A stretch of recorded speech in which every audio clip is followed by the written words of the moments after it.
action and frustration and a little bit of anger that Germany is not willing to make any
about chancellor in particular, while the public opinion, the poll.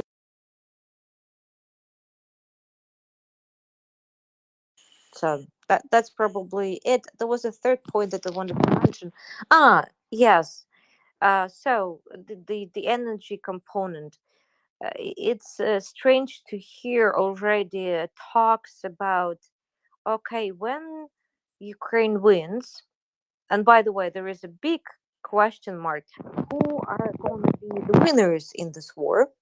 Who is going to own the victory? So, which countries are ready to say that they will be the ones that will own this victory in addition to Ukraine? That's a big question mark. So the question, Sorry, Victoria, to yeah, interrupt. Is that an important question in your opinion? it is an important question because it's the one that triggers the decisions that are made by the politicians, whether they're ready to provide what we need right now to win this war fast at the minimum lives lost and damage caused by Russian to Ukraine. I've tweeted yesterday, just made like photos of a conversation of Solovyov. I don't like to refer to him, but anyway, with the former MP from Russia Duma, where he says, and the former military guy, where he says, well, we need to prepare our troops, our people who are mobilized, and it will take a couple of months. And during those months, we need to just destroy Ukraine economically and uh, destroy their critical infrastructure. So they are not even hiding their plan. This is their plan for this winter.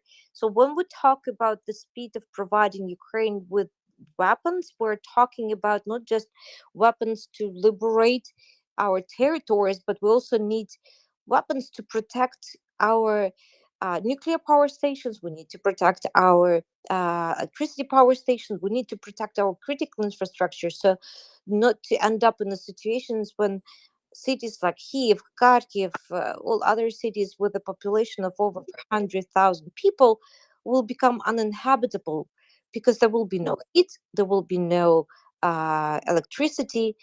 And by the way, during this Warsaw Security Forum, I made a comment to this nice MP from Bundestag when he was saying, well, we're concerned about the coming winter. We need to make sure that our people are not freezing, and we need to provide them with everything they need to go through the winter. We need to think about the future. And I said, well, while you're discussing hypothetical risks, people in Ukraine died in Chernihiv. They froze to death, over 100 people, when Russians they destroyed the infrastructure. There was no electricity in March, there was no heat, and people were hiding in basements. And because the conditions were basically unlivable, over 100 people died there. They froze to death. So I said it's a hypothetical issue for you, but it's a reality for Ukraine. So not let Ukrainians freeze. Or, by the way, another issue is that Europeans and Germans in particular, they think that the inflow of refugees from Ukraine is over and people are coming back. But if worse comes to worse, if Russians are successful in their strategy of destroying our critical infrastructure, then get prepared to more millions of Ukrainians trying to find ways to Europe, because it's just they won't be able to live in their apartments, in their houses. So it will be the next wave, and that wave might be even greater than the one that you had during the first 6 months of this war. Again, I'm jumping from one subject to another. I think I want to say too much at one shot. Yeah, so just to distill this down a bit, so the implication is that if particular nations are seen as part of Ukraine's victory, then they gain a responsibility for Ukraine's reconstruction. Is that the optics around this? It's there. First of all, it's about providing Ukraine with necessary weapons now to win and liberate people and territories, protect Ukraine and Ukrainian critical infrastructure from the destruction for the sake of Ukrainian people, civilians. And of course, it's about then having the right to participate in the reconstruction in the way that they can say, well, we've helped Ukraine, right? We are the owners of the victory, and here is our plan, here is how we're going to do it, and this is the plan to move forward. Because by the way, the reconstruction issue, the reconstruction subject, it needs a separate panel of discussion. If you want, we can have a separate call on that and discuss it, because it's a very complicated one, starting from determining the source of financing, ending with the issue, so who is going to be the owners of the assets that will be developed and built, what should be the strategy, who should participate, how to control the funds, etc. So I would really suggest you to look at that particular subject within the next, and discuss it within the next couple of weeks maybe. Thank you. We've got a couple of hands up. So I believe Waypoint was first, and then Mikolai. Waypoint. Yes, Victoria. I'm British, but I've actually got German citizenship, and that's 3 years now. And I'm absolutely 100% behind what you say. And it's not just with providing actual weapons themselves, but also with the things of like reconstruction now. When it came to the Second World War, and the Americans, obviously the Brits as well, paying the ultimate price and giving soldiers weapons and whatever. But it also came down to when actually the war ended. You know, the Brits and the Americans were actually giving Germany for the rebuild. They were actually giving them their best tools to build everything. They didn't have themselves any longer, but they gave their tools, their machines as well from industry, so that the German industry, it would not be what it is today if they didn't help then. So it's not just about giving the weapons, which I absolutely 100% agree. I live 40 kilometers from Bergen-Belsen. I don't need to really think much about what's going on in the Ukraine. I understand 100% what's going on. It's absolutely dreadful. It is disgusting. It's despicable. It's inhumane. And that Herr Scholz sits there on his hands with his lips zipped up is an absolute disgrace to humanity. Germany should now be front and center, doing everything they possibly can to help Ukraine. There's no point in saying never again if the people who actually committed one of the worst crimes in our history are then sitting on their hands and saying, "I don't know, wait up, I could be, we might do," and all this sort of stuff. It's wrong. It's unfair. And they cannot turn around and say, well, when it comes to thinking about the Holocaust, you know, we lower our heads in shame, when now is the opportunity that they could really make a difference for everybody, for all of us people in Europe, every single person, and including me with my family. You know, my great-grandfather found his own brother in the Somme in the trenches dead and dragged him out over his shoulder. It was for nothing if Herr Scholz does not give the Leopards free. And that's all I'm going to say. Thank you so very much. I was listening to your comments yesterday and today. It's really important that people like you who understand the true nature of this war and the link between Germany and their responsibility, not just from the perspective of World War II, but also from the perspective of the fact that they fed the beast by increasing the dependence from Russian gas, making the deals. It's called Schroederization.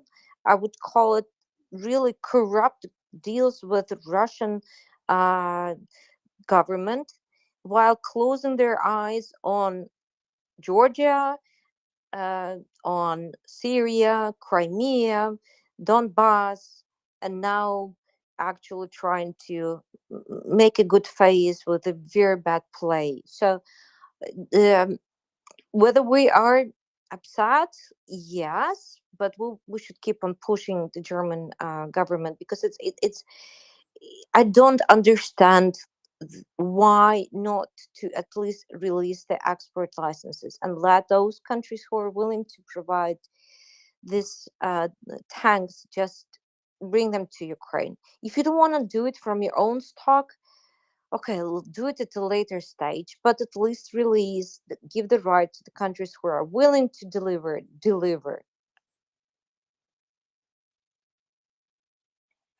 Absolutely. Hashtag free the leopards. Let's get that trending. I believe, Mikolai, you had your hand up, but your hand seems to have gone down. Mikolai, did you have a question? Hello. If you would like to get some information, what's happened on the or what happened in Warsaw on this security forum, they have a channel on YouTube, and you can find all debates over there. So that's the one thing. The second thing, thank you for information from this forum, because I haven't get a chance to hear that yet. But I'm thinking, because I heard about this information. You know, there is one winner already. If you didn't heard Herr Scholz, who said that the offensive near Kharkiv was made with equipment sent from Germany. So we already have a winner.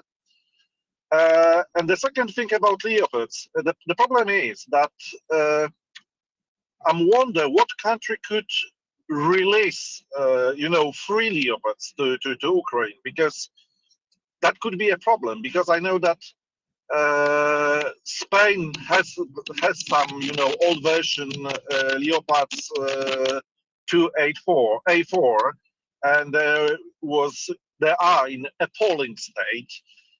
The same is in the Netherlands and in Belgium. They need export license from Germany. Germany needs to release the export license. Yes, I know. That's the problem. Yeah. I know that, but I know that there was a debate about this. For example, Spanish Leopards, because Poland sent around 300 T-72s and PT-91s, over 300s right now, if I'm not wrong. And there was information about that maybe we will get Poland will get some more Leopards. But the thing was that when they went to Spain, because Spain said that they will give to Poland these Leopards, they were in appalling state. So they need not some small fixing, but to be honest, just rebuild it. The same with the Belgian and the Netherlands Leopards. So that might be problem to find enough, tanks in the proper state, because that's in proper condition. That might be a problem, and because I don't think that anyone will try to will give to a A6 version or A7 version. So that's might be a problem, big problem. Because even if Germany said, okay, you can give it, I know that because I heard something about 96 Leopards could be sent to Ukraine from other countries. And I was just laughing because already I heard information that, yes, we sent 96 Leopards to Ukraine. You should thank to Germany that they allowed it. So it might be harder than we think about that. So I wonder what will happen, but that might be really hard to No, Mikolai, find. it's not. It's not in really proper hard. condition. It's not the case at all. I know that it's more political, problem, but The conditions of leopards have got nothing to do about readiness to provide Ukraine with the tanks. There are hundreds of them conservated in perfect conditions, ready to be deployed. Is just one person needs to sign one piece of paper, and that's it. well, good luck. That's what I can say, and I hope that he will sign it. But well, I doubt it, to be honest. Okay, Mikolai, I would add to that. I will finish for now. Okay.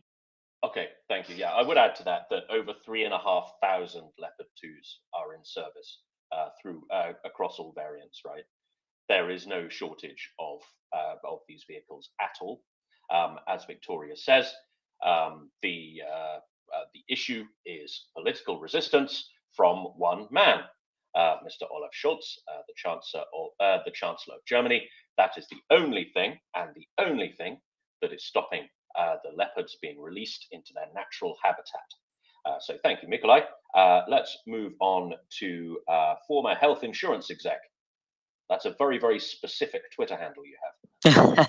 Thanks. I had to change it to when I was helping someone navigate the insurance maze that is the United States.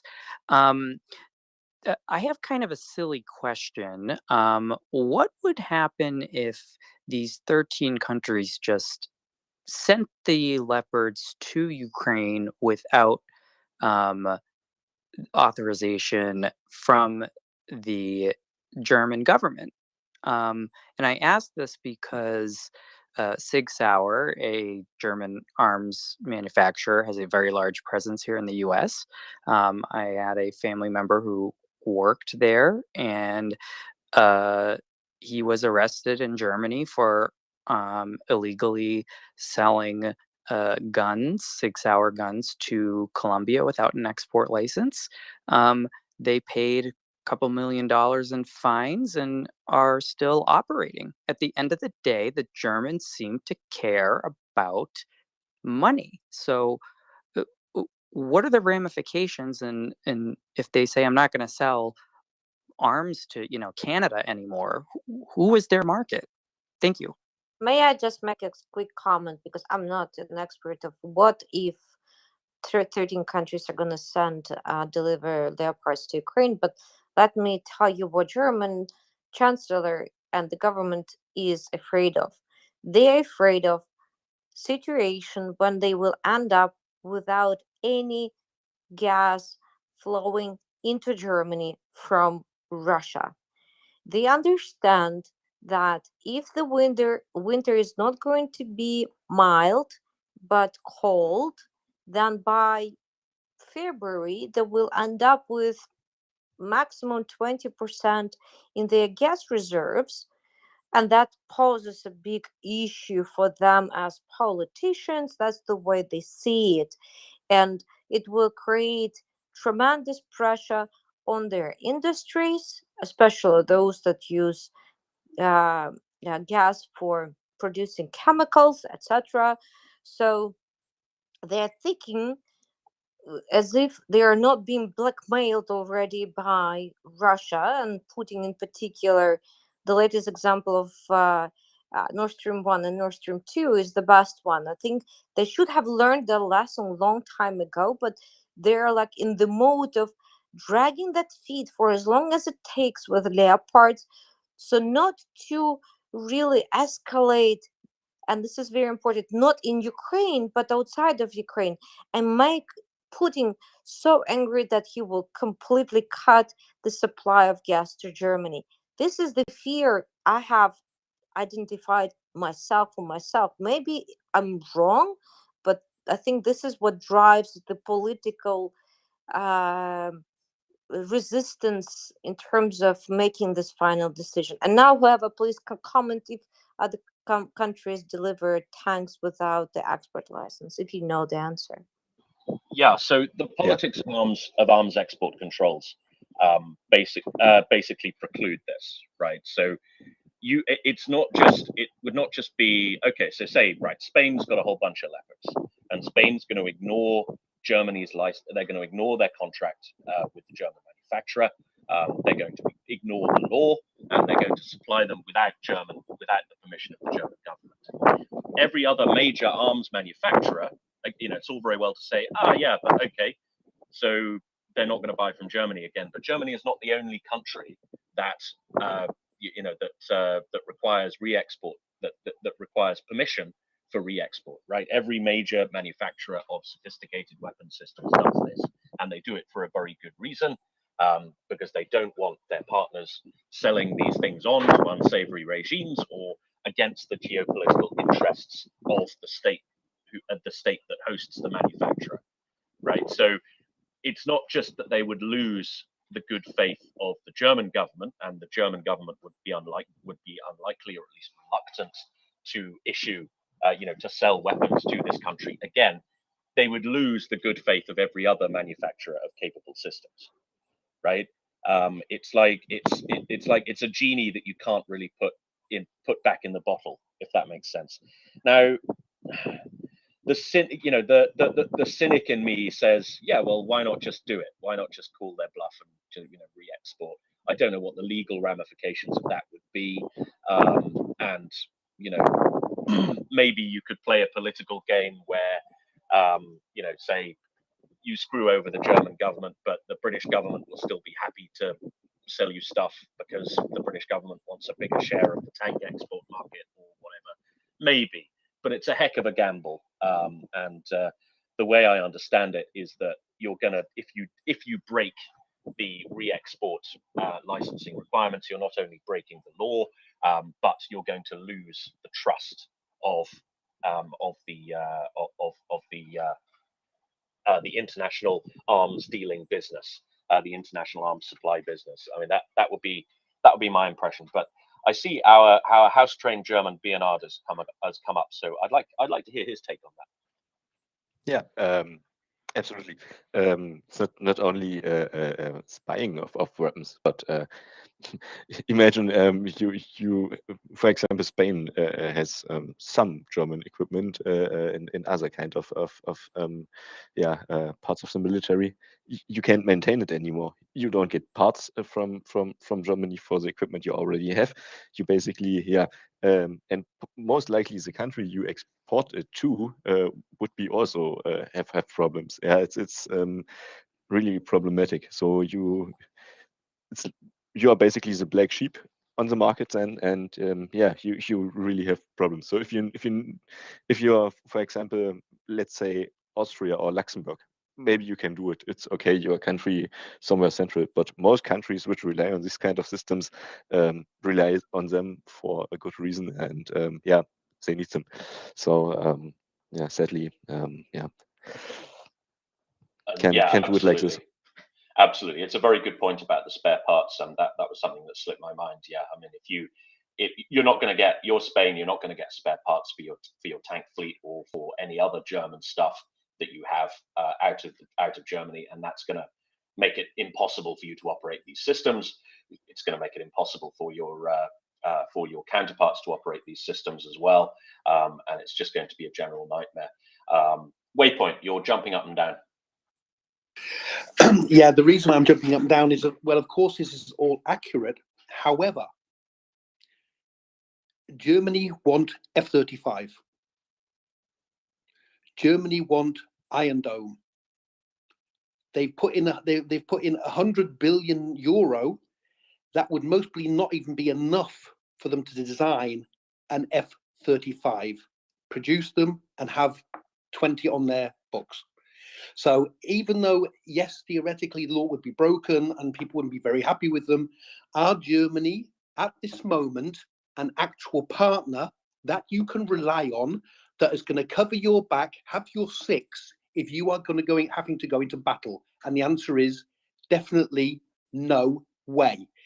Give the Leopard, and then people can then talk about who's right, who's wrong, what's law and what's fair and all this sort of stuff. It's an absolute load of bloody codswallop. It's not true. I know somebody who works for Rheinmetall that's only about 45 kilometers away from me, and it's the stuff is there. It's there. It's being blocked, and they need stuff as well. The German Bundeswehr is a bag of absolute crap at this moment in time. I know people who work in the military here, and they're in all different departments: aviation, navy, army. They are in Afghanistan. They were stripping their Tiger helicopters, attack helicopters. They were stripping them apart here in Germany, only 20 kilometers away from where I live, stripping them apart to send spare parts to Afghanistan. More I do not need to say. 100 billion euro, which Scholz and the government said is going to be really super duper. We're going to put this money in. It will not be enough. The majority of that will go in bureaucracy. It will go on paperwork, signing signature after signature after signature. And at the end of the day, all there must be there must be upgrade. I mean, the Leopard 3, all it is the base of the Leopard 2, and they're just putting a new bloody gun on it. It's not a new tank. It's just an upgrade. They have not got the money. They are not giving the money in. They haven't done for like 3 decades, putting the amount of money in, 2% of their GDP a year into NATO to actually work with they would have to pay something like €1 trillion to actually get their army up to scratch how it should be, and to make up for the 3 decades that they've done absolutely nothing with. They've got nothing new. Yeah, they literally have nothing new. It's an absolute disgrace. Their weapons, their latest rifle, there was just brand spanking new delivered out. They had to throw it in the bin because when they would literally drop it on the floor and the whole thing was falling apart in Afghanistan. You know, I mean, this is absolutely ridiculous. The opportunity is there for Germany to really stand up in front of the whole of the world and say, we are partners that you can rely on. You're a part of NATO. You're a part of the EU. We need your help. You can give it. Please give it. They stand up and say, yes, we absolutely thoroughly agree with that. Now's the time that we can actually do a bit of work and help well, not just the Ukraine front and foremost, that is without a doubt, but they can actually help support and protect Europe and the modern free democratic world. Yeah, I mean, this is not a discussion that this shouldn't really be discussed. You know, this is absolutely ridiculous. I mean, I mean, obviously other people are annoyed. I'm just so annoyed the whole time because it's not even an excuse that they're giving. You know, I mean, people speak like that in kindergarten. Yeah, they don't do this when you're talking about, you know, protecting a nation, a whole nation that was being slaughtered and still are being slaughtered for Putin's bloody ego. I've no idea. It's absolutely bloody ridiculous. Yeah, I mean, it is absolutely ridiculous. And my whole family, my whole life, like I can't say enough, since the First World War, have put their lives on the line, their lives on the line to help protect Europe, to help protect the Western world, democracy, and it would be for nothing, absolutely nothing. And it's down to one man giving a bloody signature for weapons that have been handed back by third countries. I mean, it's not as if they're giving from the Bundeswehr. The Bundeswehr have got their weapons. These are weapons that are just literally standing on the side. Yeah. What has Putin got on Scholz, Merkel, and Schröder? I'd really like to know that. I'll stand down. Sorry, I had to have a bit of a rant there. Sorry, everybody. Thank you, Waypoint. I see a number of people requesting. I'm trying to bring up as many speakers as I can. There are a limited number of speaker spots on the panel. So if you don't have a question, I would appreciate it if you drop down and come back up and stick your hand up if you do have a question. But let's go to, I believe it was Pauli next. Pauli. Good morning, Tim. And thank you for the good discussion, and really nice to hear Victoria and her insight on these matters. Regarding the Leopards and the doubt whether they're gonna ship those, personally, I don't have any doubt that they would ship those. I'm confident that within 1 to 2 months we're gonna see Leopards running in Ukraine, and I'm confident that Ukrainian army will run them well. I would like to remind all of you and circle back a bit. In the beginning, on the 24th of February, do you remember that, like, Sweden, Switzerland, even Finland, these countries that were usually quite neutral towards Russia, many people were arguing and submitting that these countries will not take a stance against Russia, that they will stay neutral. But what happened? Even Switzerland is in the embargo game. Sweden has shipped a lot of material and equipment, lethal material, and Finland just announced the 9th shipment against Russia. And don't even get started about the Baltic states and Poland. So I would say that the German government and Scholz, they are like a diesel engine, old diesel engine. It will take them time to get the engine running, but once it's running, hold on.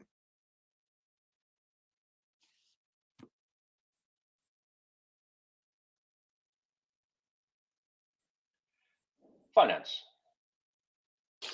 Oh, I'm co-host. How nice. All right. Yeah, I hear what you're saying, but I'm with everybody who says that they should have done this already, because look, Rheinmetall is more than happy to sell all sorts of great stuff that is already located right here in Europe to the Ukrainians. It works really well. It's the latest and greatest.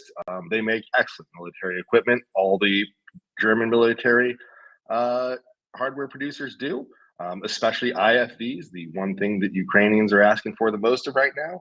So the fact that that's not being sent really is pretty sad. And if they wanted to get this freight train rolling slowly and strongly, they could be doing that, 6 months ago. So I'm standing with everybody who thinks that Olaf Scholz really is just Putin's boyfriend, and he's just sad that his lover is losing the war. That's really my view here, and I will be convinced that this is otherwise when I see Olaf Scholz move out of Putin's house and start delivering, and at least say that other people can deliver all that beautiful German military equipment to Ukraine, where it can be used nicely, on its proper targets, the Russians. Until then, I guess the Ukrainians will just have to satisfy themselves with the Russian on-lease program as they continue to steal all the stuff. But really, they'd be a lot safer, and it would save a whole lot more Ukrainian lives if they could just have all those great German IFVs, tanks, and other equipment. Yeah, I agree, and I would have hoped that Germany would have acted immediately during February, but now is now. We don't have a time machine, and we were discussing this moment, October the 7th. Totally with you. With you that if they change the course now, that would be great. But Scholz hasn't particularly yet. They sent a few gap parts, which quite frankly, totally useful. Everything I'm hearing, excellent piece of equipment, still highly effective, does what it's supposed to do. They could send more great stuff. There's no question about the quality of the German equipment. There's just a question of why Olaf is Scholzing sending it. And the answers that most of us come up with is that basically he is Putin's man. And it's pretty hard to come up with a different conclusion after seeing the actions he takes. All right. I'm willing to take a bet that come we finish Independence Day, 6th of December, we will have Leopards shipped in. From your mouth to God's ears. All right, thanks.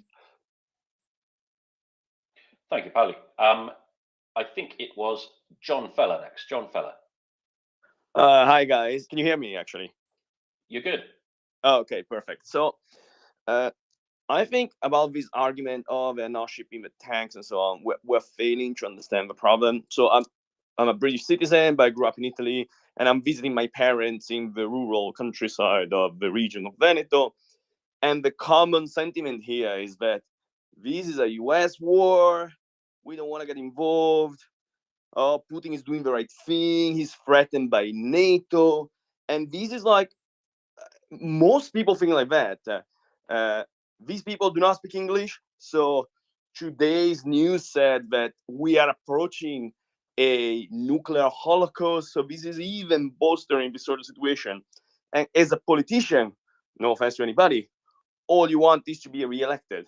So if majority of your population is unfortunately ignorant, does not understand the problem, cannot read the news, well, why should I put a hammer on my foot, right? It's oh yeah, just won't do it and I'll get re-elected. Well, I can't speak for Veneto, but this is very much not the case in Germany. Axel has some rather interesting polling data. I believe the latest count was 87% of Germans are for supporting Ukraine, regardless of what happens with gas and all of these distraction topics. And most importantly, sorry for disturbing you, most importantly, that this support is growing. The trend is positive starting from February, March, and it's increasing every month. So Germans do support providing Ukraine with heavy weaponry. Stronger and stronger every month. Yeah, let's note that the Italians have elected a neo-Nazi as their new prime minister, and the shocking thing about Scholzing the weapons is it's in fact unpopular and hurting him in elections. So he's actually doing this against polling data, which is wild for any sort of modern, which is pretty wild for any sort of modern electoral anything. Which is why I stick by my comment that he just likes Putin, because any modern electoral, person, whether they like anything or not, tends to like winning the election, because winning the election is how you stay in power. And if you're not trying to win the election and you're doing stuff that's against your people, then it's just you. You are the problem. The problem is Scholz and his buddies in the government directly. It's not a broader issue. So that's why I call what I call, and I absolutely agree with Victoria. And look, yeah, I realize that the Italians believe all sorts of Russian talking points, like it's America's war and all sorts of stuff. But y'all also elected a friggin' neo-Nazi as your prime minister, so you'll excuse me if I'm not really feeling particularly pro-Italy right now. Though the Italians who come onto our space aren't in favor of this insanity. But I will say that as a country, I ain't feeling it. Yeah, I mean, the neo-Nazi prime minister is the thing that you really need to be here to understand. They basically voted this person because the only person that's not being in power yet. So it's like, well, let's try this new thing because everything else was shit. So I wouldn't really count on the political thing. It just saddens me that people are so fucking ignorant here. So I hope at least for the rest of Europe, this is not the case. I think we do need to differentiate here between the various bits of the Italian political system as well. I do wish somebody like Bertrand Russell's puppy would come up and talk about this because he's a very close watcher. But in Giorgia Meloni's defense, I believe the first phone call she did make as prime minister was to Zelensky, and her party has announced that Ukraine has her full support. She is in coalition with various parties who shall we say, have a rather questionably close relationship with the Kremlin. But there doesn't. I mean, the messaging so far from Meloni has been pretty pro-Ukraine. I'd be interested in hearing from John Feller on that. What do you think? Yeah, it's an odd thing because yes, she sort of said, "Oh yeah, we will stand with Ukraine" and so on. But really did not lay down like I'm gonna do anything about it, right? We will not send aid, will not do anything. It's sort of like I'm trying to keep my foot on two shoes. I don't want to upset the people that voted me, but are all these like crazy right-wing people that believe that vaccines are bad and that Russia's doing the right thing. But at the same time, I cannot upset Europe because, well, let's face it, Italy's bankrupt, so we cannot really face a Brexit-like situation. We'll just like the whole country would implode. So, well, I would not want to be in her place. Let's put it like that. No, not a nice place to be. Okay, because I mean, I'm just reading some of Meloni's remarks. I mean, this is really very strong stuff. I mean, she has come out on Friday. She came out and said that Russia's annexation of the 4 Ukrainian regions has no legal or political value. She's also said that Vladimir Putin once again has demonstrated his Soviet-style neo-imperialist vision that threatens the security of the entire European continent. She has called for a unified Western response to the Russian move.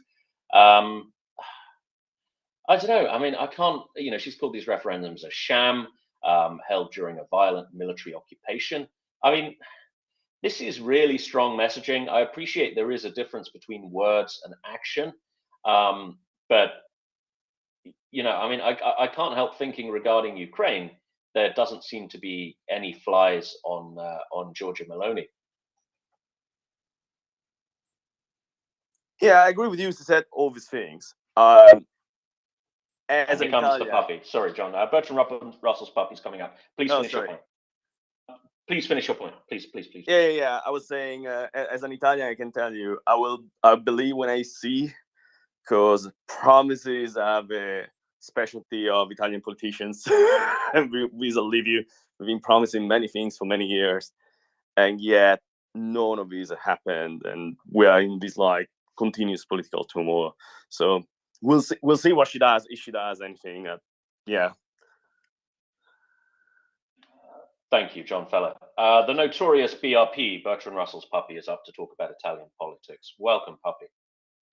Thank you, Tim. I entirely agree with John. In fact, we will have to judge what she does based on her actions. So the data point that we have are, as you were pointing out, in the last months and especially weeks, she's been making some of the right noises. So that's welcome, because we need as many people as possible, even in a big tent approach with people that we might not agree on everything, or very little, aside the fact that Ukraine is under a genocidal attack. So I will be welcoming if there are actions in that, and I'm ready to do that. However, said this, there are some data points that were pointed out already, which are concerning. So she's essentially, there are two data points that are concerning for me. One, with the specific, with specific regards to the her position or future position on Ukraine. One data point is that she is surrounded by people that have been for the last years, in some cases decades, been vocal supporters of Putin, and they did not bother to change their messaging, even in face of a genocide and the evidence of a genocide. We had one guy that shall stay unnamed, shall remain unnamed, that was, it's one of the leaders of the coalition, and was last week on TV essentially promoting propaganda points from the Kremlin, right? Even to the point of using the exact language. He did not use the word war, he used the expression operazione militare speciale, okay, special military operation. That probably tells you enough about what you need to know about the guy. And he's one senior leader in the coalition. Regarding the other guy is the one that is never missing, or at least until a few months ago, never missed an opportunity to be seen with a Putin t-shirt, including on the very red square and in the European Parliament. So that's regarding her allies. Regarding herself and her party, yeah, again, she made some of the right noises. I know where she's coming from, even leaving aside all the, neo-fascist, post-fascist debate, which is partially beyond the scope of this space. She has been, for years, part of a movement that is making very suspicious claims in terms of, let me give you some direct example, right? So the face of Putin is regularly present in the rallies of her party until recently. I have pictures with that. So, and she is not distancing herself directly from these portions of her party. And while she is not saying those things, she is trying to have it, as I see it, sort of both ways.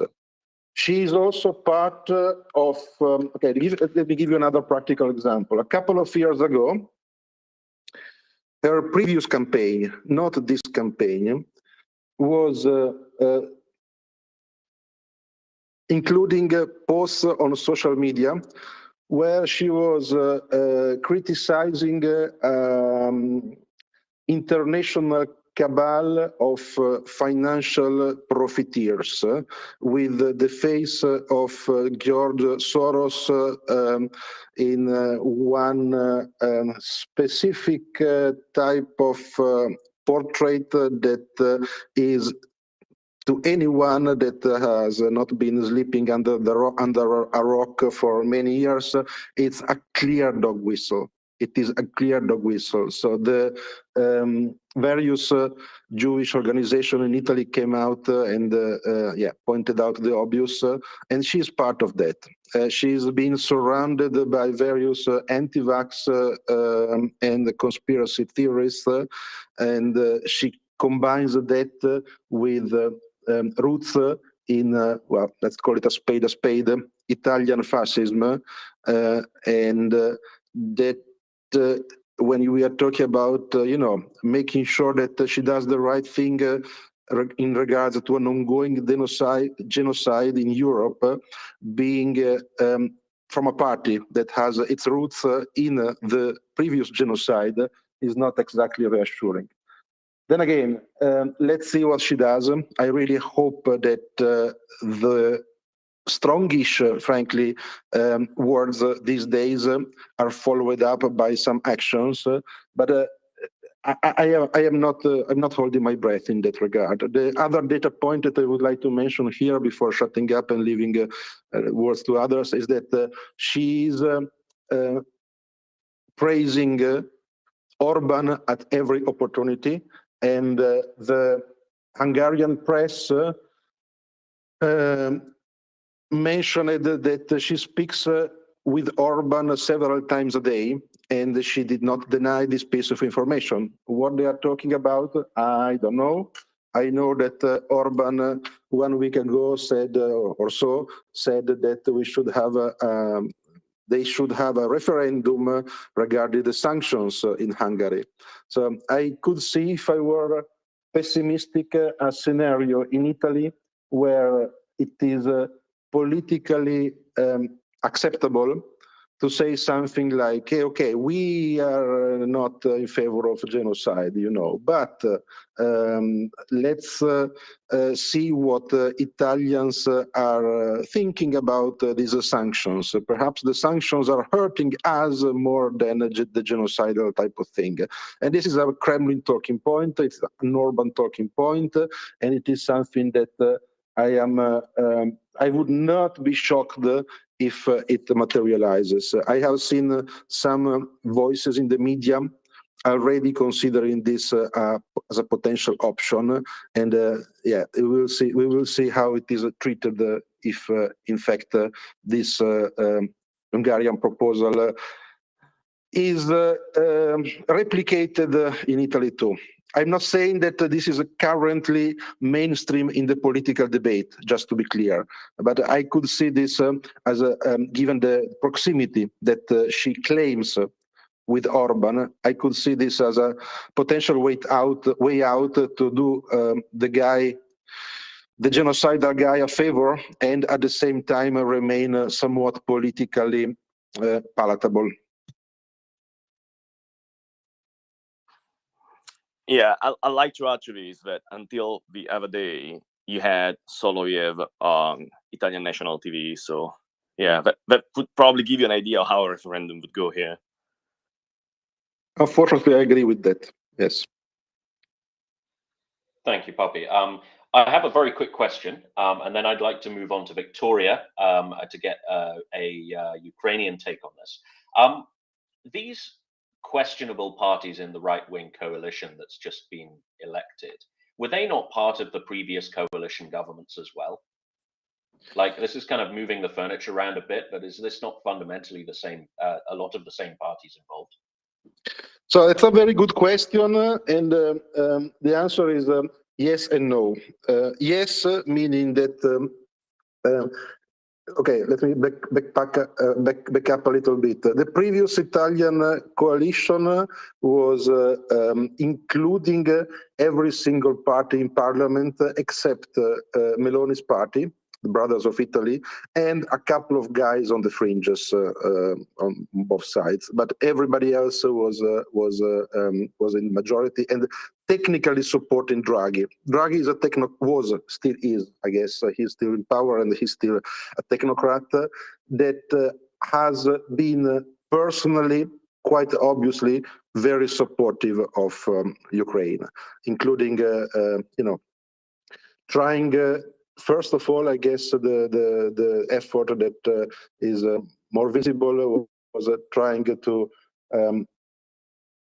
make sure that we do the right things in terms of energy independence. He was one of the guys that traveled to Kiev and announced the candidacy status for EU for Ukraine, and those are all the right things. The fact that he was able to navigate all these policies with the fact that he had in the coalition, broad coalition, also some parties, including Salvini's party, that were frankly Putin stooges, says probably more about his ability to, be a politically savvy person rather than anything else. Thank you, Bertrand Russell's Puppy. Victoria, I'd like to turn to you on this issue, please, if you have a few moments. What's the view from Kiev on Meloni in particular and Italy in general? Have you had any dealings with Meloni's government? And what does Zelensky's government think about this recent election? Because I understand she has been invited to Kiev.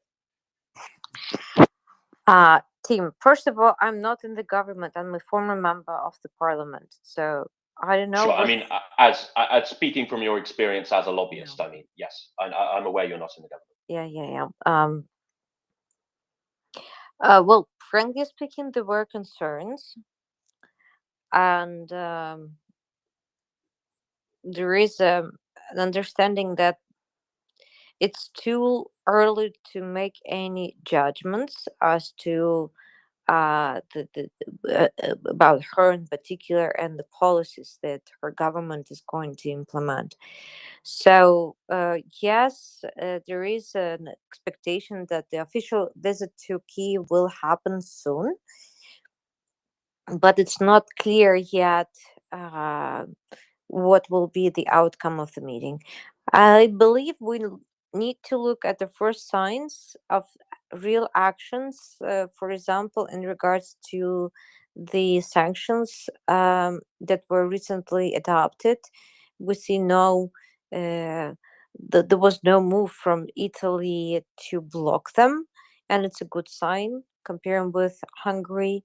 So it's a cautious approach. It's like a cautious approach that the relationship needs to be tested on the real actions to be taken together. I would put it this way. Just one short note, if I may. Meloni is still not the prime minister. So the sanctions, there was no attempt to block the sanctions. That is correct. In fact, it's still the Draghi government that is, leading the official Italian policy in regards to sanctions. It's true that, however, I guess what you meant is that she made no attempt to use her political clout right now to block the sanctions. That is correct. She's still not in a position of power, so we will have to see the first signs in the upcoming months, I guess, when she's actually in power. That's all I wanted to say.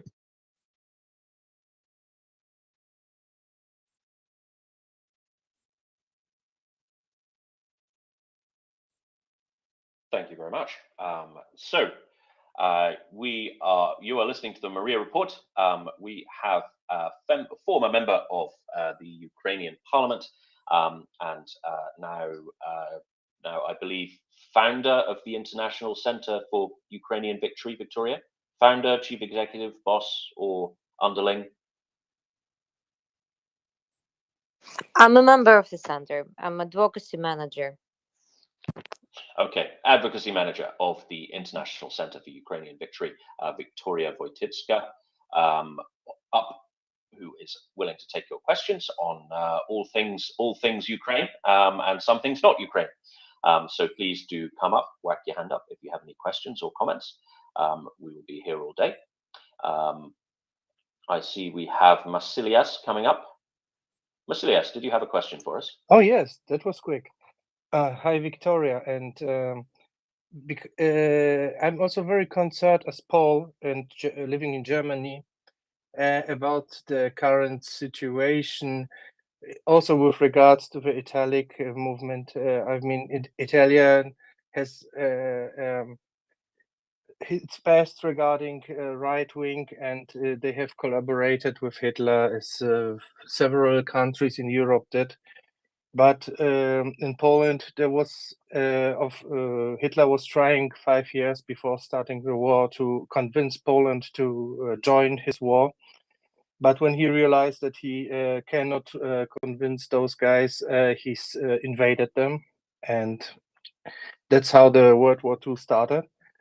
But people are constantly comparing the right-wing party PiS PIS to parties like AfD in Germany, which is definitely pro-Putin, while the peace is definitely not, or the other right-wing parties, and creating sanctions in the parliament against them. So it's more or less intervention into the upcoming vote in Poland, because they are like indirectly saying if peace should be again at power, we will not receive any money. So you have to vote for Tusk, which is a puppy of Merkel and Putin. He was constantly doing everything for them and not for the people in Poland.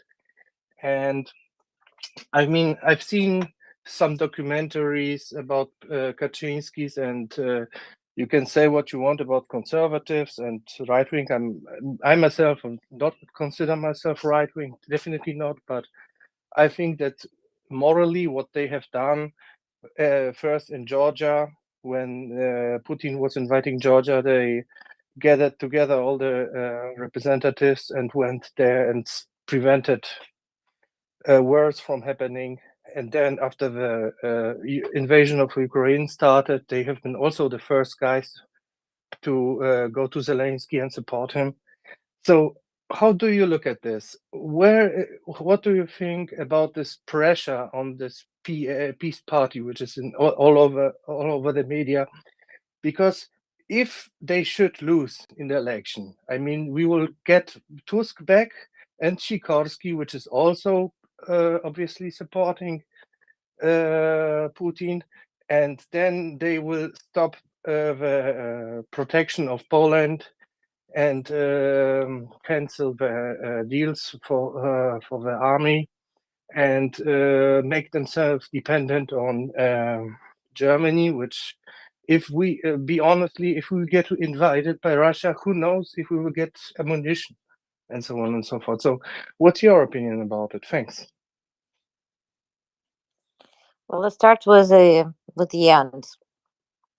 I think Poland, comparing with all other European nations, countries, I mean, and NATO states, is very well prepared right now for the war, if it happens. But we also need to understand that with the way the uh, things are developing in Ukraine, and with the help and support of those politicians who are in power right now, hopefully with the decision of Scholz to provide us with tanks, we will liberate the Ukrainian territory even faster. And that will lead to, it's my own personal opinion, to Putin losing the control over Russia. I mean, he will be gone, full stop. The way he will be gone, it's another story. There are different scenarios that can happen. So when it comes to Poland in particular, the front is moving away right now. The battlefield is moving away right now from Polish border, comparing with the situation back in February, March, April of this year. And from what we observe, by giving us, for example, old Russian tanks, Poland gets new ones. And the training, the equipment, everything that is coming into Poland, it shows that Poland is preparing for the war. So I wouldn't worry about that. That's my first comment. The second one, Sikorsky, for example, I spoke to him a couple of times. I met with him when I was in the parliament, and just this year in at British Embassy's reception. And he, from what he was telling, he fully supports Ukraine, and from what I've read as well. And he is for providing, supplying Ukraine with the heavy weaponry. So he is pro-Ukrainian. I wouldn't even question his views on this war and his attitude towards Ukraine. We as Ukrainians cannot influence anything that relates to internal politics of any sovereign nation, and it's up to people in Poland to make their choice who they want to elect and which policy to support. Probably what is needed is for the voters to communicate to their candidates and their elected politicians that the security of Poland is the victory of Ukraine. So, for as long as there is a war in Ukraine, and by the way, after when we win the war, Ukraine also need to be um, provided the means to defer and defend itself, because by defending and deterring ourselves, we're providing security for Poland as well and other nations. And that is why I believe NATO should really start thinking very thoroughly and pay attention to the fact that Ukraine being part of NATO is all about securing NATO nations in Europe, and Ukrainians have proven that we don't need anyone to fight for ourselves. We're fighting our own um, with our own hands, but we definitely need support when it comes to providing trainings, weapons, technologies, etc. So that would be my answer to your question. Thank you very much, Thanks. Victoria. Quick comeback from Masilias, and then I'd like to move to Erlander because he was trying to come up earlier on. Masilias. Yeah, thanks. I was just wanted to little bit disillusionate, distract the illusion that actually what they are communicating to the outside and what they are actually doing, those are like two completely different things. And we've seen it before, and now they are promising to be on the side of Ukraine and doing everything for Poland, but we've seen what they done before that. And we've seen how Tusk reacted actually to Smolensk. We've seen that a part of Gdańsk, which allowed the ships to come out, went to Russia. We've seen that deals went to Merkel, and but it's not. I mean, you need to look at what they are doing and not what they are promising to actually see how much worth it is. That's my 5 cents. Of course, I don't want anyone from outside to intervene in anything, but then again, putting sanctions actually from last year, Poland is not receiving any money from the EU, thanks to Germany probably dominating EU, and maybe because of that, I don't know. So that is already quite big interference. Thanks. Thank you, Masilias. Erland, sorry I couldn't get you up earlier on. It was a little busy. No worries. I had a call. That's why I had to go down. I have 2 comments about Germany and Italy.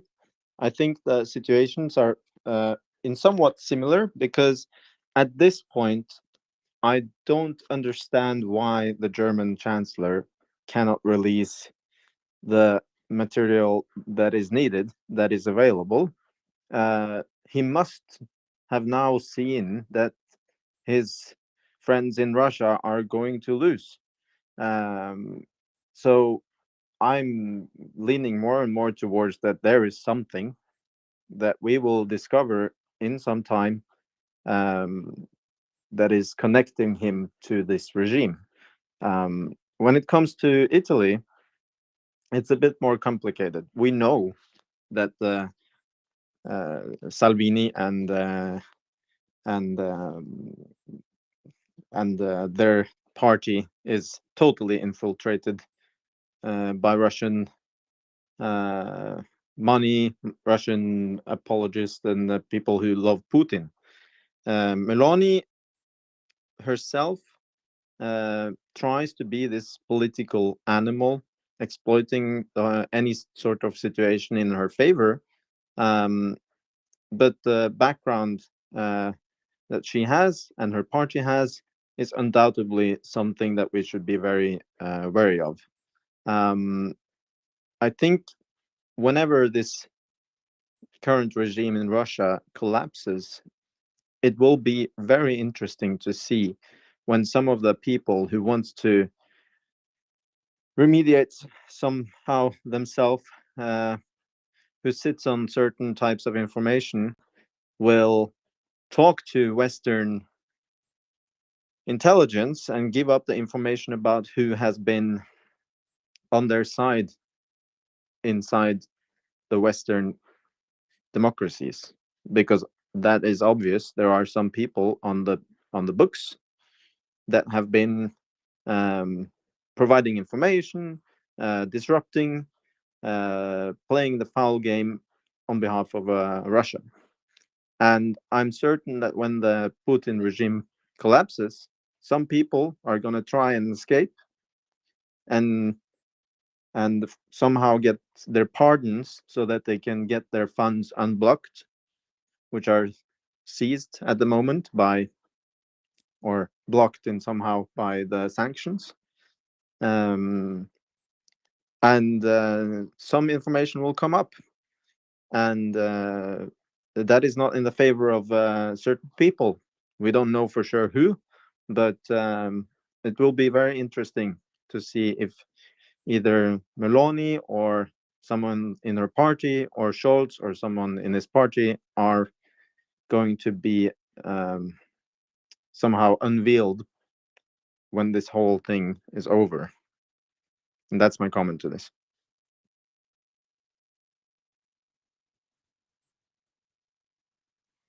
Thank you very much. A couple more hands if you have time, Victoria. We have Adrian and then Sparkles. Adrian, please. Well, I had a general comment on Germany, is not necessarily to Victoria. I had something on tanks that we discussed earlier, so and a little bit of a rant and a frustration. So how about I defer to Sparkles and you come back to me afterwards? Very gracious of you, Adrian. Thank you. Sparkles, very good morning to you. Hello, Tim. Hi, Finance, and Adrian. I love you.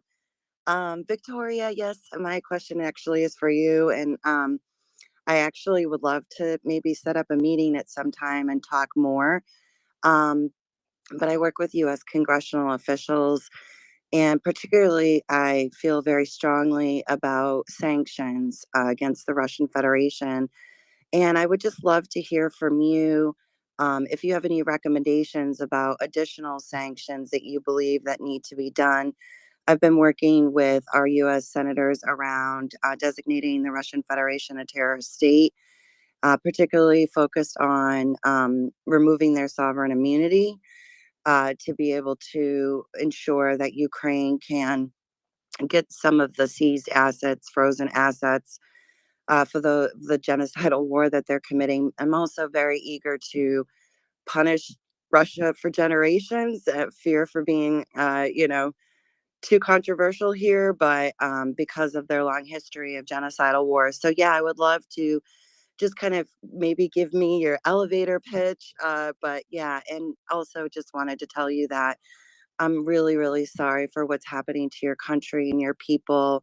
And as a U.S. citizen, I promise to support and defend Ukraine the best that I can. And yeah, my heart goes out to you and your people.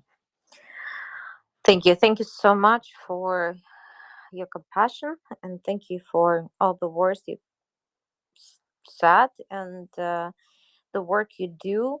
What I would suggest, maybe we can exchange then direct contacts and have a conversation on all the subjects that you were mentioning, because indeed we're working on Russian sanctions, and for example, with what is happening on Zaporizhia nuclear power plant, which is the absolute nuclear terrorist act from Russian side, Rosatom, for example, should be immediately included into sanction list and be sanctioned, and its top managers, its employees, especially like the newly appointed Russian guy from Russia to be so-called general director of the Zaporizhia nuclear power plant. But there are lots of subjects, lots of things to be discussed. So let's exchange just direct messages and send me one.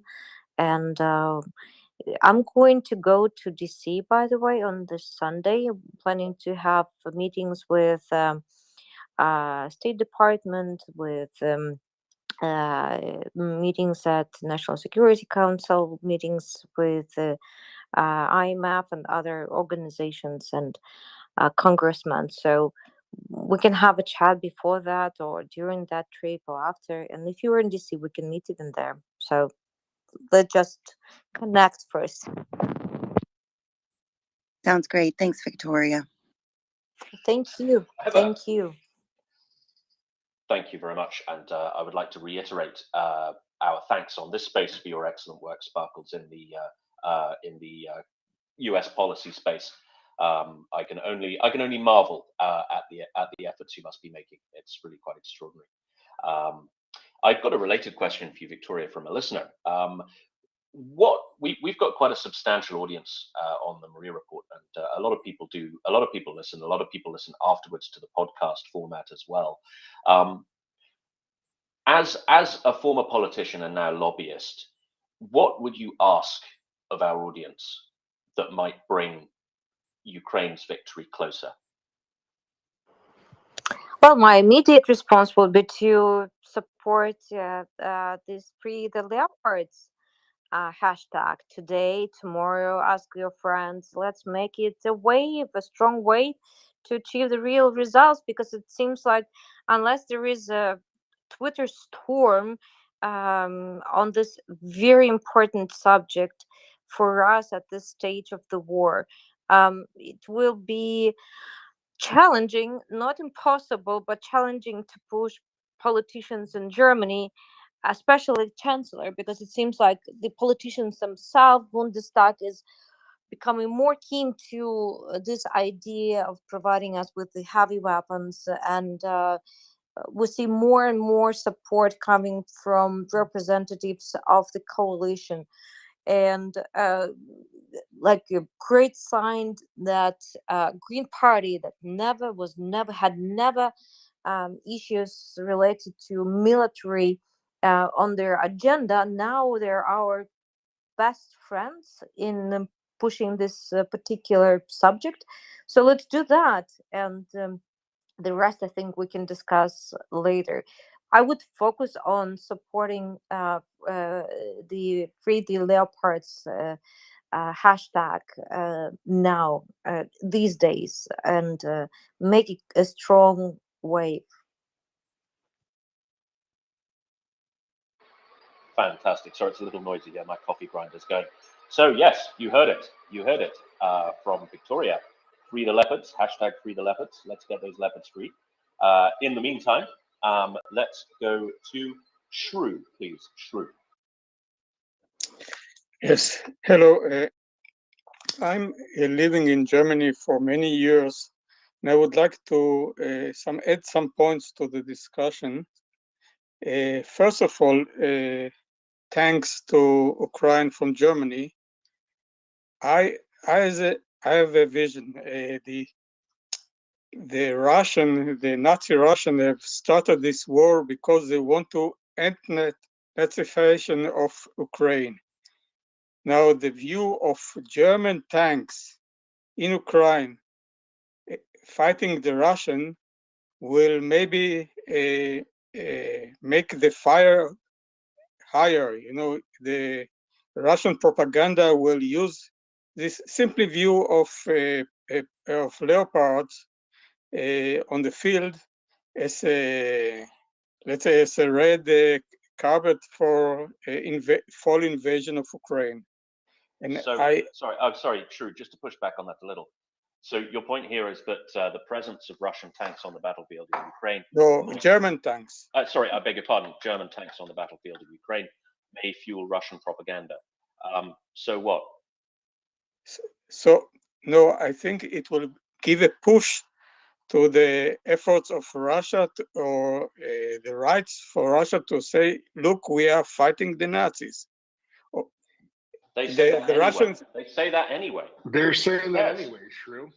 What the hell, man? Yes, they say it, but they see only Soviet arms and Soviet tanks against. But when I don't think the optics around that are as important as you think they are, mate. yes, You're encapsulating the problem we with have Germany. German howitzers right now, so we're not just using old crap. We're also starting to use modern equipment as well. Yes. Shrew, I see an Israeli flag on your profile. Are you a fellow Jew?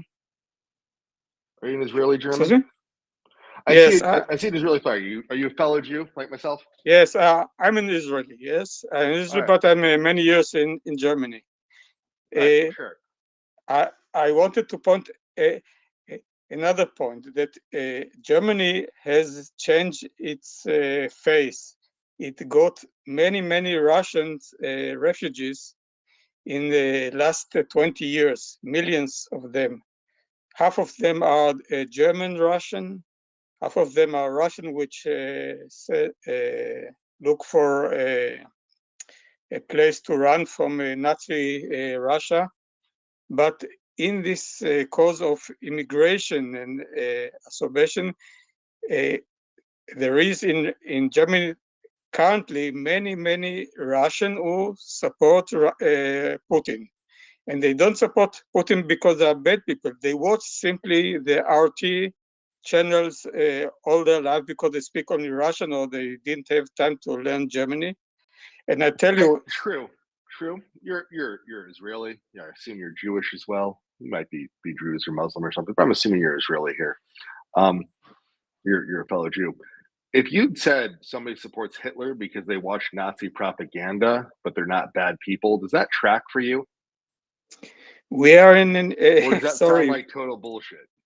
We are 80 years later. The power of TV, that's a yes or no of computer, of social networks are totally different. No, it's not. You could get all your media from only one or two sources in Nazi Germany. Does it track for you if somebody said back in the 1940s that they support Hitler, but they're not bad people because all their media is German? Does that track for you as a fellow Jew? Is that acceptable? Would that have been acceptable to you? Would that have been acceptable to my friend's grandfather, who was a partisan in Poland and Belarus and wherever he could stay alive, hiding from the friggin' Nazis, right? Because if some citizens supported the Nazis because they were German or Polish or whatever ethnicity they were, right? Because that's what they listened to. Does that track for you as an acceptable thing to say? No, you are underappreciating the power of modern brainwashing. And I tell you from my own experience, I've in 2014, I've watched a little bit this RT channel, and they showed how the Ukrainians in Donbass. You have not answered the question. Does that track for you? If somebody said that, I didn't ask about the power of modern social media. I asked if that tracked for you. Would it have been okay if somebody said, yeah, that Hitler guy's, you know what, those Germans, they're not bad people. They just support Hitler because they're German and he's the German leader and they read German media, the Nazi media. They took over all the press. There wasn't independent press or radio in Berlin, right? Are you saying that Nazis circa 1940, 1941, 1942, when they were committing the final solution to kill all of us, you, me, all of our ancestors, right? Along with all the Romani and many others, are you saying that supporting them was fine because somebody listened to their media and they were a citizen of that ethnicity? Are you saying that that was okay? No, I'm not saying this. Absolutely okay, no. because that is no. what But I'm saying that supporting... we as human, we are. Because that is what you were saying about somebody who is Russian today, supporting Vladimir Vladimirovich, who is trying to commit genocide upon Ukrainians. And as a fellow member of the tribe, I am particularly underwhelmed by hearing somebody make such a comment, because quite frankly, one of the things that has impressed me about Ukrainian support is that across the world, I have run into a number of different Jews from a number of different backgrounds: Sephardim, Ashkenazim, secular, Orthodox, all varieties, because as general, as a group, we understand what genocide is. We know what we're looking at. And quite frankly, we understand Russia is all about genocide, because my family didn't escape the Nazis. My family escaped Tsarist genocide and pogroms, right? We were out of there before the Soviet Union hit. That just happens to be the time frame, and quite frankly, why I'm probably alive today, because we missed the Nazis and then the Soviets, right? But Russia's been doing this for thousands of years, for not thousands. They've been doing this since Ivan the Terrible, right? This is what they do. They've done it since Tsarist days. They did it in Soviet days. They're doing it now. And as a member of the tribe, I don't want to hear anybody say they're Russian, they listen to Russian Today, so it's okay for them to support a literal genocidal war, because what you're hearing in Russian media is genocide. That is what Russian media is quite clearly supporting. And if you're listening to your media and your media is supporting a war against a specific other culture because they are another culture who is acting independently, not attacking you, leading their own damn best lives, then that's a problem, right? If you can't independently look and once in a while listen to your media and realize that it's friggin' evil, I cannot support that. I cannot defend that. And no, they're not good people. That's fucking evil. That is the face of evil. Go read The Banality of Evil again. If you haven't read it the first time, go read it the first time. And I would say that to everybody on the space, right? The problem in the 1940s Germany wasn't just Hitler and the Nazis. It was all of them. All of Germany was the problem at that point. Now, Germany since then has taken accountability, something Russia has never done since Ivan the Terrible, taking accountability for their horrific actions to all sorts of people. I'm sitting in Estonia. Their KGB museum's a few blocks away from me. They were killing people up to 3 days until the Soviet Union left here, right? Like, they never took accountability for that against the Estonian people. They never took accountability for murdering our people. And they killed millions and millions of Jews for practicing Judaism. They have never taken accountability. Modern Russia has not taken accountability for what they did to Chechnya, what they did to Georgia, what they did in Syria, now what they're doing in Ukraine. They have never taken accountability, looked, changed their culture, changed their ways, and gone for human rights. They have never, ever done that. Ever. Period. End of story. Germany, we have watched do that. It is great. And I thank the German people. Today's Germans are not the Germans of 1940s. They're their descendants, and they have chosen something different. Even the Germans in the 1950s realized that they had made a mistake, and they took an accounting as a people, as an entire group. There's a reason why halacha treats somebody as a people, not as an individual for stuff like this, because entire societies can be genocidal. So no, I don't really want to hear anything that says that there are a bunch of Russians and they listen to Russia Today, ergo it's totally fine for them to have genocidal views. One, that says a lot about what our friend Rosalie would say, that we should shut down Russia Today and shut down the ability for that influence to hit, because I agree that modern media is powerful. But two, I'm sorry, critical thinking is something I still expect of human beings. And if you're listening to media that suggests genocide and you buy into it, you and anyone like that is also part of the problem. We do not support that here. We don't support that anywhere. It's just not acceptable. Tim, what's the order of hands? Yeah, I would like to, Shrew, beg your pardon, I would like to make a point, yeah. I would like to go to your point specifically, Shrew. Number one, the suggestion that the presence of German armor on the Ukrainian battlefield will be a propaganda coup for Putin. Firstly, German vehicles, German armor is already on the battlefield of Ukraine in the form of the Gepard anti-aircraft gun and various other systems, right? So that's already happened. Number two, so what? So he's gonna say, oh right, we're fighting the Nazis. He says that already. He says that already. All of his enemies are Nazis. It doesn't matter whether they're German or British or Norwegian or Danish or Italian or whatever. They're all just Nazis. They use this word in a very, very esoteric way to describe anybody who opposes the will of Russia, right? This propaganda coup, nobody cares. Nobody cares. Number two, I believe your point was that if Germany sends main battle tanks, then this might somehow steal the resolve of Russia, and somehow, I believe the word people use is escalate this conflict or whatever. Bollocks. Putin has already announced a mass mobilization of between 300,000 and 1.2 million men, and it is an absolute disaster. It is failing. We're seeing all of these pictures, these videos of these poor sods from Eastern Russia who've been conscripted into the Russian army, sitting around with no tents, with no equipment, with no food, with no money. We know that they can't train them. We know that they can't equip them. We had General Petraeus coming earlier, being interviewed, General Sir David Petraeus, who knows a thing or two about warfare.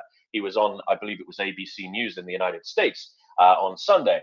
And he was asked flat out, is there anything Putin can do to win this war? And he said, no, there is nothing Putin can do to win this war. It doesn't matter what he does. It doesn't matter how he escalates. It doesn't matter what he does militarily. He cannot win. He is losing this war. He will lose this war. So no, I totally reject both of those suggestions. I see we have a lot of hands up, but I would like to give a word, please, to Victoria on this.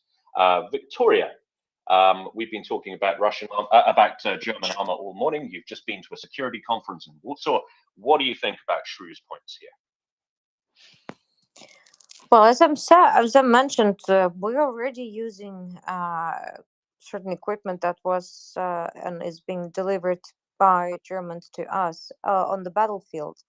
So all this nonsense of escalating, it has no ground actually, and not providing tanks, it's just results in causing more pain, more tragedy for those people who are on occupied territories by Russians, knowing that they can be liberated from all the I don't want to even talk about what the Russians are doing to our children, to our women, to our men. I mean, all of that, and knowing that, I just don't understand how you cannot just say, yes, please give Ukrainians what they need now so that they win this war now as soon as possible.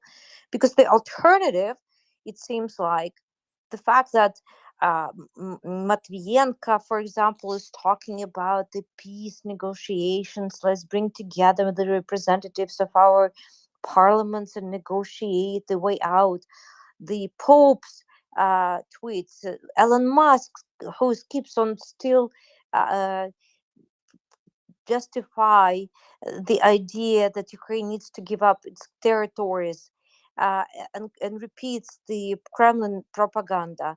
All of that is just part of the idea that Russia and Russian regime needs some time to regroup, to get their soldiers prepared, get armor from somewhere and weapons from somewhere, like China, maybe Korea, North Korea, or other places.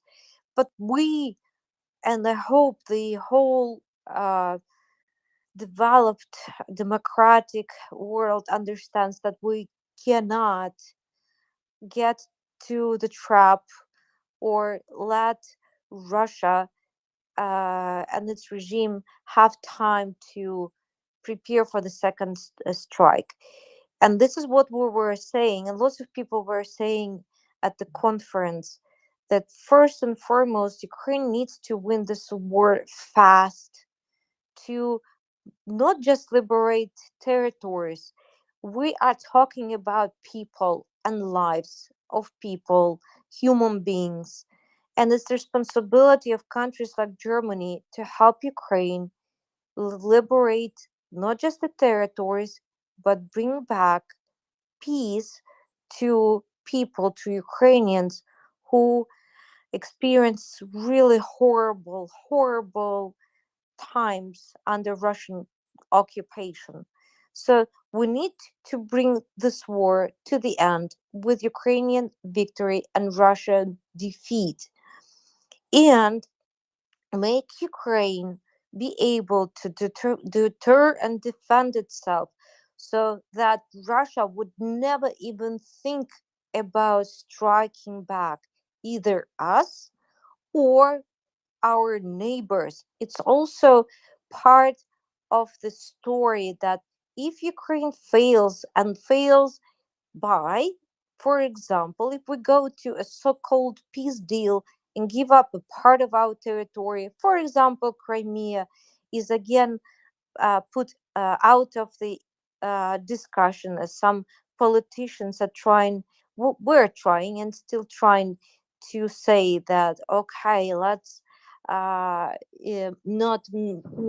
humiliate Putin and let Crimea stay within Russia control for another 15 years or whatever. This is completely unacceptable. Whoever is saying that doesn't understand that if that happens, it allows Russia to understand that they can actually get what they want, and they want to destroy the democratic world. And they will regroup, they will uh, rebuild their army, and there will be another strike. Does Europe and NATO countries, and Germany in particular, want that future for themselves? They want Russia to get prepared better for the next strike? I don't think so. So, coming back to the beginning, first and foremost, yes, at the Warsaw Security Conference, the mood was 100% support of Ukraine. The form of the support is still the question. The timing, I think more countries becoming to understand that yes, the victory has to become faster, and we need to win as fast as we can, but we need weapons for that. And the overall support of Ukraine is enormous, but it's now time to convert words into actions, promises to actual deliveries of weapons that we need to win this war fast. Hope I've answered your question, because I was, I think, jumping from one point to another, but I Thank hope you I very did. much. That was very comprehensive. Thank you, Victoria. A listener has pointed out that Russia has actually already claimed that it's destroyed Leopard and Abrams tanks in Ukraine. She's further claimed that they are fighting literal US and American troops in Ukraine. So And this is part of, Russia's going to scream about this stuff. It's all bollocks. yes, It's it's all part of meaningless. propaganda, because for them, losing to Ukraine, it's a complete disaster for the regime. Admitting that they're losing to the country that didn't have a strong army, as they were claiming that they would take the control, occupy Ukraine in 3 days.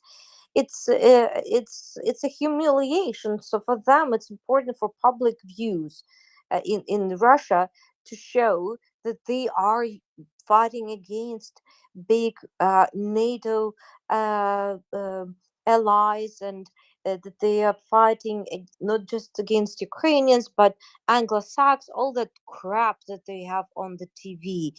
Because there is no other way how to explain over 50,000 dead soldiers. There is no other way how to explain why they are losing control over territories in Kharkiv region, in Luhansk region, in the Zaporizhia region, in Kherson region. There is no other explanation unless they are saying, like Solovyov just recently said, well, we have to understand that we're fighting against an alliance that is has a GDP of over whatever number. It's like we're fighting superpowers. This is what they're trying still to convey. They don't have any other ways how to convince their public that it's worth fighting. They're fighting against the United West and all that crap. Blah blah blah. Yeah, but that's why they're mentioning Abrams and Leos that are not in Ukraine. They are not in Ukraine. Let's be absolutely clear. They are not in Ukraine. Absolutely. I see we've got a lot of hands. And Shrew seems to have disappeared. We do aim to persuade here on the Maria Report if people have the wrong end of the stick. So I do hope Shrew was persuaded, and I hope he doesn't begrudge us a slight pile on due to his really quite odd take on this. I see we got a lot of hands. I think it was Adrian who was next. Adrian. Yes, now I can speak semi on topic. I guess I wanted to make a point to Shrew, but yeah, you guys made it very, very well. A slight correction on Victoria, it's 60,000 Russian dead and counting, and more to them. And yeah, they already say, I mean, the message caring about Kremlin's propaganda about the West and us is a completely ridiculous endeavor, because they call us Nazis, but they also call us gay degenerates, gay ropais. They throw any odd crap at the wall, both for the left and the right. I mean, for the tanky crowd, they call us Nazis. For the right-wing crowd, they call us gay degenerates. And see what sticks. See whichever, you know, if you say bullshit long enough, there is going to be at least a few people who are going to believe it, and it's the internet. Of course, everybody believes things without research. It's a mistake even us Ukraine supporters fall into sometimes, but I like to believe that we are wiser and we try to analyze the facts to the best of our ability. Of course, I want to speak about shorts and tanks, because I heard the conversation about 40 minutes ago, or almost an hour. Yeah, free the leopards. Well, I see it as the reason I wanted to speak is because Romanian on Twitter shared a speech from a German parliamentarian on a debate on the allowing Romania into Schengen, and basically he said, I don't want to be polite, but Romania is the wild west of Europe. There's lawlessness, there's problems with infrastructure, with corruption, with la la la, so why should they be in Schengen? Basically lecturing Romania for being such a bad country in the European Union that it doesn't deserve to be in Schengen. Now, of course, I agree. Our political system is pretty bad. We have problems with corruption. We have a lot of things. But, you know, getting lectured by the representative from the country whose chancellor has Putin's cock, former chancellor, I mean, Mr. Schroeder, has Putin's cock down his throat so much that he only dreams in red, blue, and white. It's kind of disgusting and offensive, especially because we've been taking so many refugees, we've been helping Ukraine so much, and we are doing quite a few things to back up our Ukrainian brothers and sisters. And I'm so pleased to see that a majority of Romanians support Ukraine, and we have our crazies as well, but fortunately they're still in the minority. But when it comes to giving this approval to let German tanks from other countries, Germany doesn't even have to send it, as you know. It's an existential problem for us Eastern European, because as Victoria pointed out a bit earlier, quite carefully, when Putin loses this war, he's over. Someone will take him out. The system will, I don't know if the system will crumble, but Russia won't be a problem for us in Europe for hopefully a few decades. If there is a real reckoning and the free world is decisive, maybe they will actually get some an actual reckoning. But I'm definitely not holding my breath on that one, that's for sure. But when people like Mr. Scholz and other people who dilly-dally around, and I'm going to come to a question which will be a bit controversial in a moment. If Ukraine loses, NATO loses. Because as our friend from Sweden pointed out earlier, Sweden has been helping a country that was kind of neutral before. So the free world is staking its reputation and its unity on Ukraine's victory. And if Ukraine loses or is forced into some compromise, Elon Musk style compromise, which is an absolute nightmare, then it is going to be tragic for Ukraine, but in the long run, it's going to be horrible for us. And to me, it comes to mind when politicians offer peaceful solutions, this famous quote from Winston Churchill about the Munich Agreement. You chose between war and you chose dishonor before war, and you'll get war anyway, or something. I'm paraphrasing. I'm definitely not Mr. Churchill, although I smoke cigars sometimes. If we force Ukraine into a compromise or not give it the necessary tools to win this war, which it has more than proved that it can, this is a complete shoving the sword in our stomachs as the free world, and this will mean in the long run the end of NATO as you know it, because you pointed out correctly, Putin already says he's fighting NATO. If he gets any sort of victory that he can take back home, it will be a victory against NATO, not against Ukraine, and the divisions will go stronger, and America might become ultimately more isolationist. I mean, let's not underestimate the counter voices in America are getting kind of loud. That's also a vector of Russian propaganda. But I'm also I see huge support from America, but I also want to point out, and maybe this will be useful to Victoria, and I want to launch a question. I have one defense, small. I think Scholz is an idiot, but I have one small defense for him. Like any other worm, he's looking over his shoulder to see what the big dog is doing. The big dog being America in this case. So America gave javelins, Scholz gave Panzerfaust, whatever. America gave artillery, Scholz released some of these Panzer Haubitze. That always happened afterwards. America hasn't given tanks and modern. America gave IFVs from 60 years ago. Scholz released the Gepards finally. I didn't see America yet give Bradleys or Abrams modern armor or modern fighting vehicles. Maybe Scholz is looking over his shoulder and saying, well, if America isn't doing it, then why should I? Because he's essentially a coward and a spineless worm. But a spineless worm can be pushed into action, right?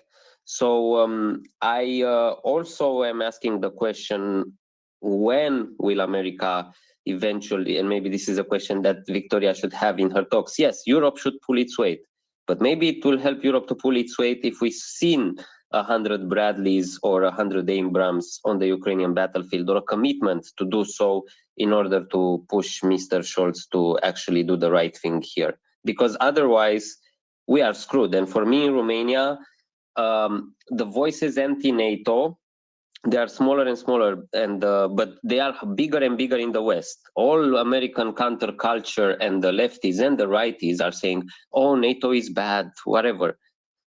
I am so grateful for NATO in Romania. Arguably, the last 30 years, excepting the chaos in the 90s, was the best period in Romanian history when it comes to quality of life, prosperity, the ability to travel, the ability to get an education, the ability to live an actually human, decent life.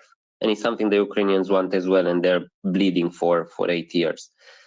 So when I see NATO countries or comfortable countries in the West dilly-dallying on keeping this order that has kept them also safe for 80 years and has only kept us safe for 20, I'm really, really concerned, because it is a war between good and evil. It is a war of existential war between a way of life where you can pursue what you want and have some semblance of freedom, although our systems are definitely not perfect, and I have a million criticisms of them, but I definitely don't want to live under whatever the fuck Russia is offering. And that's ultimately the choice. And the other propaganda, how it will look if they say, if we see German tanks on the Russian fields, that's inconsequential. It's good and evil, make a choice. But Scholz is a spineless worm, so somebody in America needs to put some Bradleys on a ship or some Abrams, so Mr. Scholz can free those Leos. Thanks. Thank you very much, Adrian. I mean, it's very interesting what you say about how glad you are that Romania is in NATO, right? This is the problem with the Russian narrative around NATO expansion. You know, expansion's really the wrong words. You know, the countries of Central and Eastern Europe were battering the door down to get into NATO, right? It's not like this thing that kind of expanded from the center and kind of inexorably marched across Europe against the will of its struggling Russophile subjects. You know, like this was such an active thing and such an urgent and competitive thing, an imperative thing for the free countries of Eastern Europe to get into NATO. Like they were battering down the door to get in. So it's just anyway, it's very lovely to have you. It's very lovely to have Romania in the club. Of course, just one more point, Tim. So I don't remember the exact dates. I think in 1999 there was a conference. We got after Poland and Hungary and Czech Republic. So we got in another wave in 2005, and the first wave was, I think, in 2002, if I'm not mistaken, or maybe 99. So excuse me the dates. It was such a big excitement in the first wave that we will be in, and we didn't get in because I don't remember the nuances. I'm sure the geopoliticists in the space remember the dates and the discussions and the nuances. I don't. I just remember being a kid. There was such a huge disappointment that we didn't get in. We wanted so much to be in NATO. Because it was also not only because of defense, it was also an affirmation that we're heading in the direction of being a democracy or being a country that has self-determination, that can get rid of this legacy of communism and this legacy of dictatorship. And it was like very sad. We were all sad. I come from a military family. We were really sad that we didn't get in NATO. And when we finally got in 2005, yeah, there was a huge, huge sense of relief that, you know, there's problems. We had huge corruption in the country back then. We had a lot of problems. Like that's the first year I went to university. Romania was not great, still not is.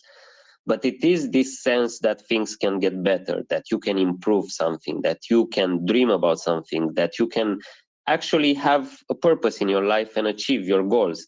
And that's what I love about Ukraine, because I live there. It's the exact same sense. And what Russia is offering is doom and gloom, is submission to the leader, is desperation that nothing can get better, that everything, it's a doomer vision of the world. And unfortunately, their propaganda is selling it very successfully to Western audiences. And that's something that we should be very wary about, because we're very lucky, those of us who are able to live under the European Union and under NATO protection. Thanks. Thank you, Adrian. Bionada.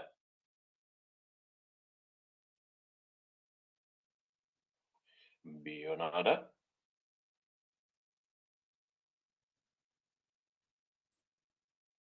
Okay, let's go to Masilias, please. Masilias. Thanks.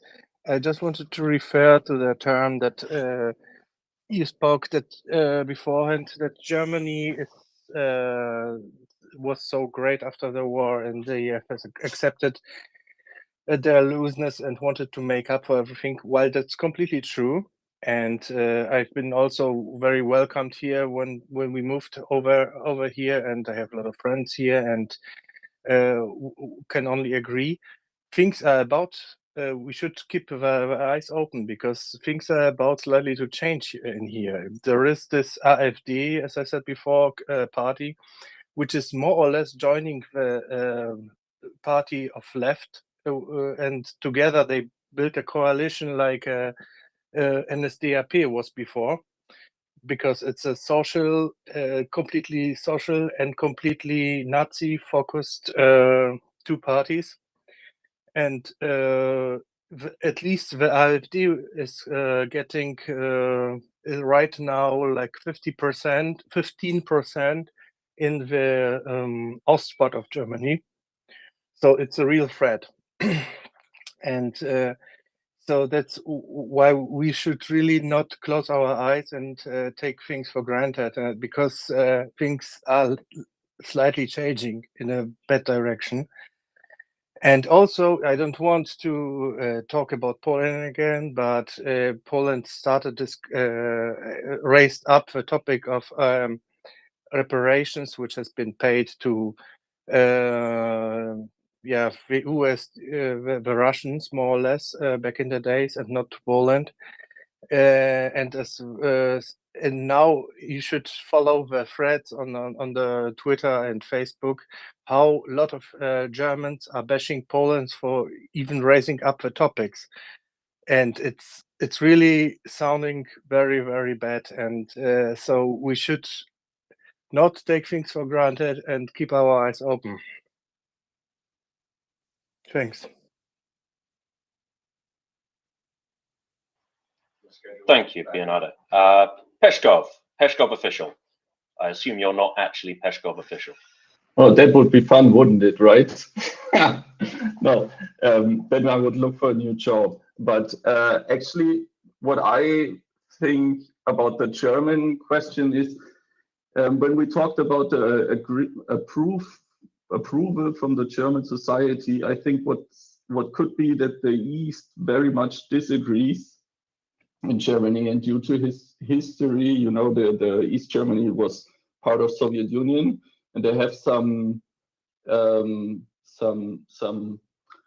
let's say a bit of a wrong picture of how the times should have been after Soviet Union broke down, and how they're always treated badly, or at least, and the public discussion is very much dominated by Western Germany. And I think what just was brought up with the AfD could be part of why Scholz is not possible to find his balls. I don't know. And the other thing, what was brought up with Poland and the European sanctions against Poland, it's quite a while now. My Twitter quit it in between. I think the issue is the same like with Hungary, that the European Union and Germany also is afraid Poland moves in the direction of Hungary because of the Justizreform, the reforms they did to the Supreme Court and stuff.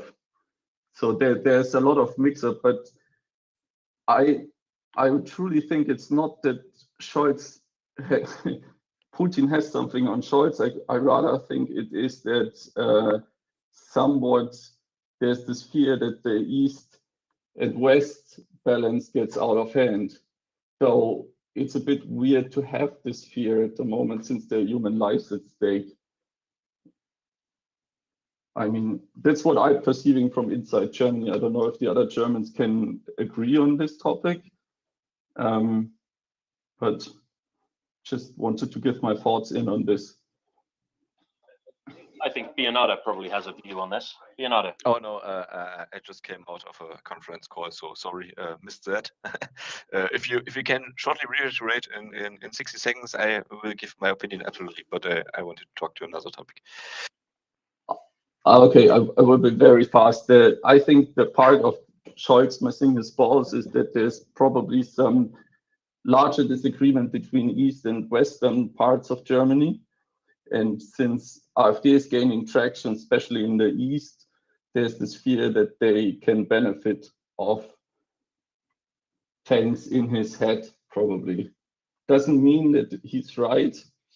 It's just could be a heavy point in his considerations. Yeah, can I ask from which part of Germany you are? I'm from Munich, actually. From Munich. Okay, I'm from Magdeburg, so directly in the big AfD Sumpf. Yeah. The point is, I think I get the point where you come from. But in my experience, I have to say, it's all the same people. It's the same people which were screaming, all the refugees stole our jobs. Then they screamed, "Oh no, I don't want any vaccination." Then they screamed, in between they screamed, "Merkel has to go." Now Merkel is gone. Now, it's kind of always the same people which are in this, and you have a part of the population who is here in East Germany more drawn. But you see also when I think, yeah, I think many people in the area around Schwaben and some was it Schwaben, where the Querdenkers were so imminent. I mean, it was a real rich region in Baden-Württemberg, I think, yeah. There are also some kinds of population were in this. If this influences the decision of Olaf Scholz and his vote, I'm not sure, because I don't think he got chancellor from so many votes. He got chancellor because there was nobody else who really wanted to take the job or had any possibilities, or was as it was the choice between pest and cholera. So and I think he in my opinion, he shouldn't care about this, because anyways, I don't think I think his approval ratings are like 25 or 30% or something like this. Yeah, can you hear me? Jan, would you mind sticking your hand up, please? We do have an order. I'm sorry. For I'm sorry. speaking. I'm not used to this. Sorry. No worries at all. There's a little button at the bottom with a heart with a plus in it. You can press that, and then you can stick your hand up, and we will get to you. Sorry, guys. Just a newbie. No worries at all. No worries at all. We'll get to you. Voita K, you have your hand up. Hi, can you hear me well? You're good. You're good. Marvelous. I'm actually from Czech Republic, and I would like to provide some update from the Czech front. So I guess, as you already know, there was a successful referendum for annexation of the Kaliningrad. Well, formerly Kaliningrad, today it is Králové, and it will be rejoined to the Czech Republic and the part to the Poland. So we are pretty happy that the referendum went well. There was a 98% voters voting for rejoining back to the Czech Republic. So Czech Republic already have the sea again. So that's good news from us. And I just wanted to say some update about the military export. There was some article in the Czech newspapers. The Czech Republic was able to donate and also export, sell. I mean, the military hardware in the ammunition in the value of $4 billion of US dollars. So I think that's kind of significant.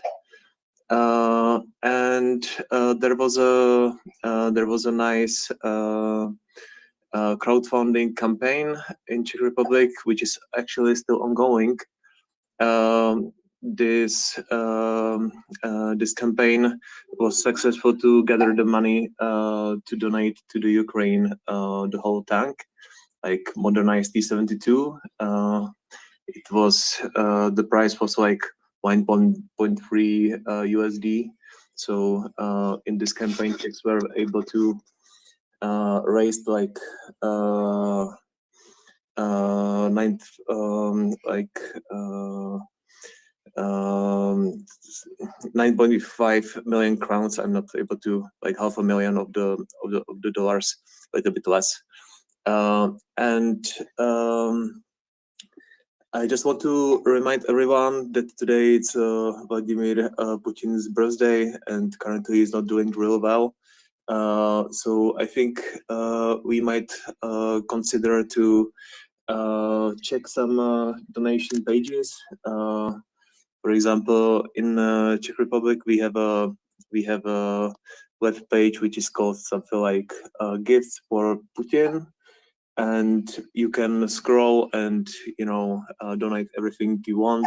You can donate very simple thing like ammunition for the sniper rifle, some holster, bottle, some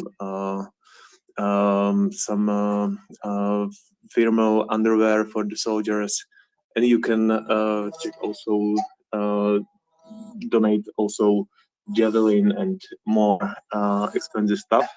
So that's really cool. So if you would like, I have shared on my Twitter account the web page, so you can check on it and donate whatever you want. I think Uncle Bobo would be really happy if you go donate something. Okay, so I think that's all from my side. So thank you for listening, and please check and donate if you can. Thank you very much, Wojta. Yeah, Reuters is reporting that as it's Vladimir Putin's birthday, another great respected leader of a very powerful nation, Mr. Kim Jong-un of North Korea, has sent him birthday greetings, congratulating him for, and I quote, crushing the challenges and threats of the United States. Yeah, so there's that. So yes, I'm sure Putin would appreciate birthday donations. Please whack over in Putin's honor a donation to the charity of your choice in support of Ukraine. We, of course, donate to MriyaAid. MriyaAid is a Canadian registered charity that provides non-lethal aid to the Ukrainian armed forces and civil defense organizations, including but not limited to medical supplies such as tourniquets, bandages, also optics such as night vision, binoculars, thermal vision, etc., as well as clothing, and of course drones. Putin is particularly fond of drones. I'm sure that he would love the Ukrainian armed forces to get a drone for his birthday. So we donate to MriyaAid, a charity with no overheads. So every penny, or entirely staffed by volunteers, so every penny will go towards helping Ukraine. Wojta, while we're on the topic of the new Czech province of Karlovac, how does the work go? How is work going on the Beer Stream 1 pipeline? Has the route been decided? Because I understand the new Czech people of Karlovac, they will need access to fine Czech beer. And there's obviously opportunities for Poland as well, as the pipeline will need to cross Poland. How goes the work on that? I'm sorry, I need to leave for 5 minutes. I will rejoin afterwards. Of course. I'm sorry. I'm just being silly. Okay, some more hands up. Let's go to Bernard and then to Jan Bastian. Bernard. Yeah, I wanted to add something to the topic from before with German, or the migrants living in Germany and the access to media and something like this. We saw a thing in, I'm not sure when it was, which year, but it was around the vote for Erdogan, where he wanted to get more power to his presidential office and everything, and they had to also vote in Germany because we have a few million Turkish people with both citizenship living here in Germany, and they can also vote. And there were active campaigns with all kinds of things of spying on voters and making propaganda leaflets and everything. But the thing is, it was not a clear picture. So it was like 60% were for more rights for Erdogan, and 40% were against it. And why does it happen? Because surely people living here who are not so keen to learn German because it's a hard to learn language and maybe not so close to their original language, so it's harder to learn. They can live here and stay with their small German vocabulary, and can live in their communities where they don't have to speak German. We also have this kind of communities. It brings some problems with, but it's okay. We tolerate it, and it's a free country. But if you ever go to a migrant household in Germany, the access to media is immense. Yeah, it's yeah. You surely you have from the regional provider out of the wall. You can plug in and have like 30 TV channels, and for €2 more, you can get the Russian package or the Turkish package where you have 5 or 7 TV channels. I think it are like 3 or 4 Russian channels. Yeah, but you see at every household a big satellite dish, and they have access to hundreds and hundreds and hundreds of TV channels. Not only channels, Russian-speaking channels from Russia, but from other countries, from Ukraine, from so many Russian-speaking countries, or countries which speak a really similar language. For example, when my friend from Serbia was talking to his mate, I had Russian in school 5 years. I could understand about which topics they were speaking. There are some languages which are closer, and it's not so hard to understand or to get some subtitles. Yeah, it's not they don't have any access to media or something like this. There's much possibility, and I even see old grandmothers, Turkish grandmothers, or Eastern European grandmothers with a smartphone, FaceTiming, and everything. So that's is not, yeah, some special kind of magic. Thank you, Bernardo. Jan Bastian, sorry for the Yeah. wait. Yeah, no problem. Hi guys. I'm just not used to this kind of stuff, so I'm okay. First of all, I wanted to congratulate Czech Republic for their new territory. Yeah, as my mother is born in Kaliningrad, so I'm 50% Czech now. I'm really proud of it. So it's a lucky day. Yeah, I don't know if it fits because I wanted to say Bionardi very often says something about the East German perspective. Yeah, on the support of maybe of Ukraine and of the weapons delivery. What I want to say is I don't think it's lacking support of the population. Basically, it might be more a problem in Eastern Germany, but I think if you ask people, the vast majority just wants to support Ukraine and just wants to send weapons and wants to support way more. All polls are showing this. And I don't think that the reluctance of Scholz not to send Leopards or weapons is something because because the population wouldn't support it. I think one problem, one basic problem of Scholz is that he is not the one who is shaping opinion. He somehow sneaked into his position by being Merkel version 2. He doesn't want to make any trouble. He doesn't want to have an opinion, strong opinion. He just wants to raise his flag where the wind blows, so to say. And that this doesn't work out in times like these. So this is his basic problem, and he has no ability to shape opinions, to say, well, this is the way we want to go. We all listen at his speech where he said it's Zeitenwende, it's everything changes. But my impression is that just a speech writer wrote it into it somehow for him, and he was surprised about what avalanche he started with it, but it's not really his impression. I think it's basically really a problem of the SPD governing party. So it's a traditional problem. We have many. The SPD has many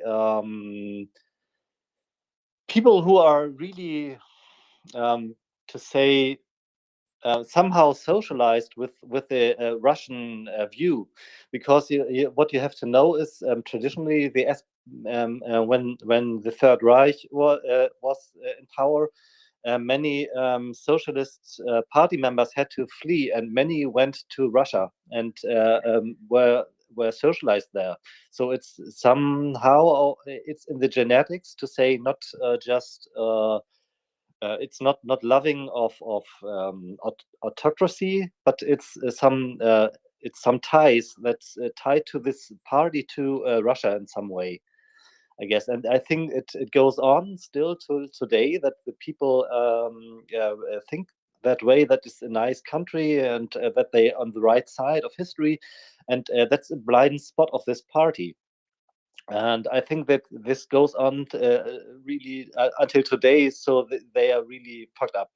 And that was an open door, I think, for say it openly, for corruption. So I would just say that just many party members have been corrupted, and you even see it by the advisors that still there shaping the politics of the SPD party and of the chancellor. One name is for Jens Plötner, for example, who still is advocating for Russian views and say, "Oh, we shall put that into the boat and nothing without Russia." And it's like we go forward with brakes, with people standing on the brakes politically and in the backgrounds, and it's really hard to go against it. So it's all about corruption, I think. And what we have to know about Scholz is it's just a conspiracy theory of mine, but I think Scholz was before what's the name? The mayor of Hamburg, of the city of Hamburg, of the country of Hamburg, and with the cum-ex scandal that billions of money has been stolen from the public. There was a bank in Hamburg, the Warburg Bank, which also did this thing, and it's quite obvious that there was a secret deal that they didn't have to pay back taxes. And Scholz had had many meetings about that, and he doesn't he just has some kind of Alzheimer. He doesn't remember anything about it. And I think this is a thing, he has really dirt on his shoes. And I'm quite convinced that the FSB and Russia just know about it, and they have something against him. Even another scandal in Germany was this with Cum-ex. Cum-ex was the one thing, and the other thing was this Warburg Bank. Wirecard. Wirecard, the Wirecard scandal, where Jan Masalek, one of the criminal crooks, just went to Russia and is staying there. So I think there's a lot of material that can be turned against Scholz, and I think that he tries to fly underneath the radar for Russia, and he does something not to be a traitor in the coalition against Russia. He doesn't want to be a traitor, so he flies very low. But I think he's in danger that he loses his job. So I guess that the Kremlin has something against him. That's my perspective on that. So I'm finished. Thank you. We've discussed German politics at some length this morning, so I'll take a couple more points on that with from Floria, and I assume Vasilias, and then I would like to move on to Ukraine, please. So let's go Floria, Vasilias, and then we'll move on. Just very shortly, it's been said. I think it's real corruption. You have to name it by the corruption, and it's not the advisors. It's the whole bunch around Mr. Schröder. It's really corruption and money drives. That's my point. Thank you. Thank you, Floria. Vasilias, a final point on Germany, please. Yes, I hope it will be so easy, actually, and I don't want to open up a box of Pandora too much, but with the explanation from Bionite, which was great, was only reflecting why the SPD is a bad party to deal with a problem. But I mean, we need to remember that Merkel did the same, and she also took some voices lately, completely stating that there is no future without Russia.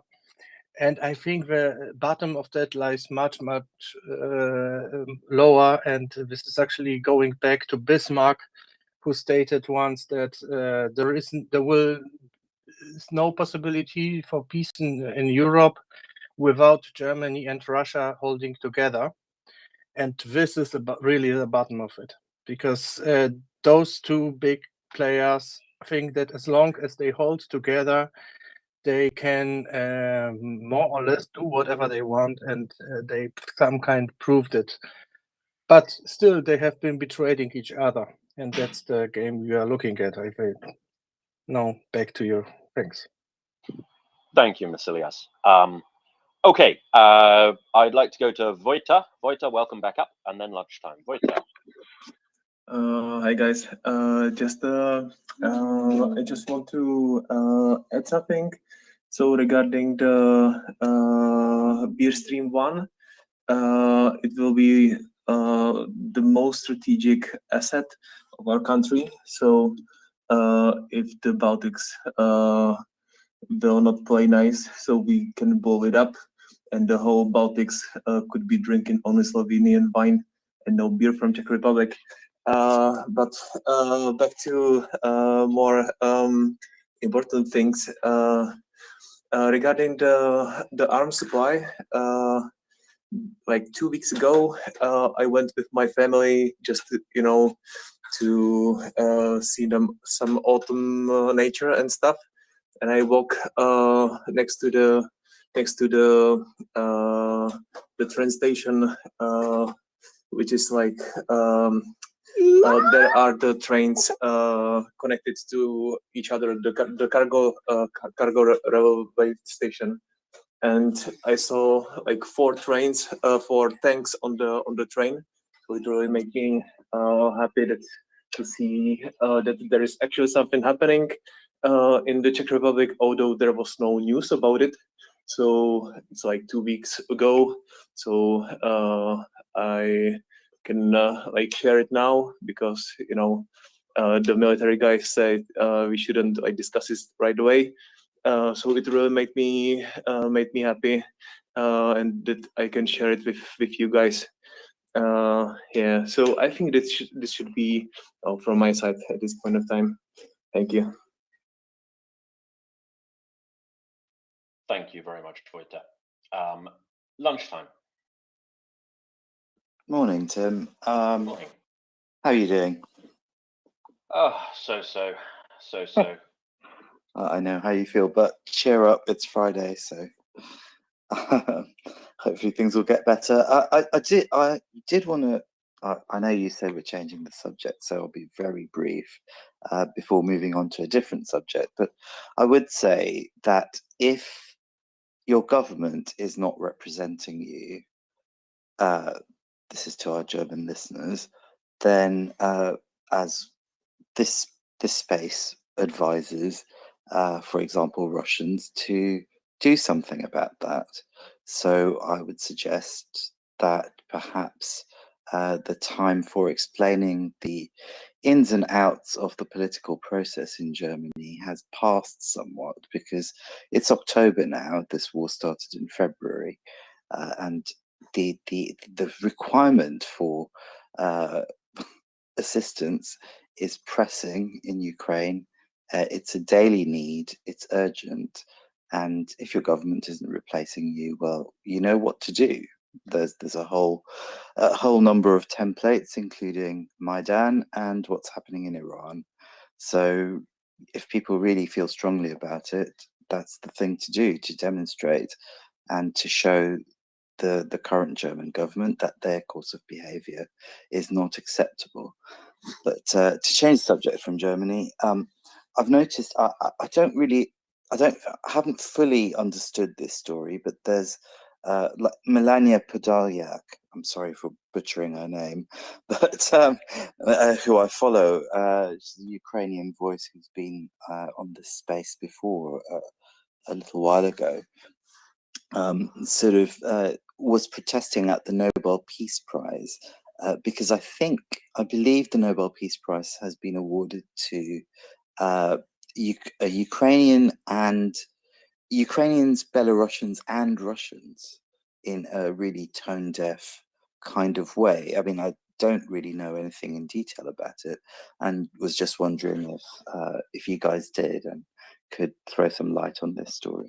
Thanks.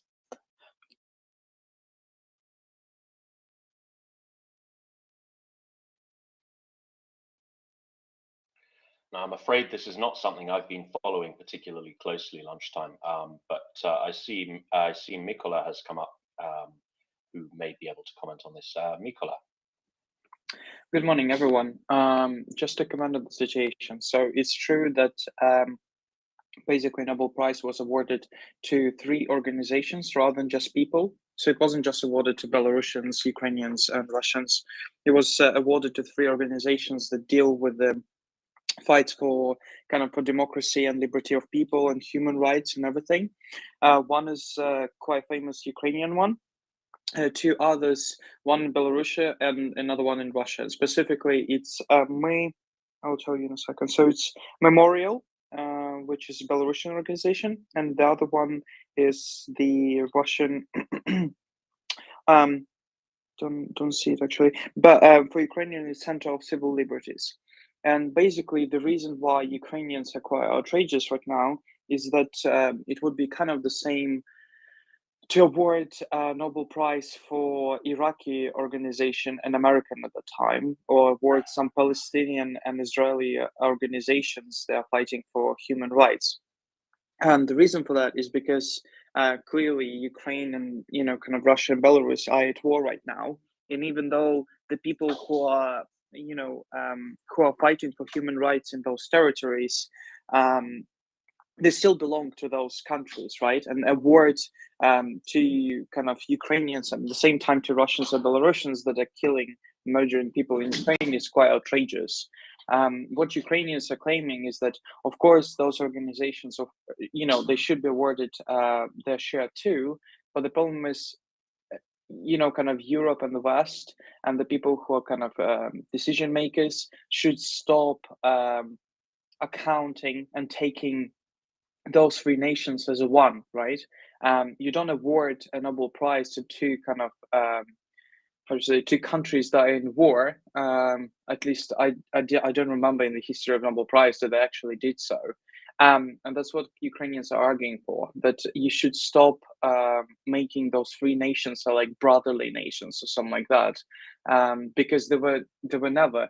In fact, if you look at the history, Ukraine has been in war with Russia since 16th, 15th century. And we can even look back at the Kiev Rus, where the Mongols were mixing with Russians and everything, and they were burning Kiev multiple times. So claiming that Ukrainians are a brotherly nation with Russia is quite a big thing. And that's why Ukrainians are, outraged with all the situation, because they don't want to be on the same boat with Belarusians and Russians. And frankly speaking, Ukrainians are obviously upset about this because, Ukrainians sacrificed their own lives on Maidan revolution, and they didn't see the same kind of wave of protests in Russia and Belarus, where they were trying to stop their dictators, from which Ukrainians are actually ultimately suffering right now. Thanks. Oh, sorry, Tim. That's okay. If you had any comeback, Lunchtime, please go ahead. Failing that, we'll go to Florian.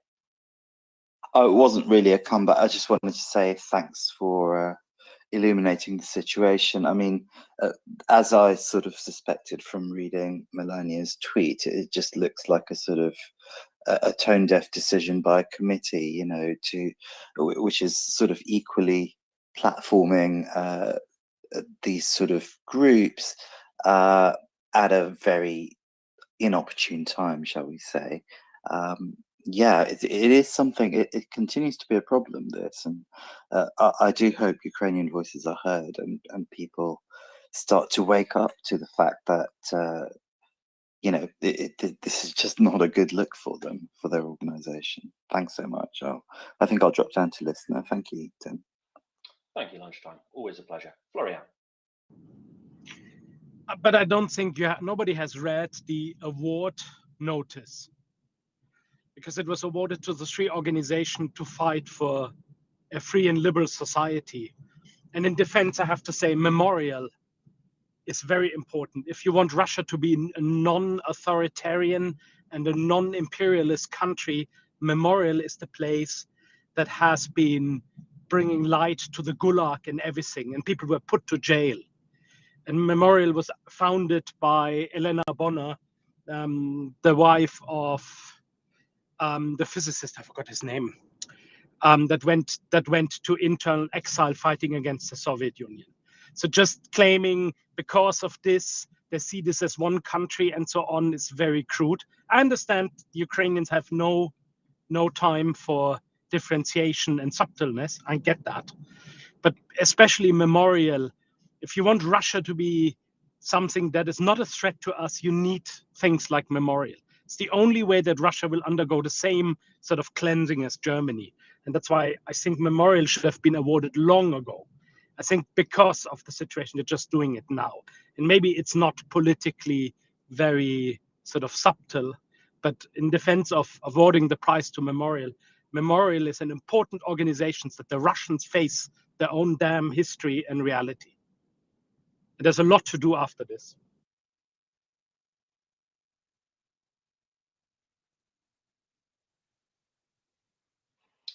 Thank you. Mikola. Yeah, sorry. No, I absolutely understand, and I mentioned precisely that there were for democracy and human rights and everything. My problem is that there were multiple years, and there will be a lot of years ahead where they could be giving the Nobel Prize for that, right?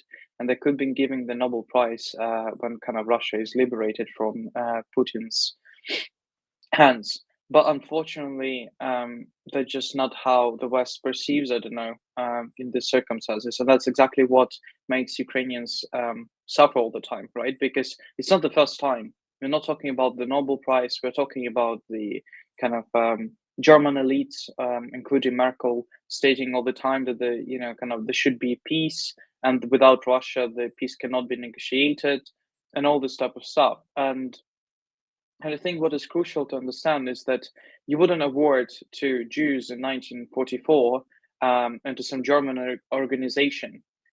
That's what's crucial. So we are not talking about or trying to diminish the importance of the achievement of those two organizations in Belarus, and those people, they definitely went through the suffering that normal citizens don't go through, and they're not just political bots sitting and trying to argue on the internet, right?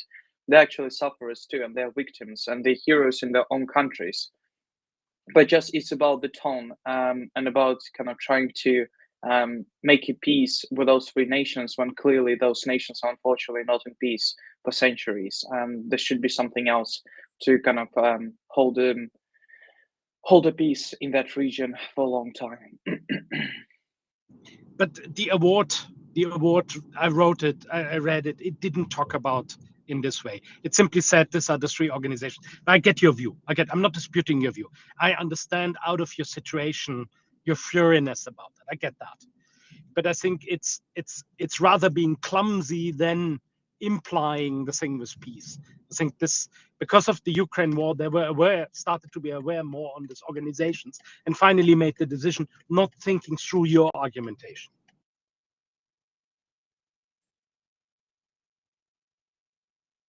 I get that. I absolutely get that. The only problem I have is that when the thing repeats a lot, it becomes a pattern. And even I don't know. Maybe I don't believe in the in just chances that every single time this thing occurs, right? So I don't know. But yeah, I agree with you. No worries.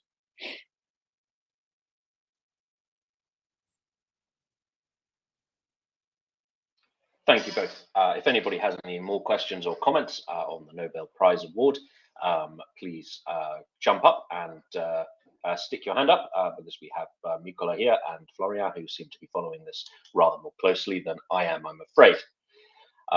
So a quick look at today's guests at excuse me, at 1800 London time, 2000 Kiev time. That's 10 a.m. Pacific and 1 p.m. Eastern in the United States. You can join us for a chat with Dr. Ian Garner, who is a Russian media expert, a historian, and translator of Russian propaganda, among other things. So please join us later on this evening, my time, 2000 Kiev time, 1800 London, for a chat with Dr. Ian Garner. So for those just joining us, yes, there are people just joining us, you are listening to the Maria Report. We are a 24-hour information space dedicated to reporting accurately and disseminating expert opinion on the war in Ukraine. We can have now a very quick look at the news and the military updates that are coming out. Now, down in Kherson, it is reported that offensive operations continue. Yesterday, Ukrainian forces reached the outskirts of Snihorivka, which is a city to the north of Kherson, right on the edge of the Kherson area of operations. The Russian HQ are reported to have withdrawn on the 4th of October as Ukrainian forces approached. Close to Mykolaiv, 3 Iranian Shahed 136 suicide drones were shot down. They were apparently approaching Mykolaiv, which is in free Ukraine. But what air defense doing? Well, Ukrainian air defense apparently is operating very effectively, because this drone mission failed at the cost of three rubbish Iranian-made drones. There have been a number of airstrikes by Ukrainian forces in the Kherson area of operations, so 7 close air support missions, as well as 350 artillery fire missions, including which have destroyed a number of targets, including 4 self-propelled guns and a number of Russian missile systems. There have also been further strikes on the Antonovsky Bridge, which is the main crossing of the Dnieper River, just outside, so just kind of to the northeast of Ukraine, of Kherson city itself.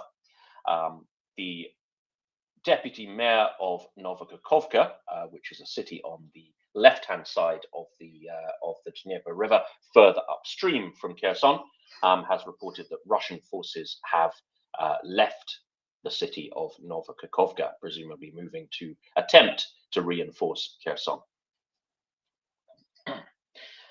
In other news, there has been a bit of an incident on the border with Estonia. So the Russian border with Estonia, down near, which south of me, but it may be up for you, down in Luhamaa, which is a rural area in the south of Estonia. In Läänemets is the nearest town. There has been a flurry of Ukrainian refugees attempting to enter Estonia from the Russian side. Now, they have been frustrated and blocked at every turn by the Russian border force. There have been reports of hours and hours of delays. It's not particularly warm in Estonia at the moment. It's also raining quite a lot, on and off. It's sunny at the moment, but it's raining quite a lot on and off. And there are reports that these Ukrainian refugees trying to exercise their legal rights to gain asylum in a free country such as Estonia, they have been frustrated and blocked at every turn. Now it is reported that over 1,000 of them, over 1,000 Ukrainian refugees trying to cross into Estonia, have been herded onto buses by Russian border guards and shipped to an unknown destination and an unknown fate. Now, this comes as there has been a surge of people attempting to leave Russia on the back of Russia's partial mobilization order. We've seen extremely chaotic queues at the Georgian border, where the Russian military have even set up border posts. Have even set up recruitment posts, trying to catch the people who are draft eligible or indeed draft required, trying to cross over into Georgia. So chaotic scenes on the Estonian border there. Not sure what's happening to these 1,000 refugees who have apparently been kidnapped, but as soon as we have more news about their fate, we will be sure to announce it. Now, in other military news, hang on, let me just grab my notes. In other military news, the United States Institute for the Study of War is reporting, bear with me, that they're reporting that the Russian use of Iranian-made drones is unlikely to affect the course of the war in any significant way. Now, the Brigadier General Alexei Hromov, who is a deputy chief of the operational department of the Ukrainian General Staff, stated yesterday that the Russian forces have used a total of 86 Iranian Shahed 136 drones, and 60% of them have been shot down. The Russian forces don't appear to be using these drones in a way that makes any strategic sense. They've compared Brigadier Hromov rather, has compared the potential of these drones to US supplied systems such as HIMARS, which have achieved an extraordinary asymmetric effect on the battlefield. And he has said that the relative ineffectiveness of the Shahed drones, as well as Russia's inability to use them effectively, have not resulted in any significant change in the dynamics on the battlefield. The Ukrainian Air Force has stated that Russia is increasingly using these Iranian-made suicide drones to replace the high precision missile systems that Russia has been using up till this point. Now, we've reported quite extensively on the MriyaReport about Russia's lack of ammunition for the many missile systems that they operate. They have fired an extraordinary number of missiles at Ukrainian civilians in particular, but at Ukraine in general. And there are various reasons, including the reliance on Western-made parts, such as microprocessors, why they are unable to resupply themselves at the rate they need to maintain their capability in long-range missiles and even short-range missiles. And so they seem to be using these highly ineffective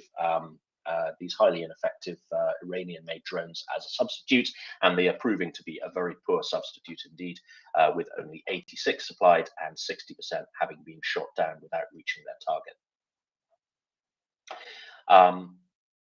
In other news, the Ukrainian forces have continued their offensive in northeastern Kharkov Oblast, near Kupiansk. The operations threaten Russian positions along the Kreminets-Svatove road in western Luhansk Oblast. Now, Russian troops are likely to be establishing defensive positions in Upper Kherson, following the collapse of the Russian line in northeast Kherson. There have been further unsuccessful attacks in Donetsk Oblast around Bakhmut. Now, this is something that the Russians have been doing a fair bit. We discussed this on the channel yesterday. They appear to be using extremely ineffective Wagner Group troops. Wagner Group, it calls itself a private military contractor. It is a mercenary organization, very, very closely linked to the Russian government, and it mainly hires retired members of the Russian armed forces. It is used in various roles. It's basically an arm's length paramilitary organization for the Russian state. They've been linked to numerous atrocities, particularly in Africa, but also in Ukraine as well. They have been involved in the recent coup d'etat in Burkina Faso, which everybody, I'm sure, is hoping the French will deal with very shortly. So they're kind of jobbing war criminals, is the best way to describe Wagner Group, in my opinion. And they've been involved in the assaults on Bakhmut, which is a Ukrainian-held town in Donetsk Oblast. They've made a number of attacks on Bakhmut. All of them have failed.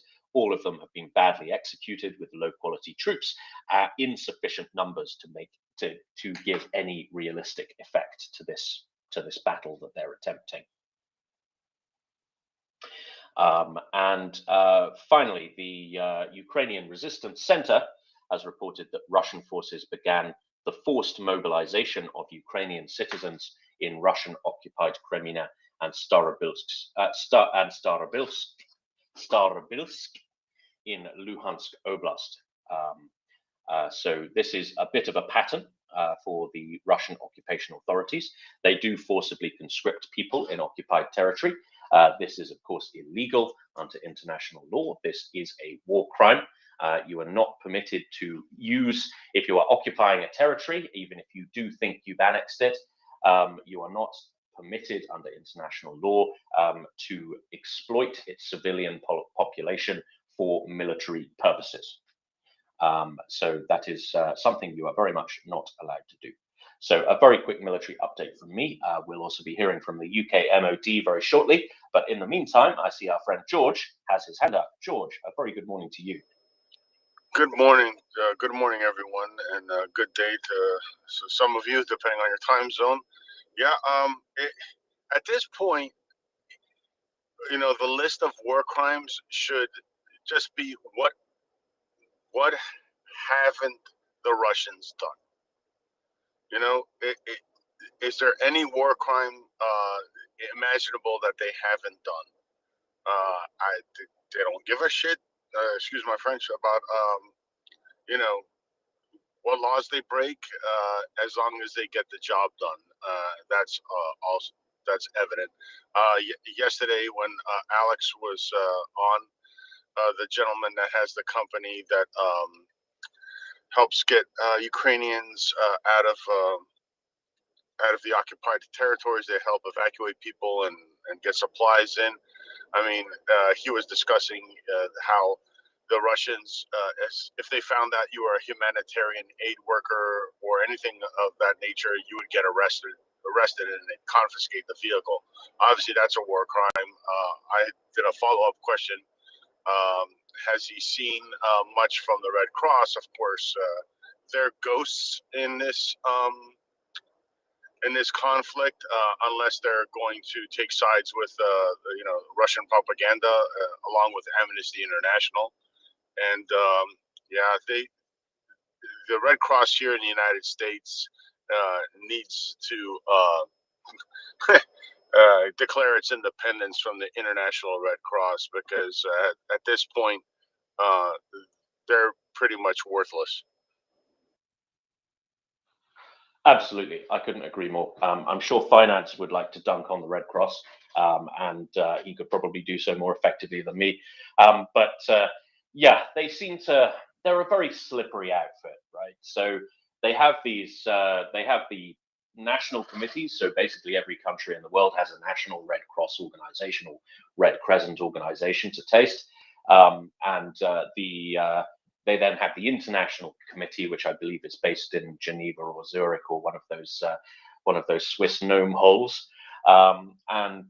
They kind of hide behind the operational independence of the national committees. So, you know, whenever the Russian Committee of the Red Cross disgraces itself with Putinite propaganda, which they do on a very, very regular basis.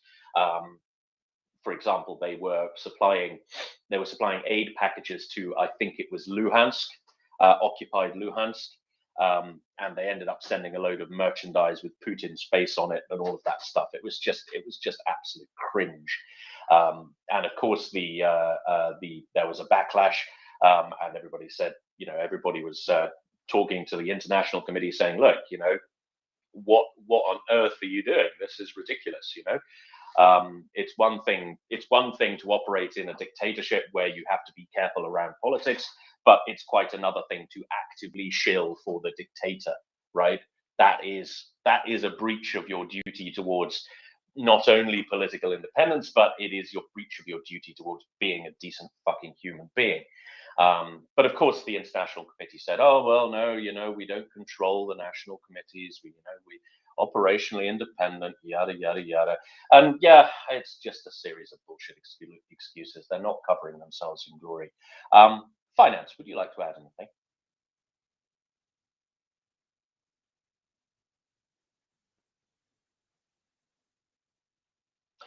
Okay, I don't think we have finance. So yes, if you would like to slag off the Red Cross, please come up and raise your hand. Hey, wait, slag off the Red Cross? I heard slag off the Red Cross. That made you wake up. Yes, George has just come up, and we were talking about the forced conscription, which has been expanded, according to the Institute for the Study of War, that Russian-occupied Crimea and Starobilsk in Luhansk Oblast.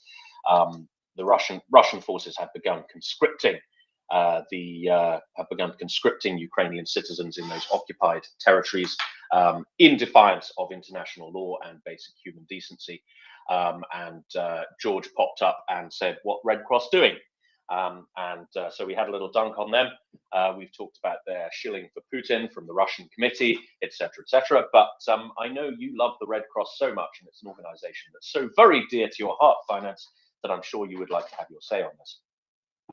Sure, yeah, no, I mean, they advocated for the genocide of my people back in World War II, and their country director for Germany on a call was known for discussing the final solution of the Jewish people. I believe he actually used that term. They also knew about the horrors going on in Nazi concentration camps and decided it would be better if they didn't discuss them. And somehow people have debated whether or not it was acceptable for them to hide that because they needed to work with the Nazis. So apparently there's actually people who are considered reasonable debating whether or not the Red Cross as an organization should be hiding genocide back in World War II. But okay, you might say that that's ancient history. Let's talk about modern history. Turns out in Syria, the Red Crescent, the local Red Cross when you're in Muslim worlds, becomes the Red Crescent because obviously cross, Christian symbol, crescent, Muslim symbol. Okay, the Red Crescent in Syria, when they were off to go provide humanitarian services to the Aleppo fighters who were opposing Assad. That's something that the Red Cross normally does. Turns out that when they were given the positions to go send their medical services to, that instead of getting medical services, they were getting Russian airstrikes laid down on them.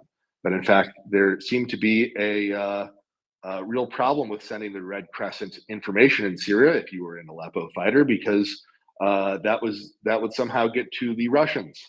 So I don't know if that's a cryptographic problem or if they were just feeding it to them. Either way, that occurred. Let's go move all the way forward to this war, where the Red Cross in Ukraine started out by spending all their money on, I think they did administration, and then they set up a site like super far away from the front lines in Ukraine that had some sort of medical stuff stored in it, but wasn't exactly what the Ukrainians were asked for, and importantly, wasn't near the front lines. And of course, always exciting, in Russia, the local Red Cross of Russia decided to really help out with the problem of kidnapped and Ukrainians by handing them all mugs with Putin's face on them when they got through the filtration camp, because I'm sure that's really what everybody wanted to see. I don't know if they've done things like track all the stolen kids and Ukrainians. They have not spoken out against the genocide. It wouldn't be the first time they haven't spoken out to the genocide. As I said, the German director of the Red Cross referred to it as the final solution to the Jewish problem. So it wouldn't be the first time they didn't give a flying fuck about genocide. So as far as I'm concerned, the Red Cross can take a long walk off a short pier and really should stop existing as an organization. Please donate your money literally anywhere else. Now, Finance, do you feel that you're a problem that needs a solution? Like, is that language that you feel is appropriate for a human rights organization? the Red Cross believes in human rights for dictators that pay them, and I feel that Vladimir Putin is a problem that needs an organization. And as was brought up earlier, it is his birthday today, and I wish him many, many Russian windows to fall out of. And I hope he hits all of them on his way down through a 20-foot drop. Thank you very much, Finance. I believe George had his hand up, then Tom, then Anon. George. Yes. So both of you, Tim and Finance. Yeah, it's ridiculous. You know, I've been deployed overseas and actually worked with them in a couple of countries, and yeah, I know they have a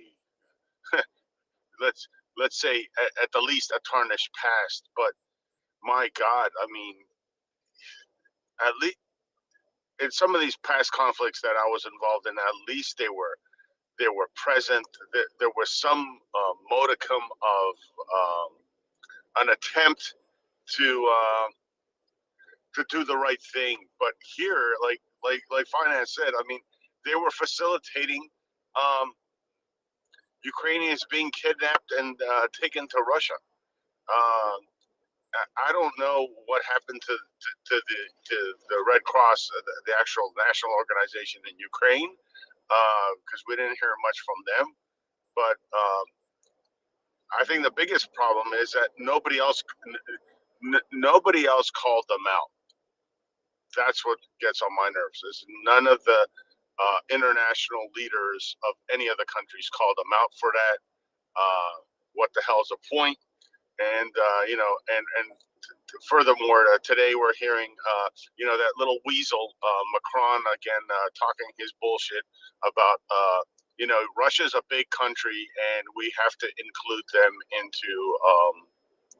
into negotiations and yada yada yada. Yeah, they're a big country now because they're enslaving a bunch of the lesser known republics to the west. That's why they're a bigger country.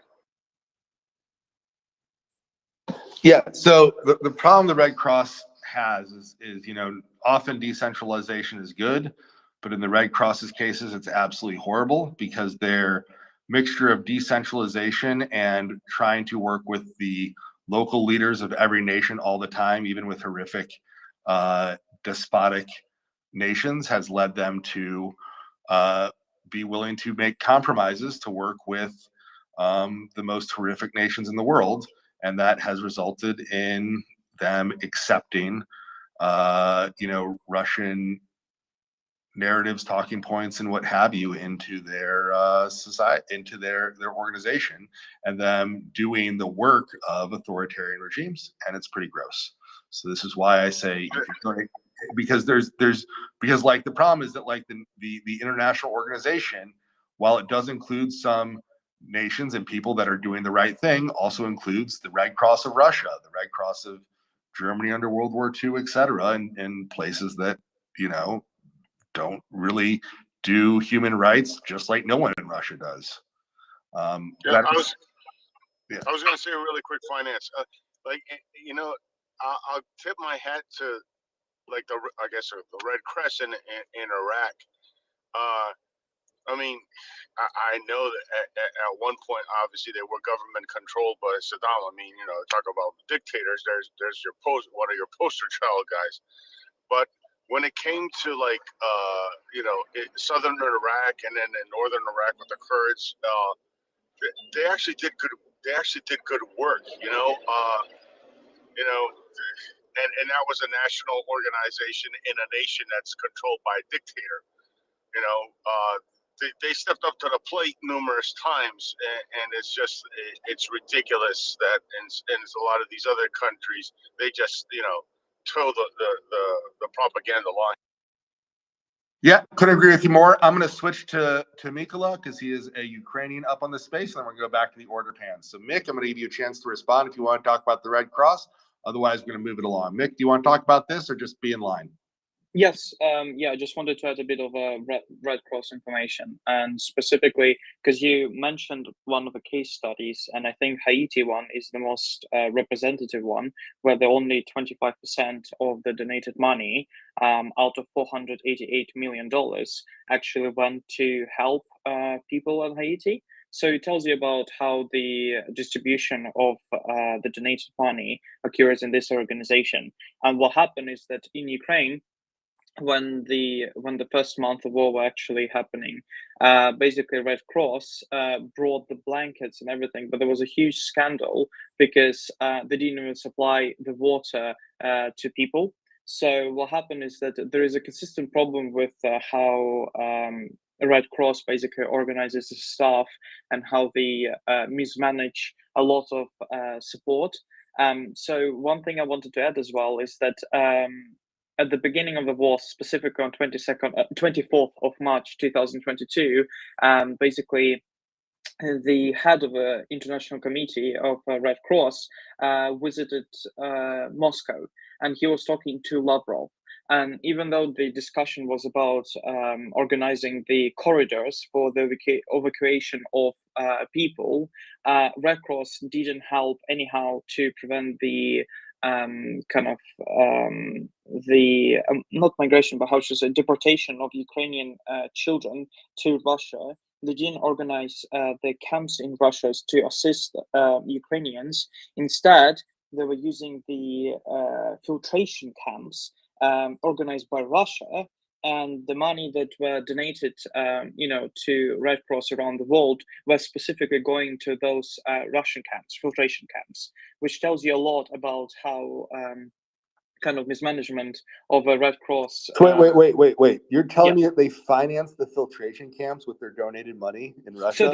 So they didn't even specifically I should be careful with the words here, but the way how it works is that the Russia organized the filtration camps, and then the Red Cross workers specifically from Russia, because they also have their own representative in Russia, they visited those camps and they were bringing the blankets and the water, right, rather than organizing the shelters independently from the Russian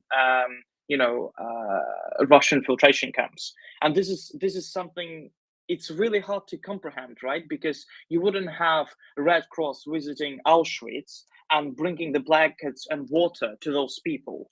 Actually, Red Cross was not quite visiting Auschwitz, but they did do that to a couple other spots. They did it to the children's concentration camp. I'm trying to remember the name of it right now off the top of my head. So you actually would have the Red Cross doing, thank you, Theresienstadt. They famously visited, and that was a thing. But so you're absolutely correct that this is, so they were financing, by which I mean they were actually supplying with services the Russian filtration camps. That should tell you everything about where your aid dollar goes with going to the Red Cross. You too can finance a Russian filtration camp. Great. Yeah, and specifically to add to this, so there is actually evidence of the behavior of kind of a weird behavior by International Committee of the Red Cross and its head, who announced the decision to open an office in Russian Rostov to assist Russian terrorists in the illegal deportation of Ukrainian citizens. So that's exactly what that you should be aware of. Moreover, the Red Cross was keeping silent about the Russian filtration camps at the beginning of the war. And it seems to be a bizarre thing about the organization that's supposed to prevent this from occurring, right?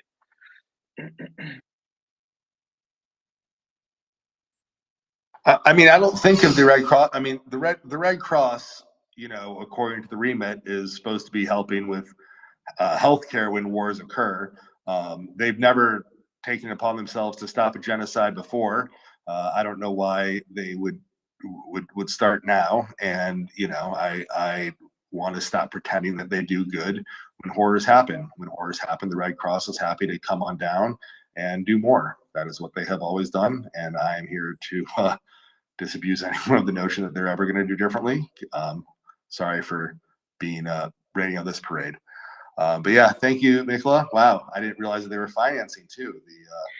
And I will also add just a little thing on this. So what happened is that we all heard about Olenivka, right, where the Ukrainian victims, so from Azovstal, how they were, butchered there, and basically there was an explosion in the place of detainment. Basically, since the beginning of the war and from July, so we're talking about this 3-4 months right now, Red Cross still kind of didn't negotiate to access to those people, and that's a huge thing, right? So even though they're siding with Russia and so on, they still couldn't negotiate with Russians to see those people and help them and assist, and that's the people who probably require the most help right now.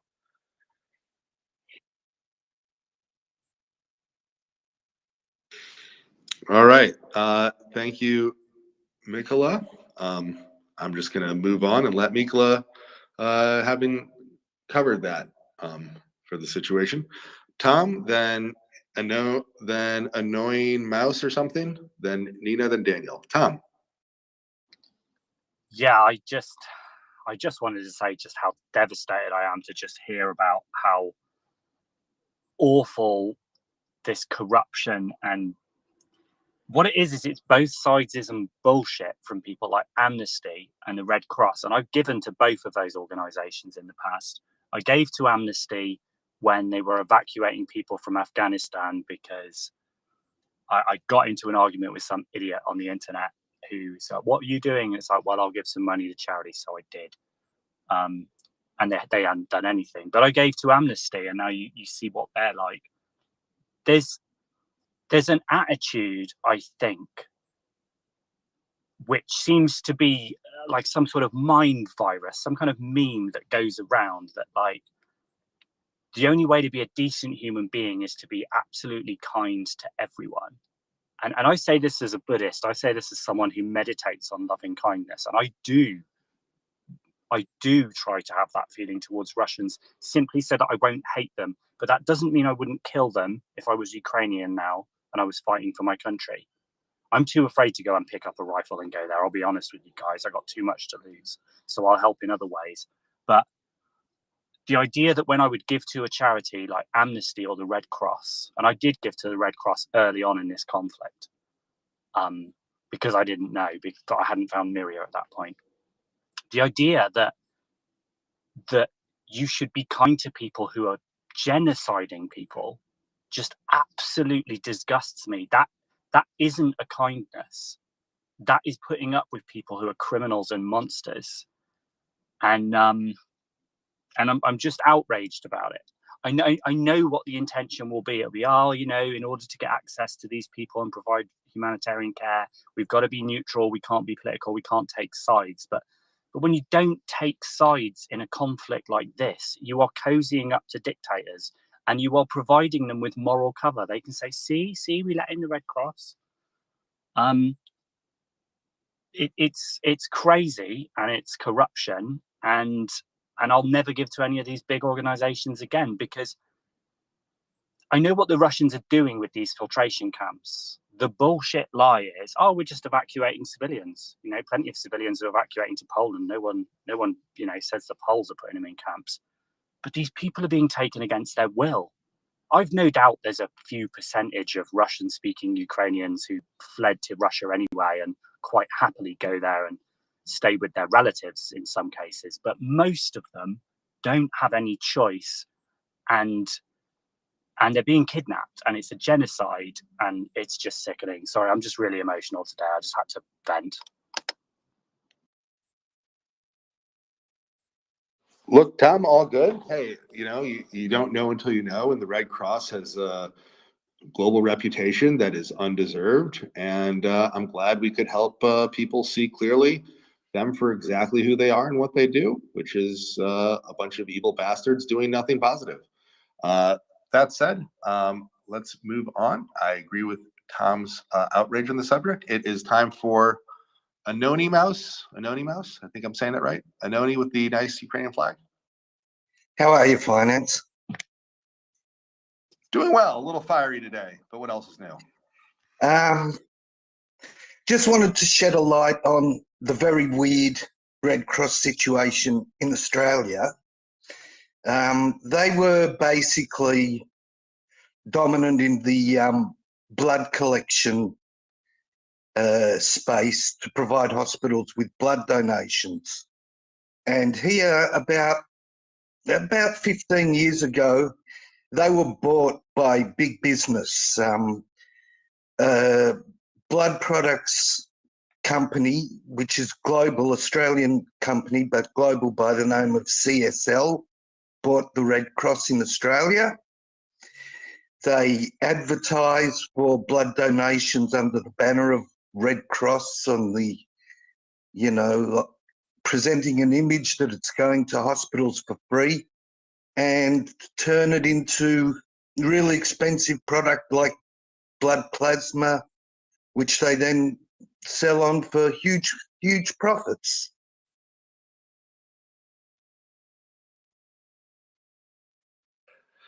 I wish I could say I was surprised. I really do. I'm not. If they were then, helping donate those profits and recycling them, that would be great. But the Red Cross, as discussed, tends to be a highly inefficient organization that just pays for a whole lot of bureaucracy. So, I can't say that is surprising or the way they work. It just sounds like they're a not-for-profit business in that case, which, I mean, there's total use of getting lots of people to donate bloods and getting it to hospitals. I think that's an important thing that occurs, and I don't mind that even being a business activity. But the weird sleaziness of it coming under the Red Cross might rub people the wrong way, and that would include me, and I completely understand where you're coming from. All right, we are going to move forward with our hands. Appreciate the story. And I believe next up is Nina, then Daniel. Nina. Thank you, Finance. Did you say you are a little bit fired up?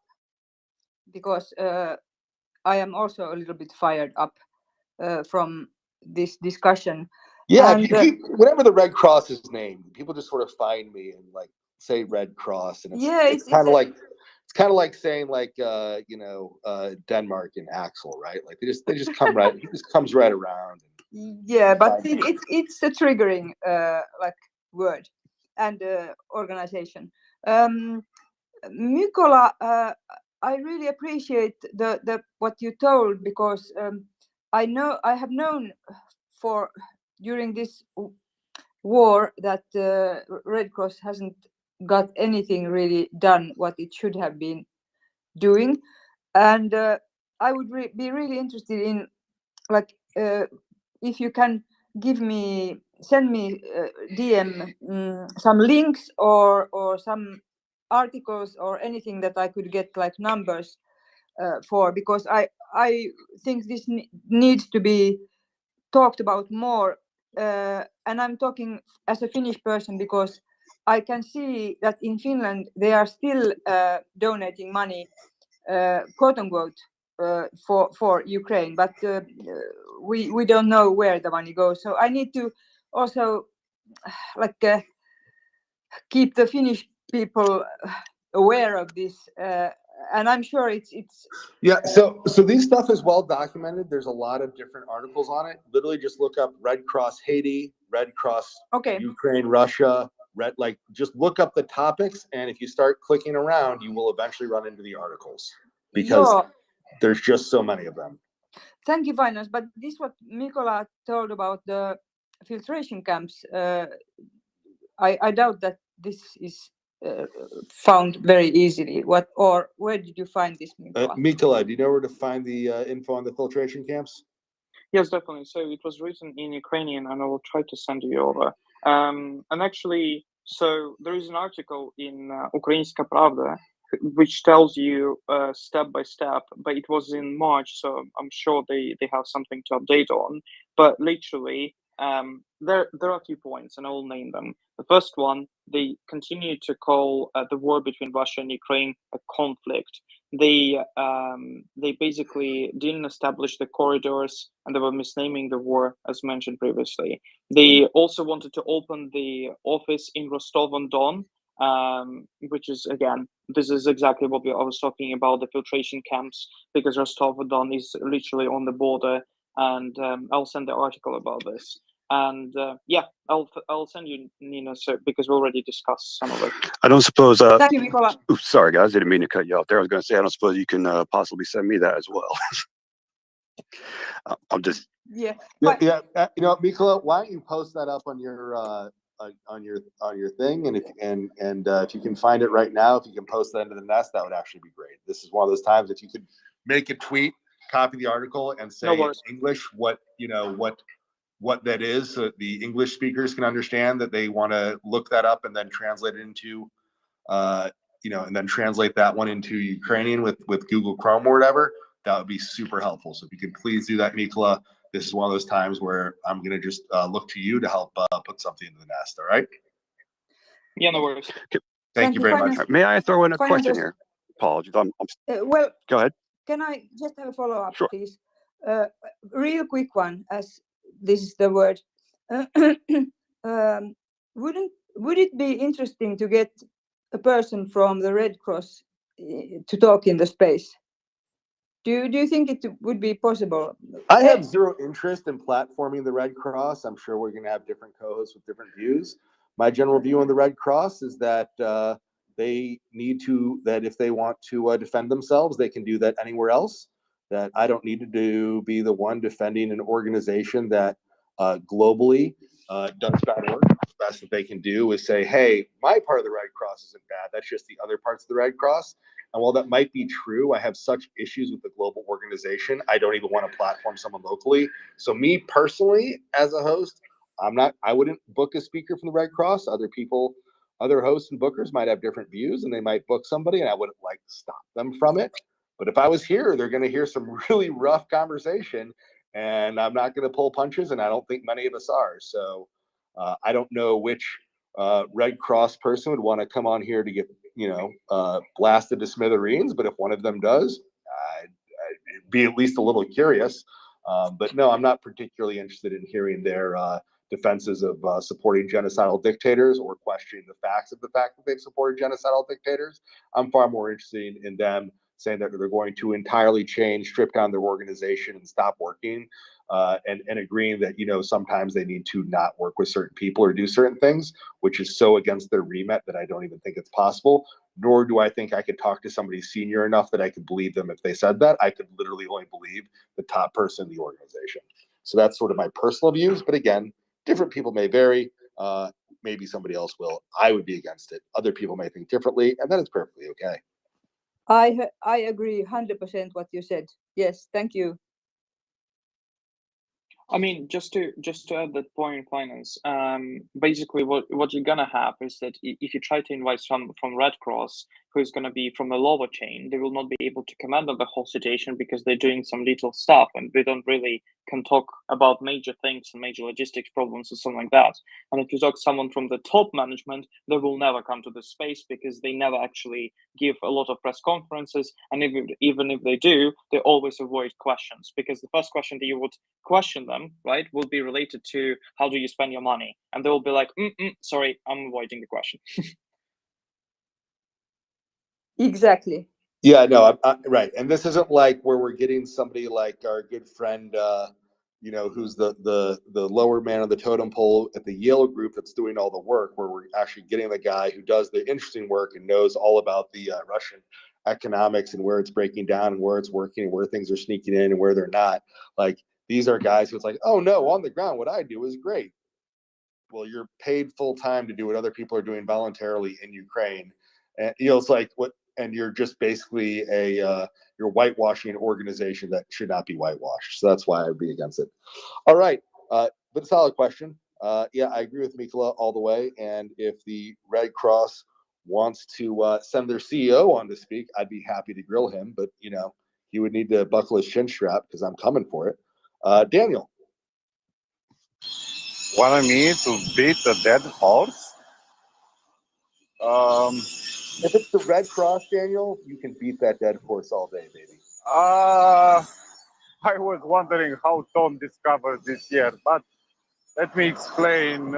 Maybe somebody missed this. Red Cross and Red Crescent organizations don't act like a powerful international organization. That is the wrong perception there.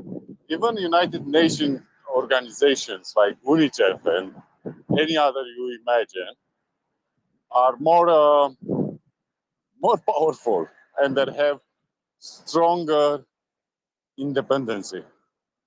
Red Cross organizations in places like Syria or Russia they act on approval of government. So if you are in Red Cross ambulance in Syria, and the guys who go to help you and they are not allowing, how I can explain? You are fucked. Same for Russia. If Red Cross Russia was even a bit autonomous, will be declared foreign agent, closed and banned. This is what you need to understand. The organization, international organization, started from very, very good intentions. They failed again and again because the mechanisms were wrong. For example, in Romania, Red Cross head is the wife of vice chairman of NATO, former president of the party which is in power now. And we all know this shit and don't give a crap about Red Cross because we use our brains. So when Ukrainians start to cross the border, they didn't act organization like Save the Children and things like that. People, personal, particularly, and other small organizations or NGOs. So please, let's end this topic and end it because it's not relevant at all. We waste energy. In my opinion, they have a bad history because it's not well founded. They cannot control, they cannot impose, they cannot be autonomous. If they were autonomous, yes, we can slap them. But at this moment to say about, wow, Red Cross Russia don't give a fuck about Azov. Of course they don't. If they say anything, they will be disbanded tomorrow by a decree. This organization don't act without government approval.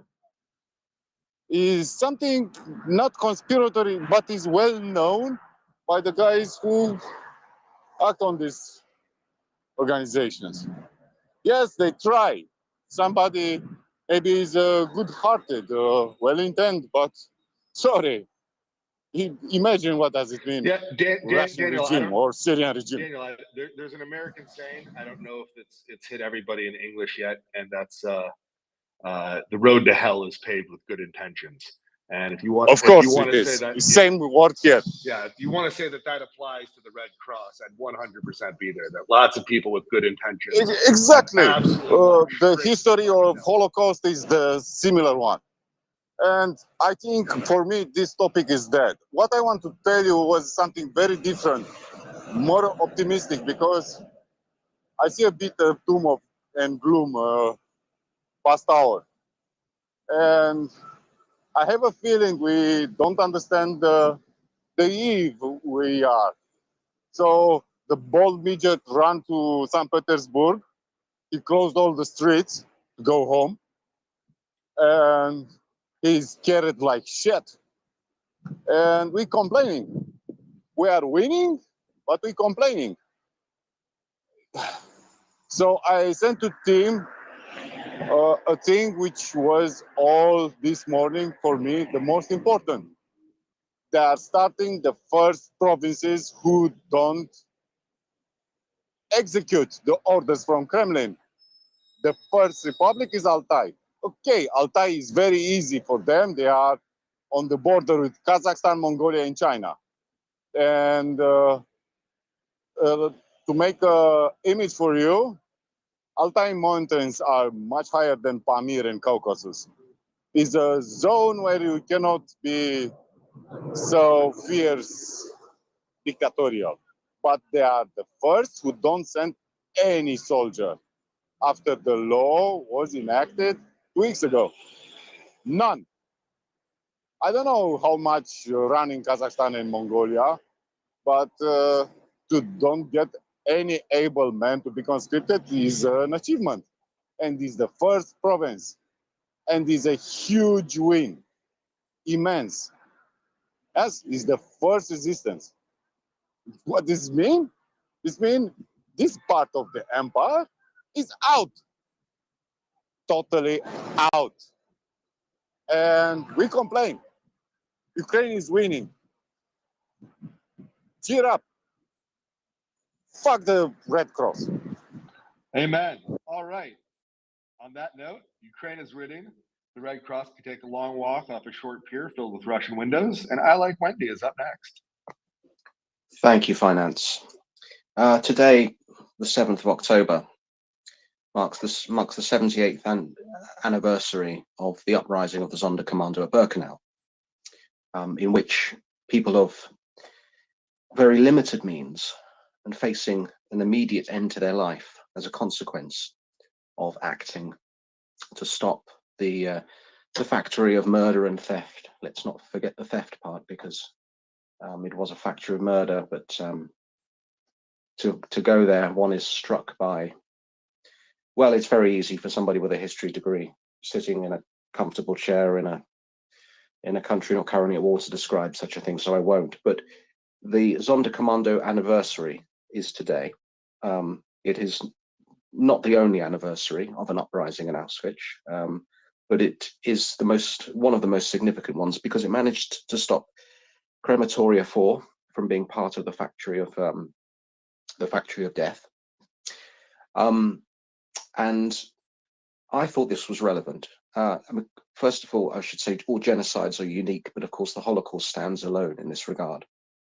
But in 1996, the Red Cross was forced to hand over its files relating to this time concerning the Holocaust. And these files provided verification that this organization knew of camps like Birkenau, but felt, quote, powerless to speak out. So in 2022, we have an organization which exists and is quite obviously, we've heard many times on this space from many testimonies, quite redundant in its remit, and is negligent in its remit, and yet it continues to operate. And I thought, if this organization were a human being, this human being would be accountable for failing.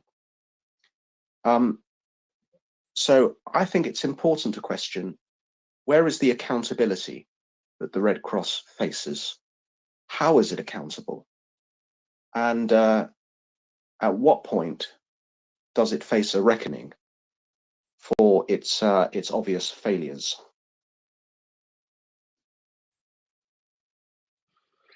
I don't know. I don't think that the Red Cross is going to have a reckoning for its obvious failures. I wish it would. I hope that we just starve it of its money. And insofar as I am a host on this space, which has currently 586 listeners, I have informed 586 more people who may have heard me before the fact that their money should go elsewhere, their time should go elsewhere. When they talk to anybody about the Red Cross, it's about the fact that they supported the Holocaust, they supported murdering, they actually sent in the coordinates to murder Syrian rebels. And if you can't find Assad to be a disgusting, vile individual who deserves to be rebelled against, I don't know what to tell you. And that they are supporting and helping out with the filtration camps of the current genocidal Russian endeavor. And their gift to the Ukrainians, besides supporting the Russian filtration camps, is mugs with Putin's face on them. So I would say that, these guys can go enjoy a Russian window or just become a Russian organization or something. But I don't think they're going to see a reckoning. I think that they're going to come away free of most charges again. And please send your donation money elsewhere. But I wish they would. I'm just not that optimistic. Either way, I use what little platform I have to remind everybody to please send the Red Cross somewhere else. All right, Nina, your hand is up. Thank you, Finance. And if I move on from this Red Cross point. Please, I think we have stabbed the Red Cross enough for one day. Let us move on to any other topic, like Ukraine winning. Ukraine winning is a great topic. Yeah, Ukraine is currently winning on the battlefield. Yeah, and this is, of course, the most important thing. But also, I was really interested in what Daniel said, because all kinds of, let's say, inner movements in Russia interest me. And also I read on Yle News today that there are we have several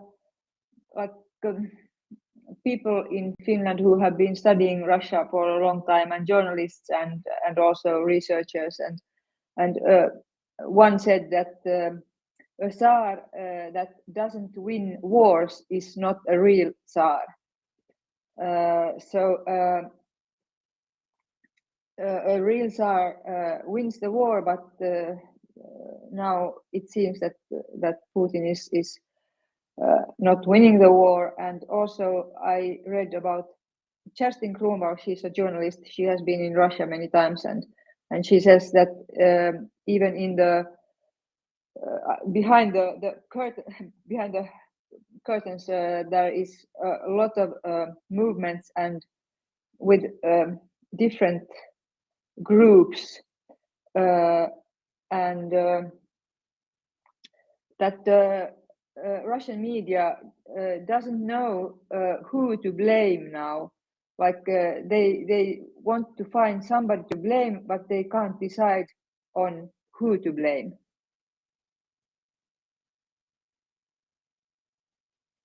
This was just like a comment to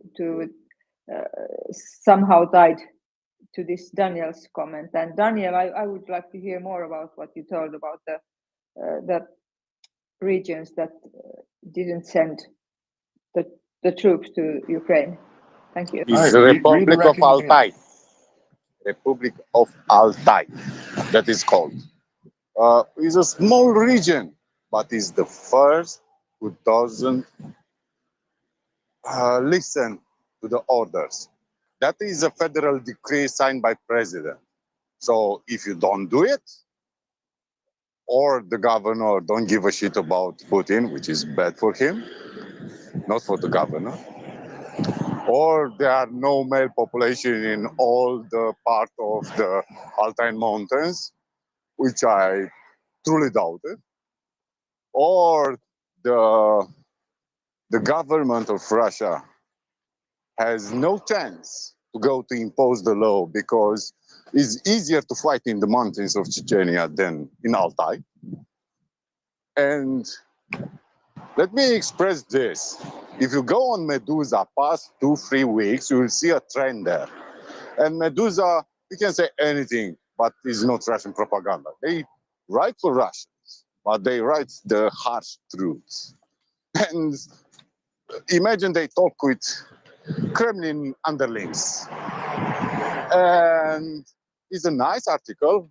I recommend everyone go to medusa.io and you see what they talk about. How they are scared, but scared because he's a paranoid motherfucker, not because he imposed somehow. He's a real leader. Just a shitty little bald old man with Botox in his face. So even the people who work for him doesn't respect the man. Anyway, now the infightings in the government and in all region will start to grow. And I know it's hard to understand, but every defeat is interconnected with what happened there. Every time we see a tank blowing in Kherson, you see another 50 prisoners of war. You see another knife sharpening for the back of this midget. And they will fight each other a lot.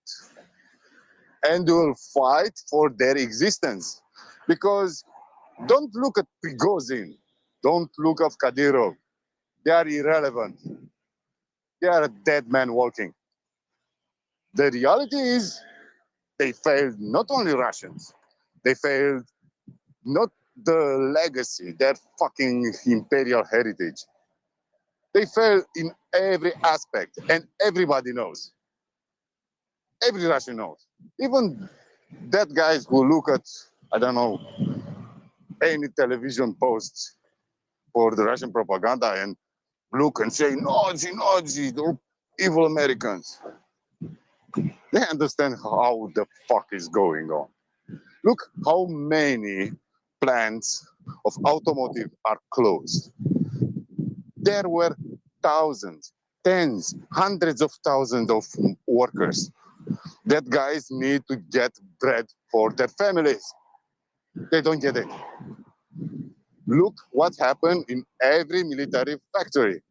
Everybody needs to work overtime and paid less.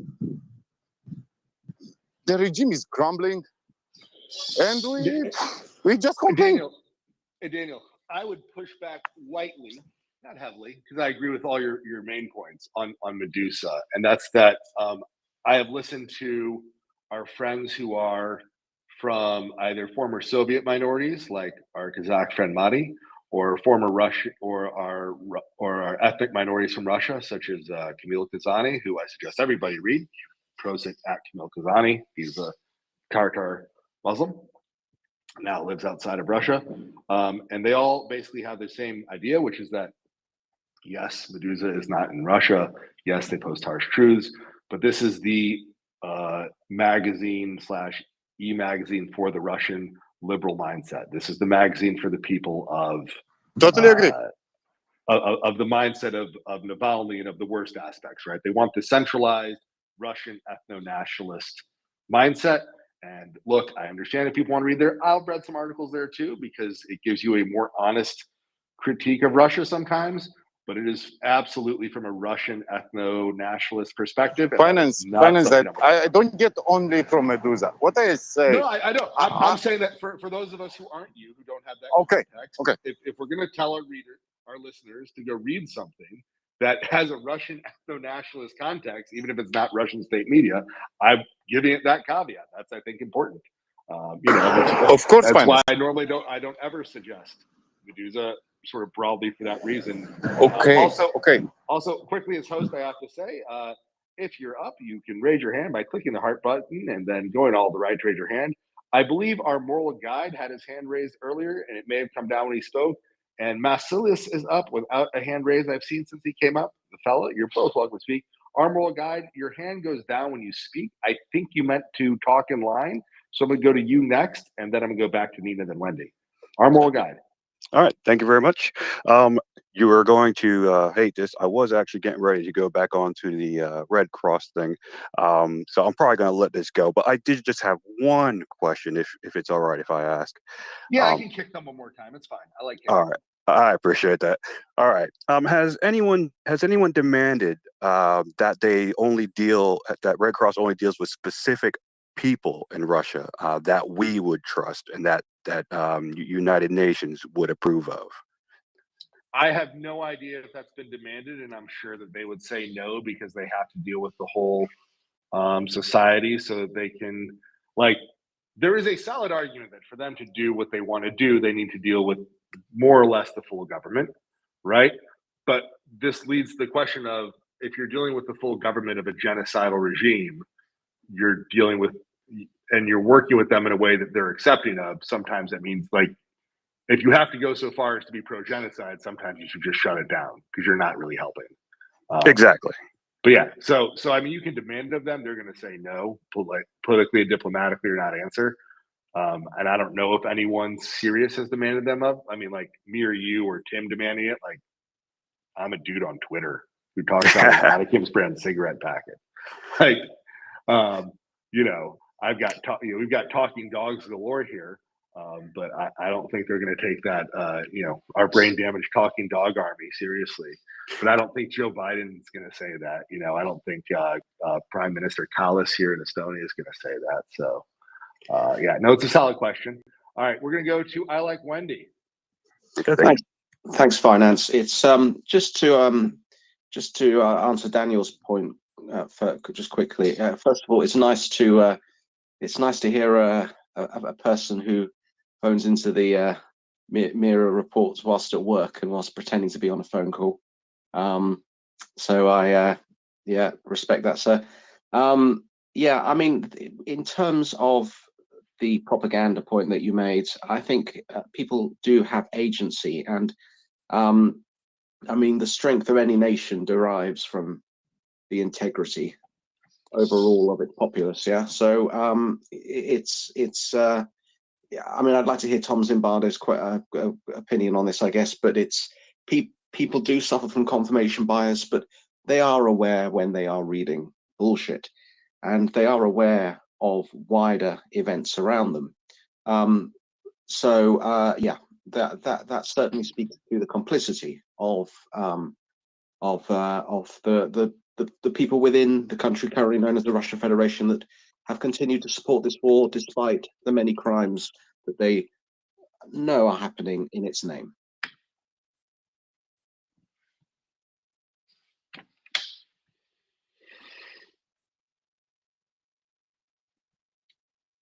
Yeah, I can't argue any of that. Daniel, did you? I think that was directed at you briefly before we move on to Nina the Denjon. I will explain you something very easy to understand everyone. If you see a special case on cat, you see a bus destroyed at the crossing point to Ukrainian lines, civilians killed. And on the Telegram channels of the Russians, they present the same bus like hit by HIMARS to destroy civilians. It's a propaganda war. And the good thing in this is the Russians are losing, and they losing on the home front.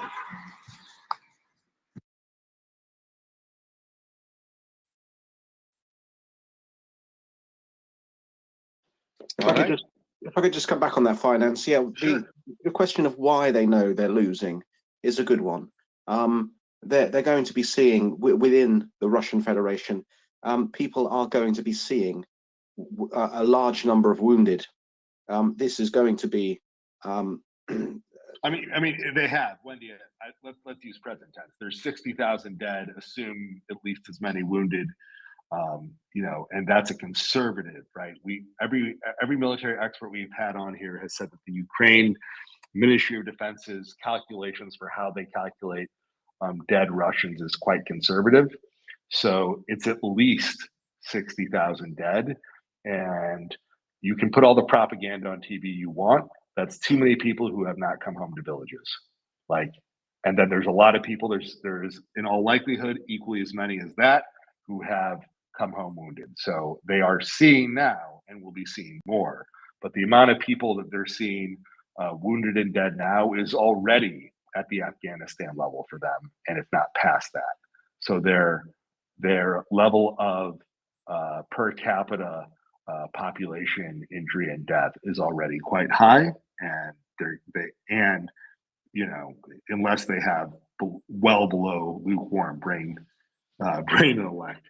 The fact that the Russian government keeps having to mobilize more and more stuff instead of wrapping things up is also pretty obvious. So I would use present tense there. I don't mean to be rude, but I do think that should be clear that they're present tense seeing these things. Please continue. Oh, well said. No, absolutely. It's staring them in the face every day. Every day they go to the bus stop, the shops. They're going to be seeing. They are seeing these wounded, and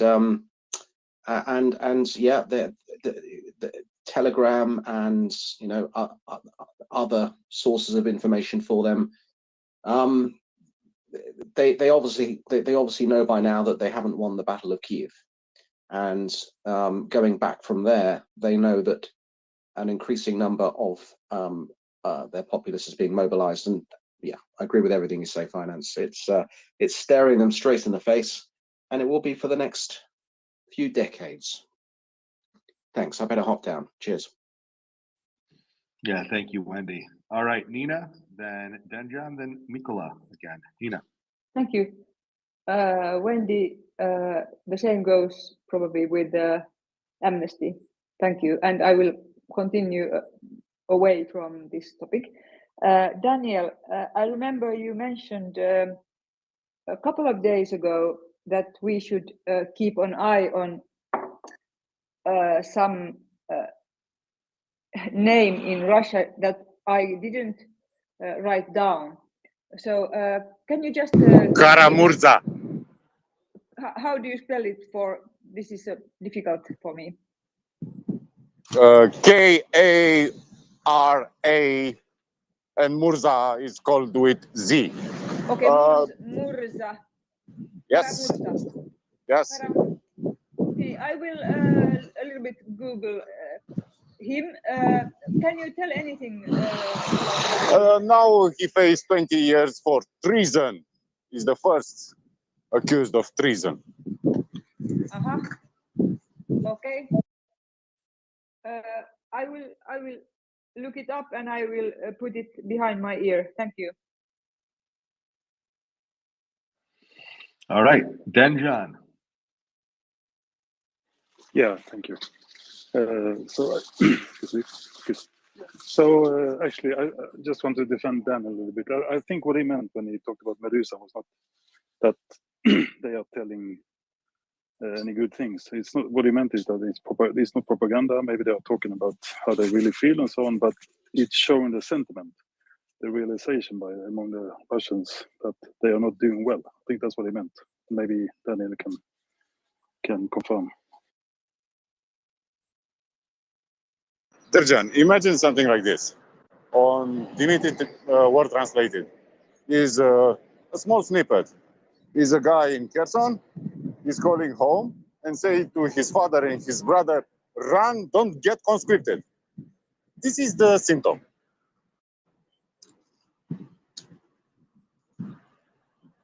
Exactly. That's what I meant.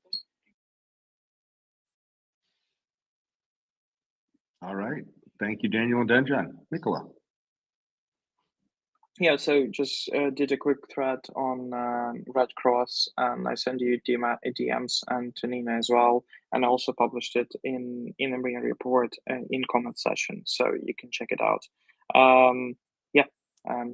Just did a quick job. That's it.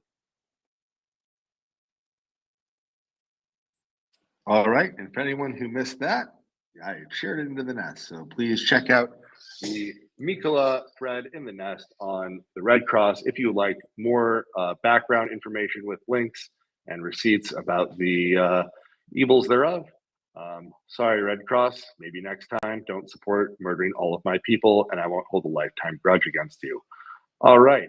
Oh, wait, supporting murdering lots of all sorts of other people, like taking, like sending in locations for the Russian airport in Syria, and supporting Russian murdering of Ukrainians. Maybe if you stop doing all that, we'd stop kicking you. All right, we're going to try to move on from the Red Cross, but I just can't help, kicking them every time I see them.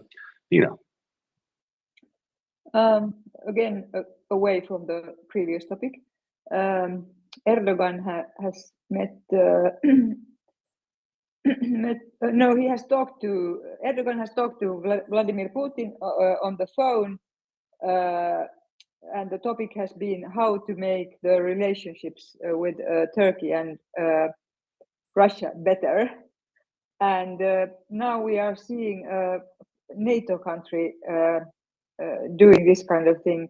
This makes me really feel uncomfortable, and I don't know how this should be addressed in NATO. I don't have a question. I guess if anybody has something on this topic, thank you.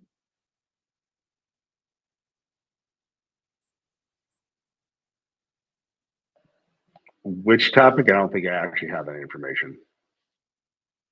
Well, I mean that a NATO country as Turkey is trying to make better relationships with Russia in this war situation. Is this okay for NATO to have a country doing this? I mean, no, Turkey's actions aren't okay, but NATO has absolutely no way of booting somebody from the alliance. So I don't really know how this one gets fixed. Should there way to be a boot somebody from NATO?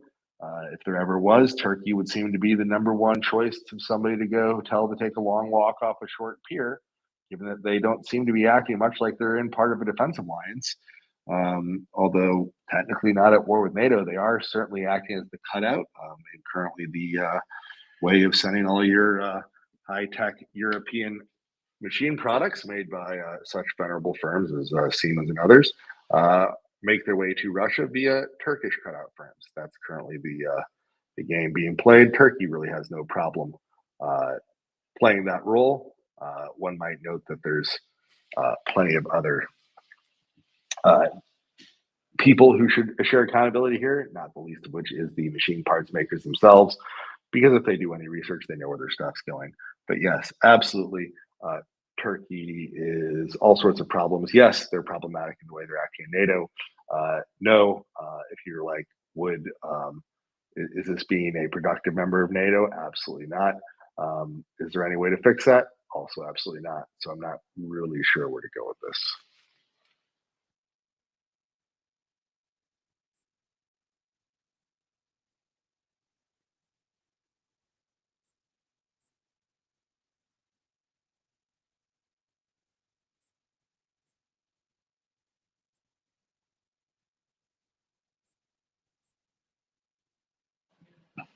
And then we have complete and total silence. Vasilis, the Bella, you're up.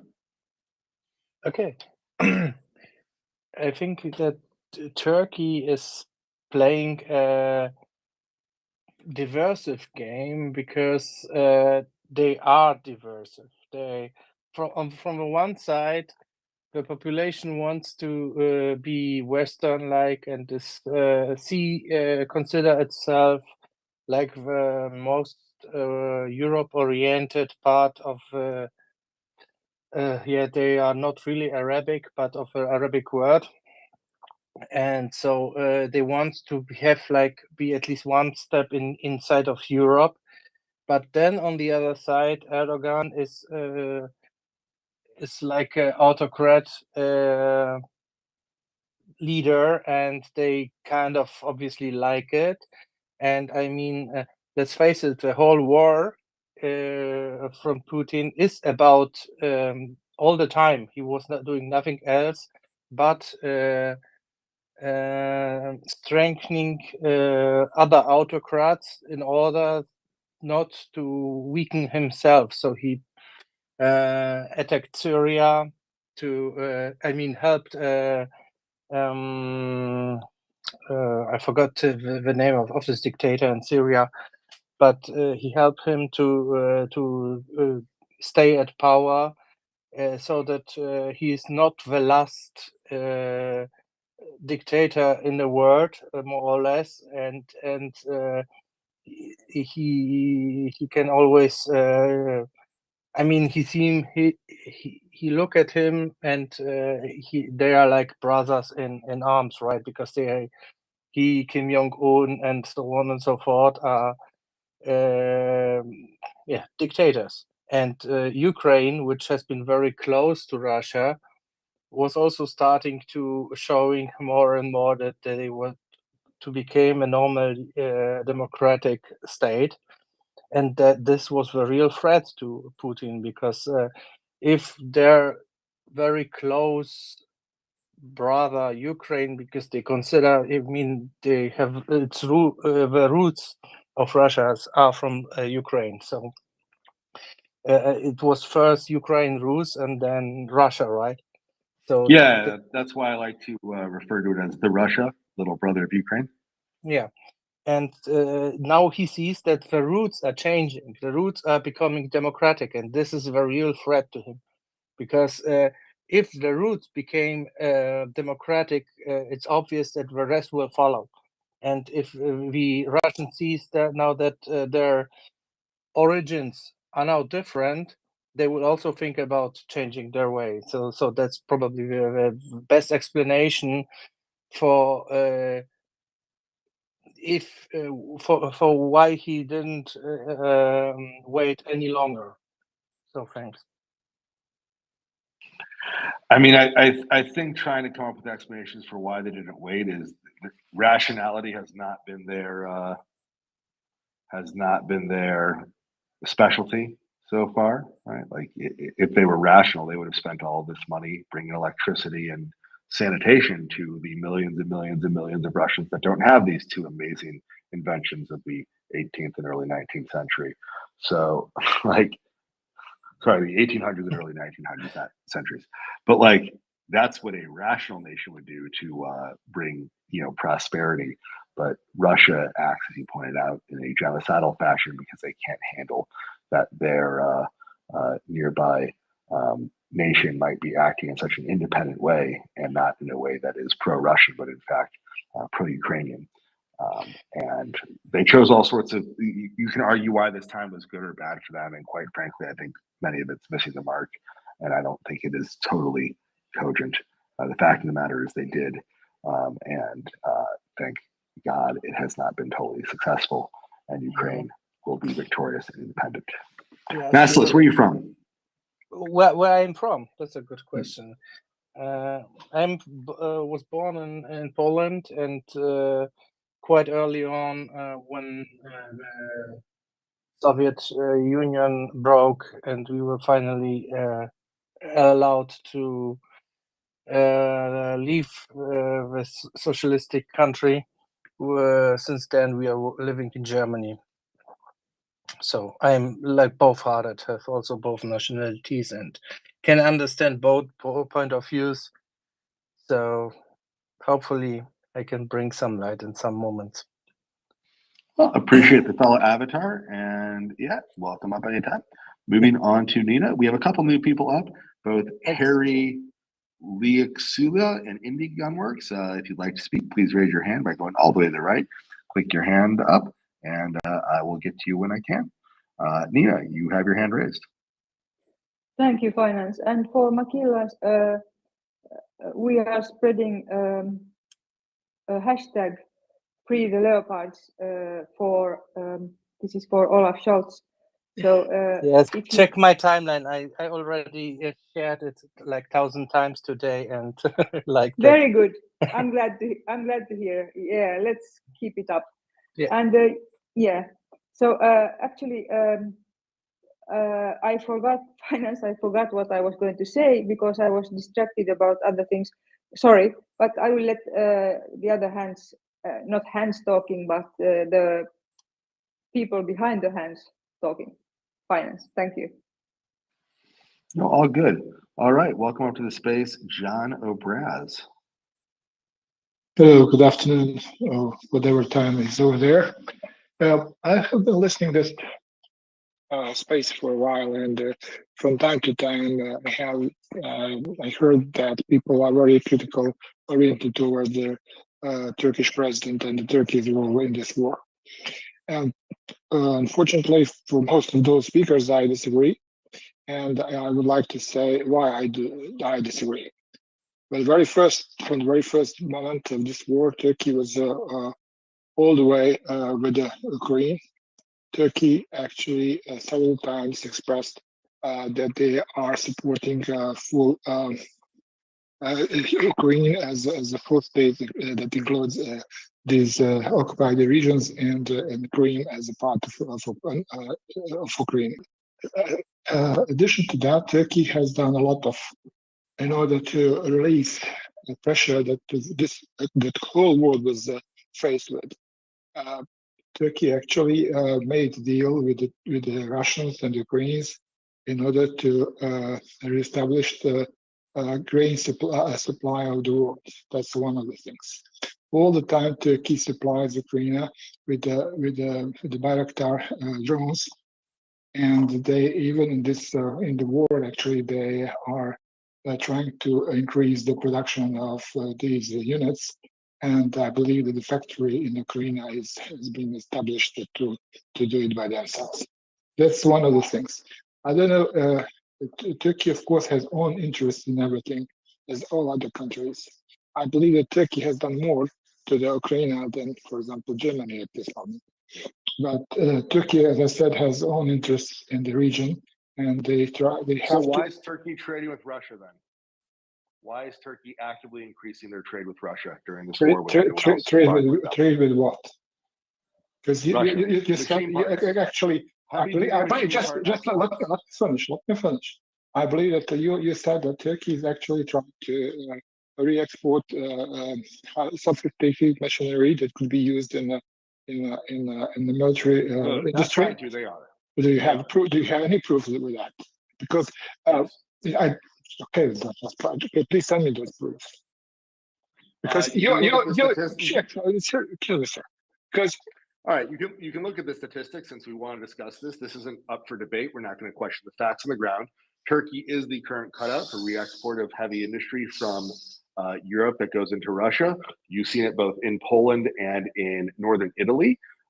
Both when sanctions came down, you saw northern Italy increase their exports of heavy machine parts to Turkey by 500 million, and all of a sudden the Turkish machine part industry, not known to be a big exporter, increased to Russia by, look at that, $500 million. This was in April, May, June time. You are pushing your own agenda.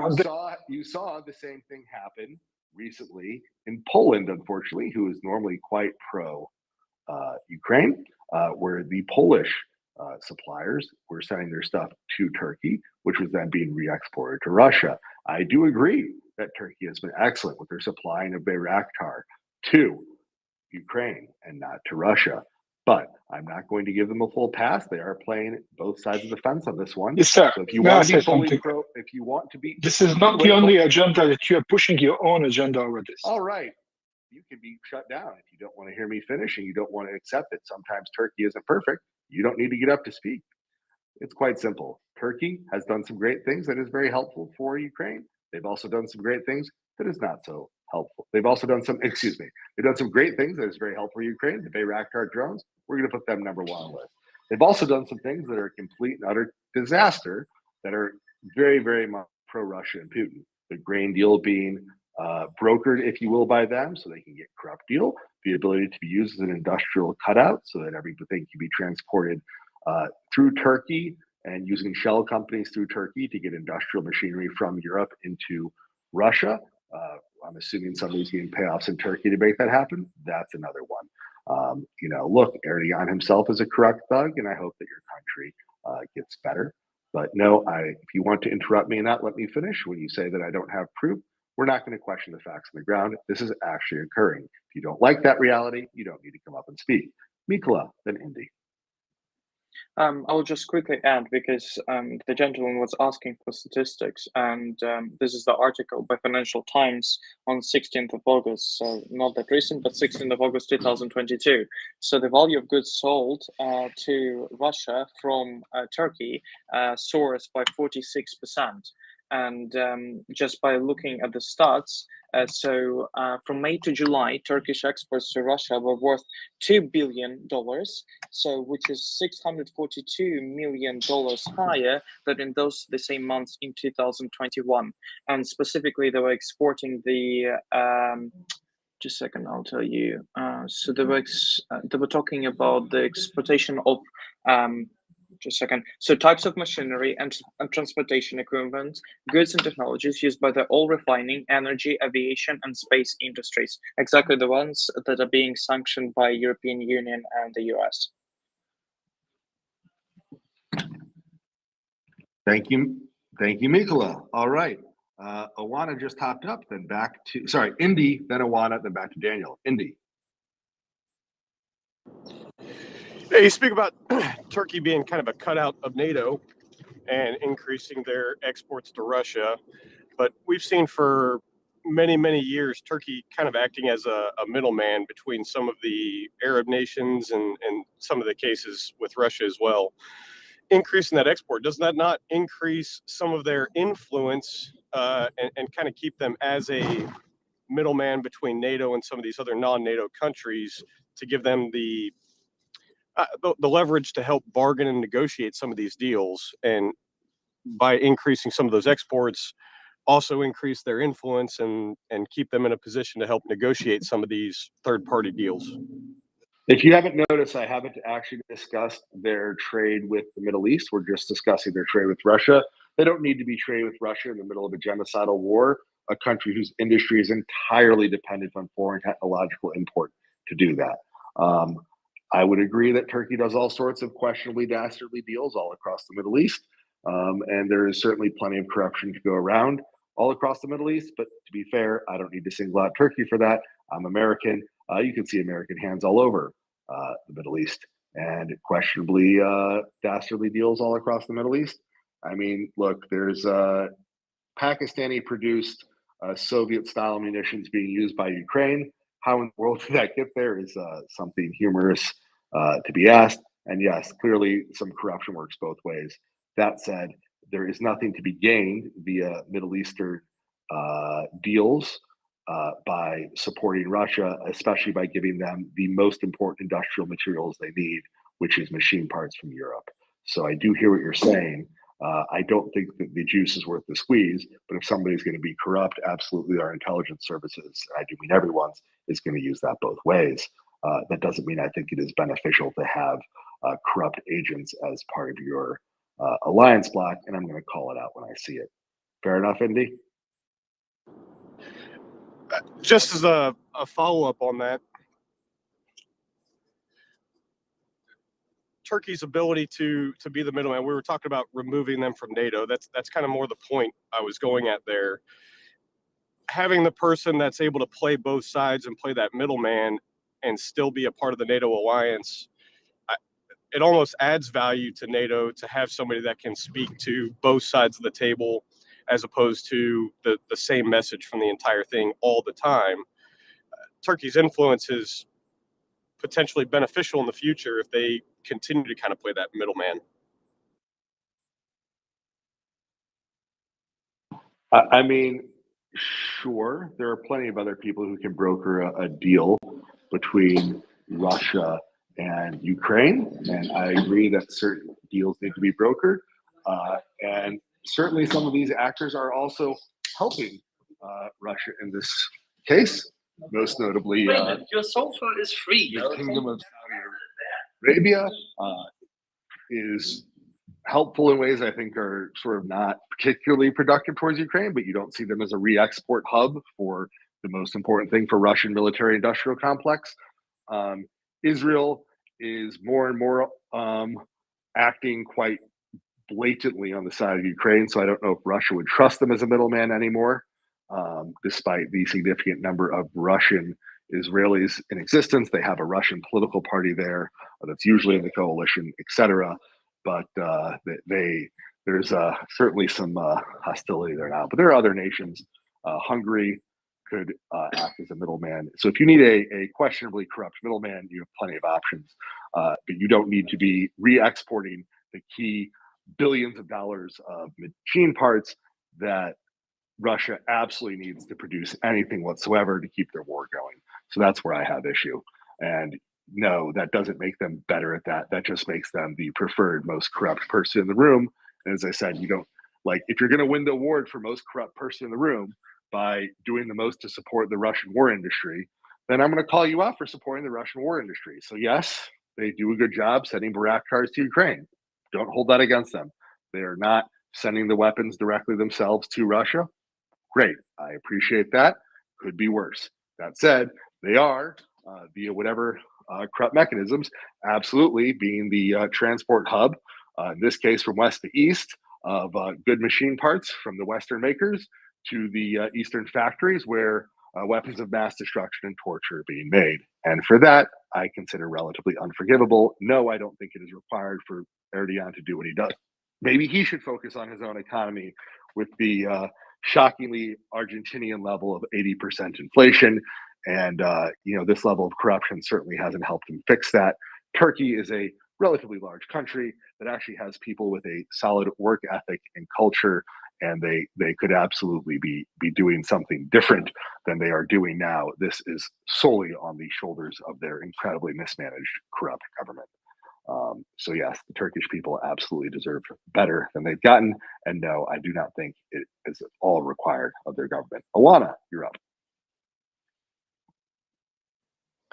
Hello, thank you. Regarding Turkey, I would also like to add Turkey's role in the theft of Ukrainian grain.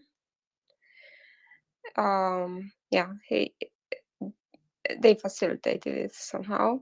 And regarding the opposition of people to Erdogan, I think 2 years ago I visited most of the western part of Turkey, and pretty much in every city.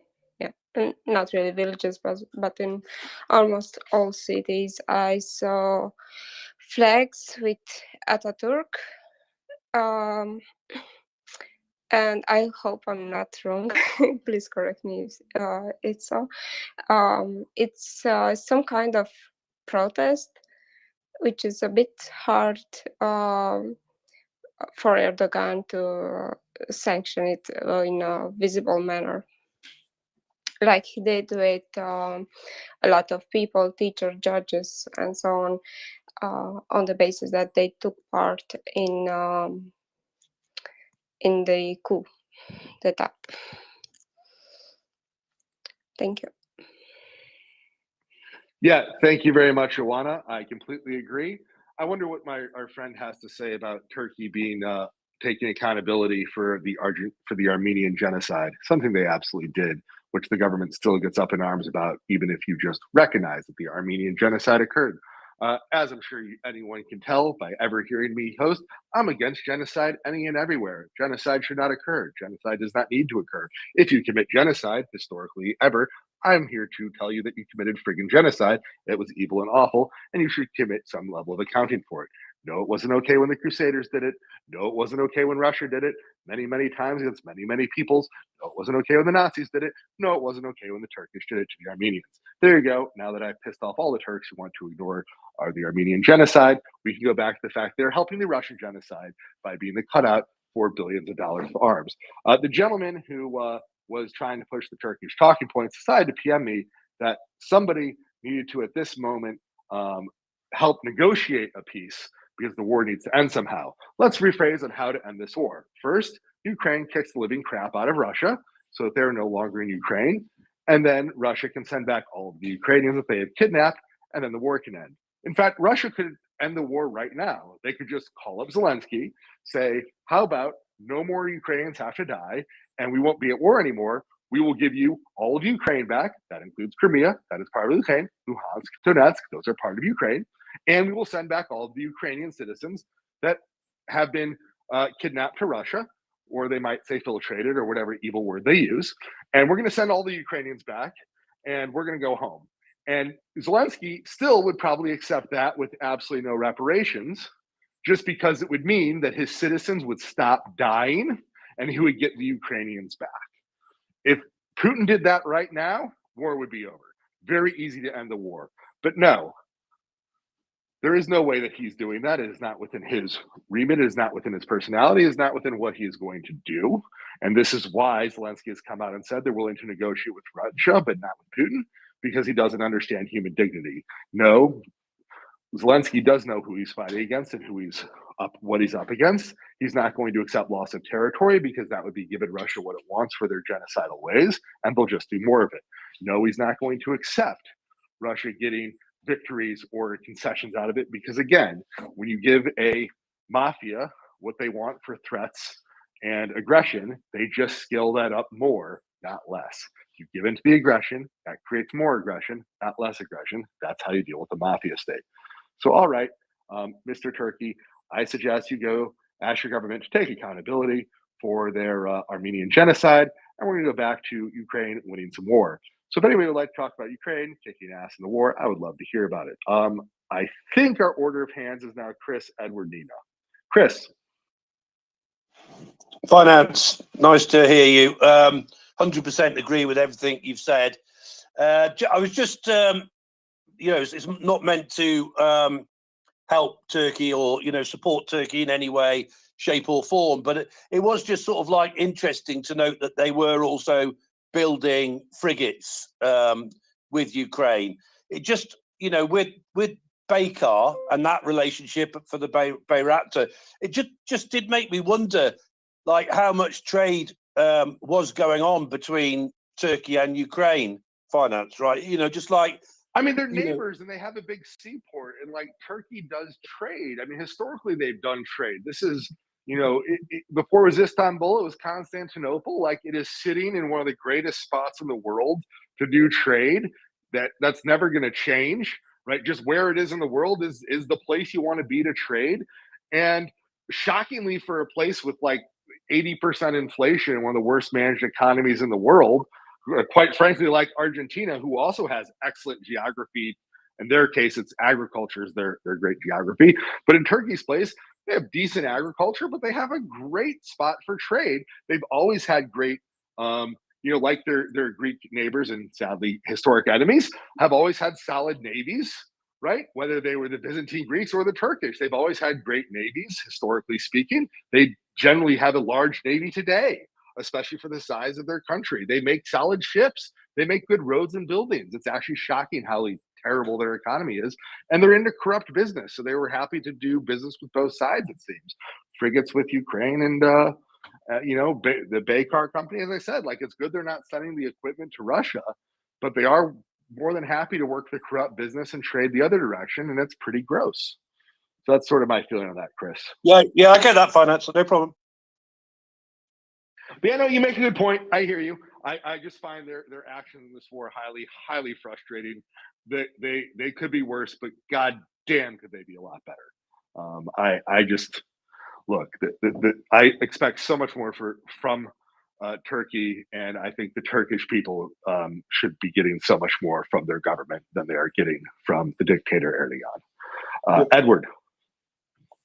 Hi, I know I wasn't actually next, but just a real quick one. Finance, you are on fire, and it's been fantastic. I 100% agree with literally everything you've said today. So I just thought I'd give you an opportunity to take a breath, and I think it's time for an Atacam's brand advertisement. These actually take me time to think of. Usually I have to think for a bit and come up with it. And I'm on fire, wondering why Erdogan hasn't joined Putin in a nice long walk off a Russian window bridge. Go to Nina and then think about it, and Daniel, and come back with a nice your one. request for an Atacam's brand cigarette advertisement has been noted, and we will go to the advertising team to come up with something while Nina asks her question.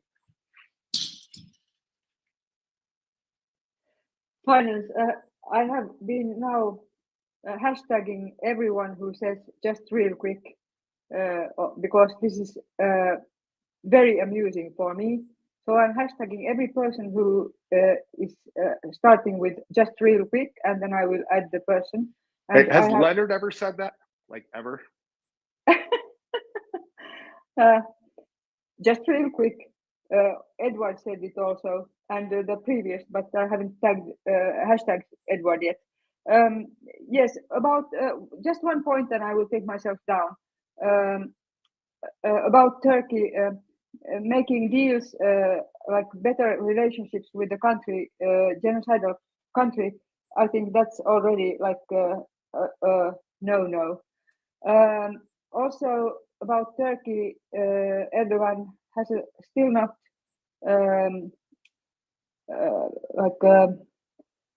approved our NATO membership. He hasn't. What is the word? Ratified. Yeah, he hasn't ratified it. And now dealing with Putin more, we can just imagine how Putin can use this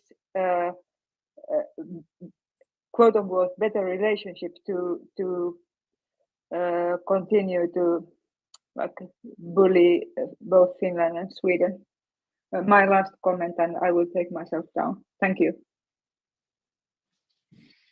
Thank you, Nina. All right. We'd like to remind everybody that it is 3:15 Kyiv time. And the MriyaReport is brought to you by the Atacam's brand cigarette company. The Atacam's brand cigarette company is the finest in Russian smoking products delivered to the Russians, often by the Ukrainians, sometimes with some production in America, as seen by our Harms Tobacco brand. We would like to remind everybody that smoking kills, so please smoke responsibly at the nearest Russian ammo dump near you. If you would like an Atacam's brand cigarette and you find yourself near a Russian-occupied territory, please post your position on VKontact, TikTok, Facebook, or whatever, and make it really clear where you are. Make sure that's either geolocated or you post something really common where you are, and make sure you get that ammo dump or that command post behind you. And in fact, we will deliver it for you. No request necessary. You don't even have to pay. Free of charge, we will deliver one of our fine smoking products for you. Atacams, because in Russian-occupied territory, cigarette smokes you. With that, Daniel.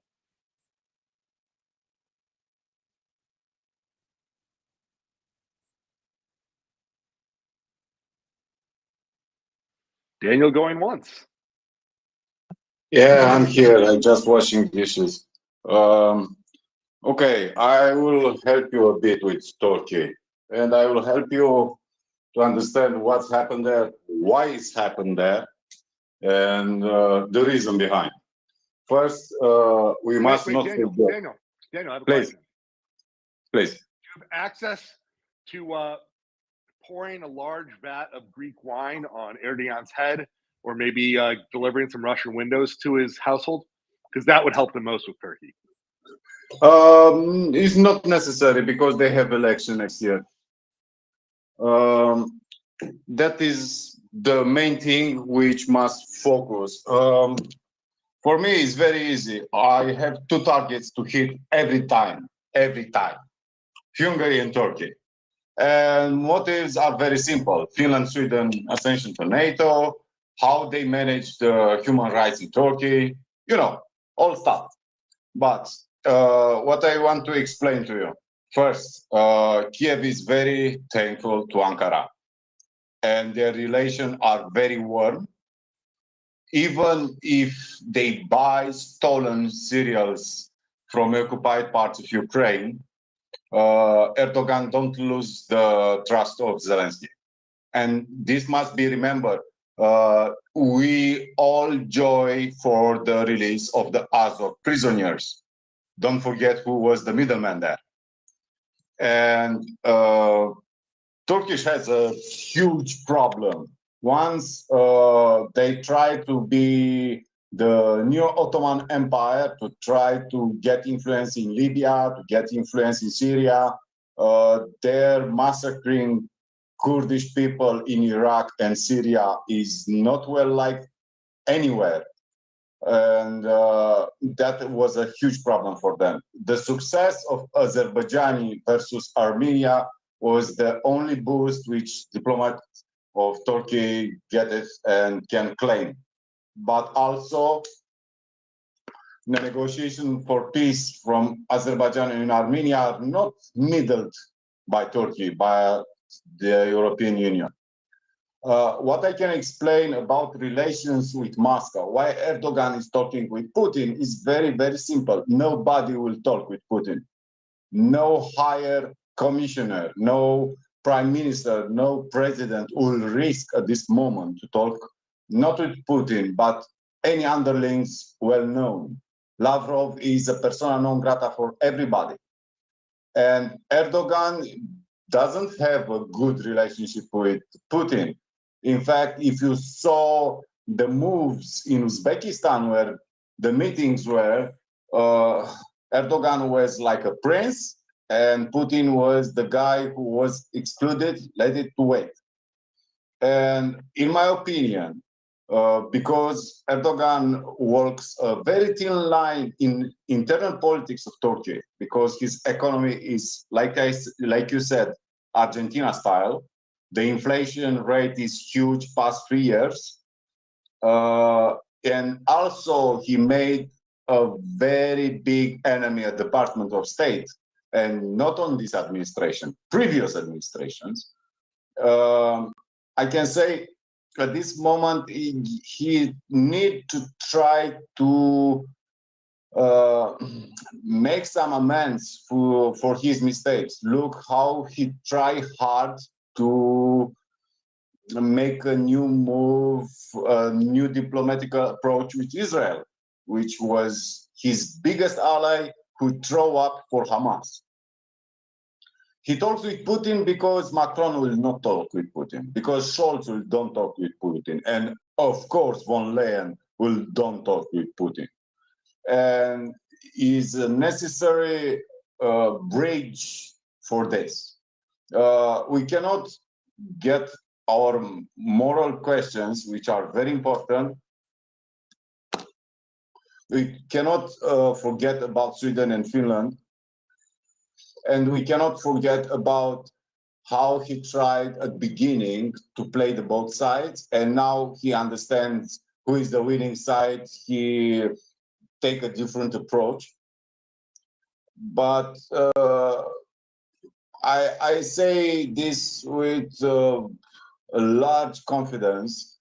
Erdogan has a huge problem home. His party is not even close to get the power what had it until now. And Erdogan stance is something, if he is removed from power, which he keep it with huge repression, are tens of thousands of Turks in the prisons now, and still the opposition gains against him, and popular support is in part on the nationalistic side of Turks and very few from the religious leaders. And I try to not be harsh, because here in Romania we had problems with government of Turkey asking to send, like they ask Sweden to send people who live here, who are political refugees, to be sent to be tried in Ankara. What he's doing here with discussion with Putin is another symptom of weakness of Putin. Imagine Xi Jinping just send week after week signals to Moscow. Man, just keep these things low. You cannot go escalate nuclear. You cannot start with sham referendum. Same for India.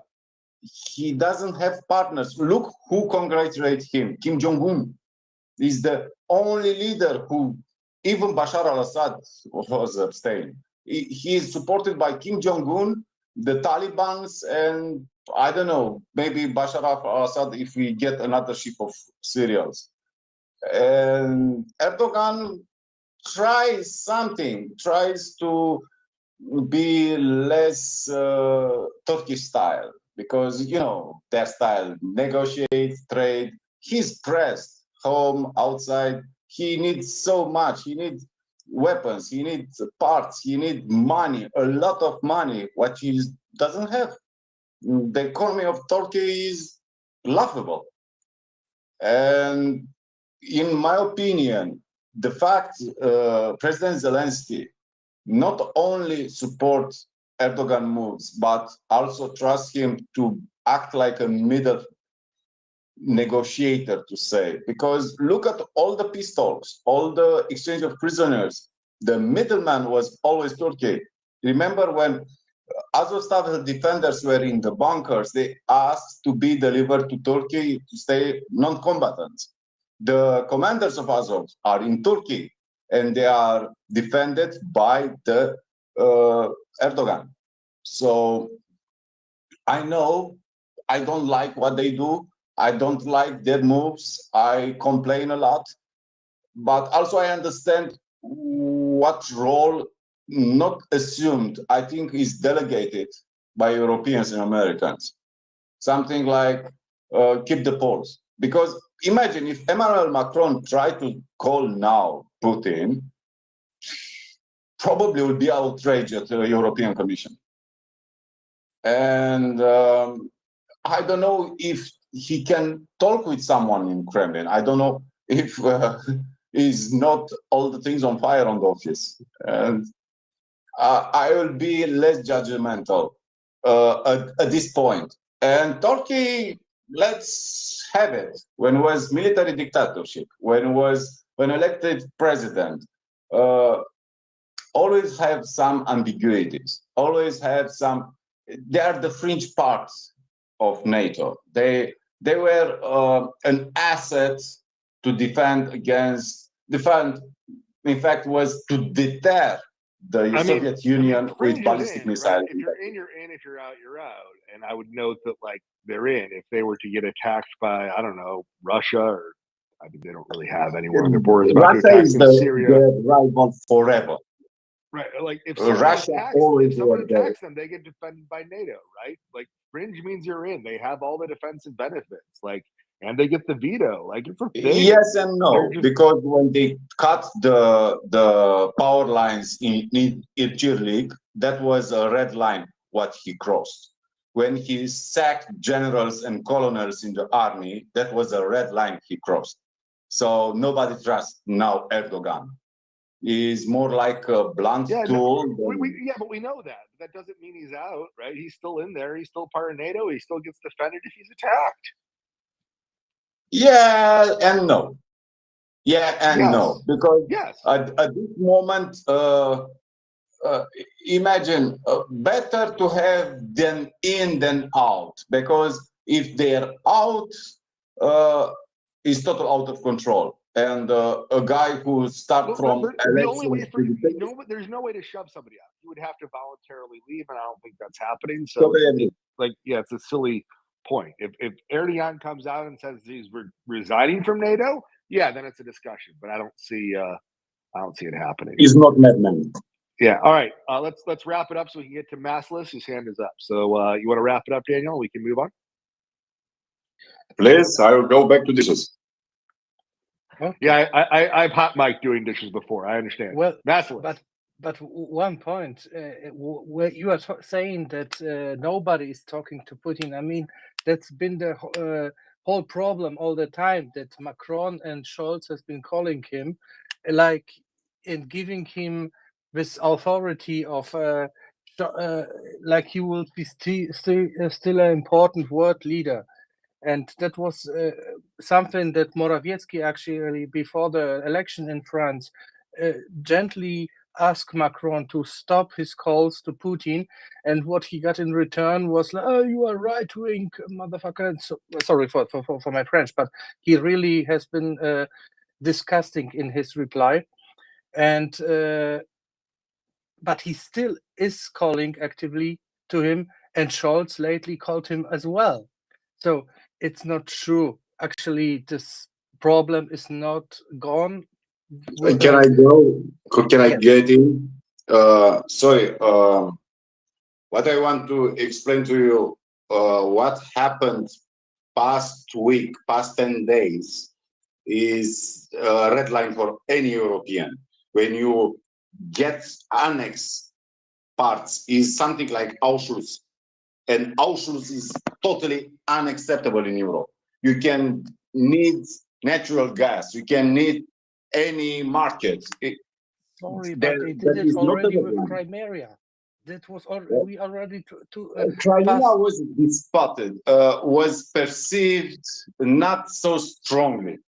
When you do what he's done now, there was not enough pressure on Germany and not France. necessarily. Not necessarily. Believe me, I published a paper about that, and I can say yes, they made bad moves. Yes, Merkel was. Sorry, I'm very sad to say, but I totally disgusted by former chancellor. Me too. No problem. Idea is very simple at this moment.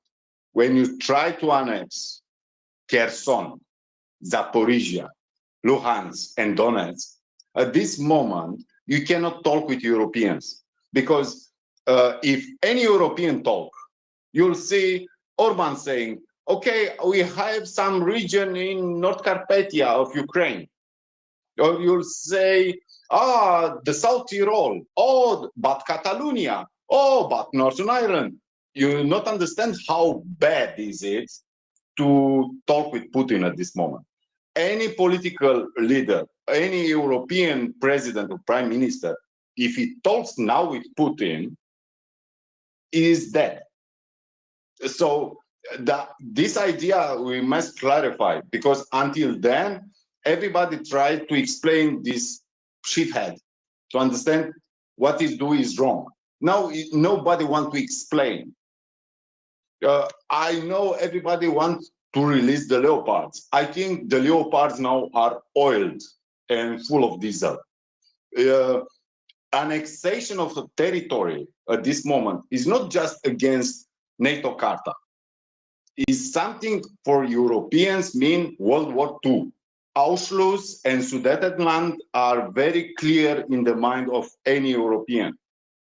That's why I said about Erdogan. Erdogan is the oily man. You know, that slime which can put under the door of the Russian Federation.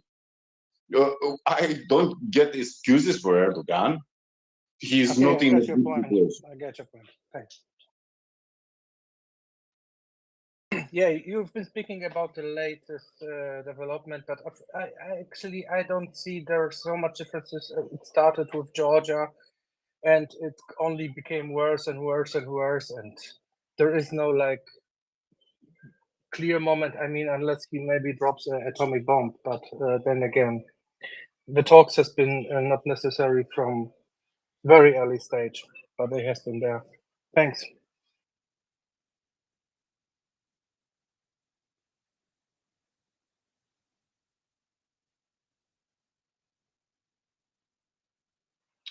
Thank you. Hola, welcome up. Good afternoon. Good afternoon, Tom. Good afternoon, Finance. I know you guys are having a good talk, but I just couldn't wait to break the news. I was full of emotions and happy. You remember I came on Monday and I told you about something, Tom. Do you remember?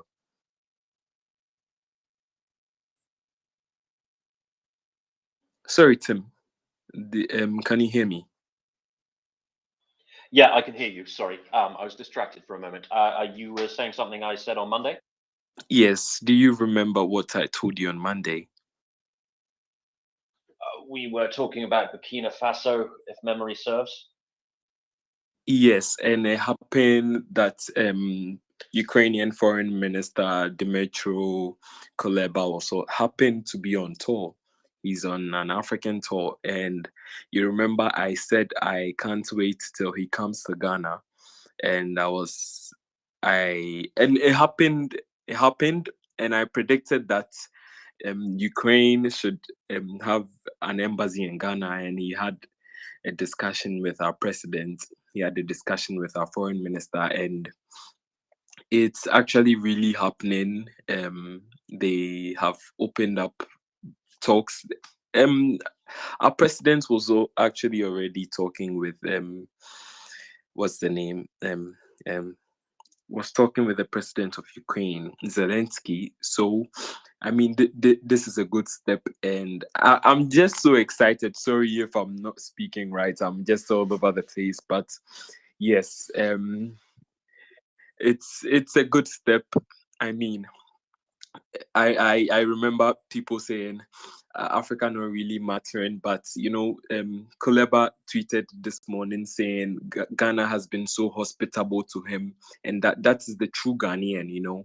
The black star of freedom keeps shining so bright, and yeah, I'm so excited. I'm just so excited. Unfortunately, I couldn't. There was no heads up, so I would have loved to go into the capital, and I don't know whether there was a little event, but yeah, I'm extremely excited. He came, so they are planning to, when everything is over, when Russia gets defeated, I'm sure there will be a Ukrainian embassy finally in Ghana. Yeah, and yeah, I'm so excited. You have no idea. Sorry. Well, that's fantastic news. That's fantastic news. So what do you see as being Ukraine's interest in West Africa, in terms of policy and relations? Well, imports, exports. Ukraine has a lot of what? They have very, very good land. You see, they export a lot of grain, and there are countries, Africa, that unfortunately, because of our crazy leaders and our corrupt leaders, there's no food security. So Africa turns, and West Africa in particularly, you hear of coup d'etats, and the economy is already hurting, and people are going through hard times, and so it would have to do with aid and mainly grain exports, and I mean innovation. We need to move forward together. The Ukrainians are extremely smart. They could, when everything is over, they could provide some kind of security guarantees and helping extremists. I mean, they could be advising militaries in West Africa. I mean, there's so much on the table that we could learn from the Ukrainians, their bravery. There's so much that we could learn. And yeah, I mean, it's a time, when Russia falls, I keep saying this, when Russia falls in Ukraine, when they are defeated, it will be the monumental fall of dictators in Africa, because all of them aspire to be like Putin. So when Putin is out of the Kremlin, Ukraine is literally fighting for the soul of Africa. It is literally, because they are fighting so hard, and you have these dictators who just aspire to be like Putin, and you see all these kind of delusional tweets. When you look at what happened when the crazy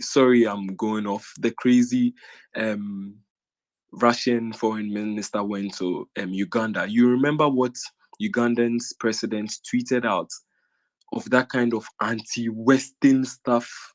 So I mean, Ukraine has a lot to offer West Africa. We have a lot to learn from West Africa has a lot to learn from Ukraine. I mean, with almost everything, with food security, like the opportunities are so much. We have a lot to learn. These are people who we are clearly seeing that they are fighting so hard for their freedom, and the Ukrainians are going to be an inspiration to other African countries who are being oppressed by these kind of oligarchic kleptomaniacs who come to power, and they don't care about their people. So I mean, it's amazing. And when Kuleba came to Africa, he started from Senegal, right? And when he came to Ghana, most of the best tweets that he's tweeting right now are about Ghana, about how hospitable we were. And we are not perfect. Ghana is not perfect, but we aspire. We don't mess around. When you look at the words in our national anthem, we don't mess around with dictators and people who oppress people. So we aspire for freedom and justice. So yeah, I'm extremely excited. We have a lot to do with the Ukrainians, and I'm glad that there would finally be a Ukrainian embassy in Ghana. I'm extremely happy. Let me hold on, please. I'm just going off. I'm so excited. Fantastic. Yeah, I certainly feel your excitement there. I think it's interesting what you say about Ukraine's victory offering, ideological alternatives to African countries who, as you say, they often have this leadership, this elite that kind of apes this, this anti-Western nonsense coming out of the Kremlin, and they kind of aspire to it politically, and it's incredibly harmful, right? It's just incredibly destructive to Africa, and Ukraine is offering, Ukraine is demonstrating that it's possible to break free from this nonsense ideologically, and it's not some kind of inevitable thing, and it certainly isn't, certainly isn't a righteous thing, right? And that's really interesting. I see we've got a couple of hands up. Bernardo. Yeah, I wanted to ask you, how is it in West Africa and in your country with farming? I think, it's not all regions are good for it, but do you think the Ukrainians could help in this perspective too, because they are really an agricultural land country? I mean. Yes, absolutely. I remember just last week, I was thinking about something. Ukraine's agricultural power they have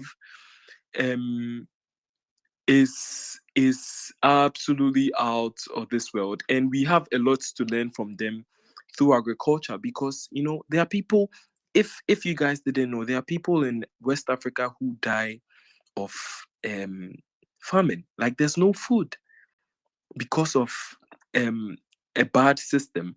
So I remember I was thinking, how Ghana is very rich in cocoa beans, the beans that are used to make chocolate. So I was thinking, how would those beans fare in Ukraine? I was thinking about something like that, but I'm no professional, so I just forgot about it. But it would be great to see how cocoa beans would Former fare in the. president of Ukraine has a chocolate empire. Sorry? I didn't get that. But let me. Poroshenko, former president of Ukraine, has a chocolate empire in Ukraine. Oh, okay. Let me hold on, and I think Nina's hand is up. I'll hold on. But Bionade, do you understand what I'm saying? Where I'm getting to? Yeah, absolutely. Absolutely, and also I think the parallels in history are really, really, to see, because Ukraine also had problems with famines, and I also know after the the bankrupt of the Soviet Union and the split of the Ukraine, the first years around 1990 to 1995, they really had also problems with food and trade and something like this.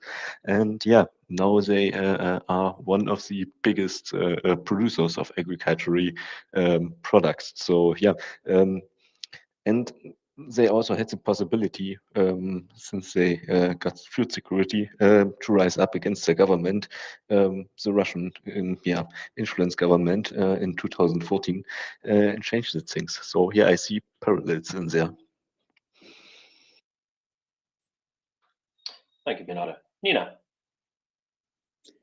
Hi, Ola.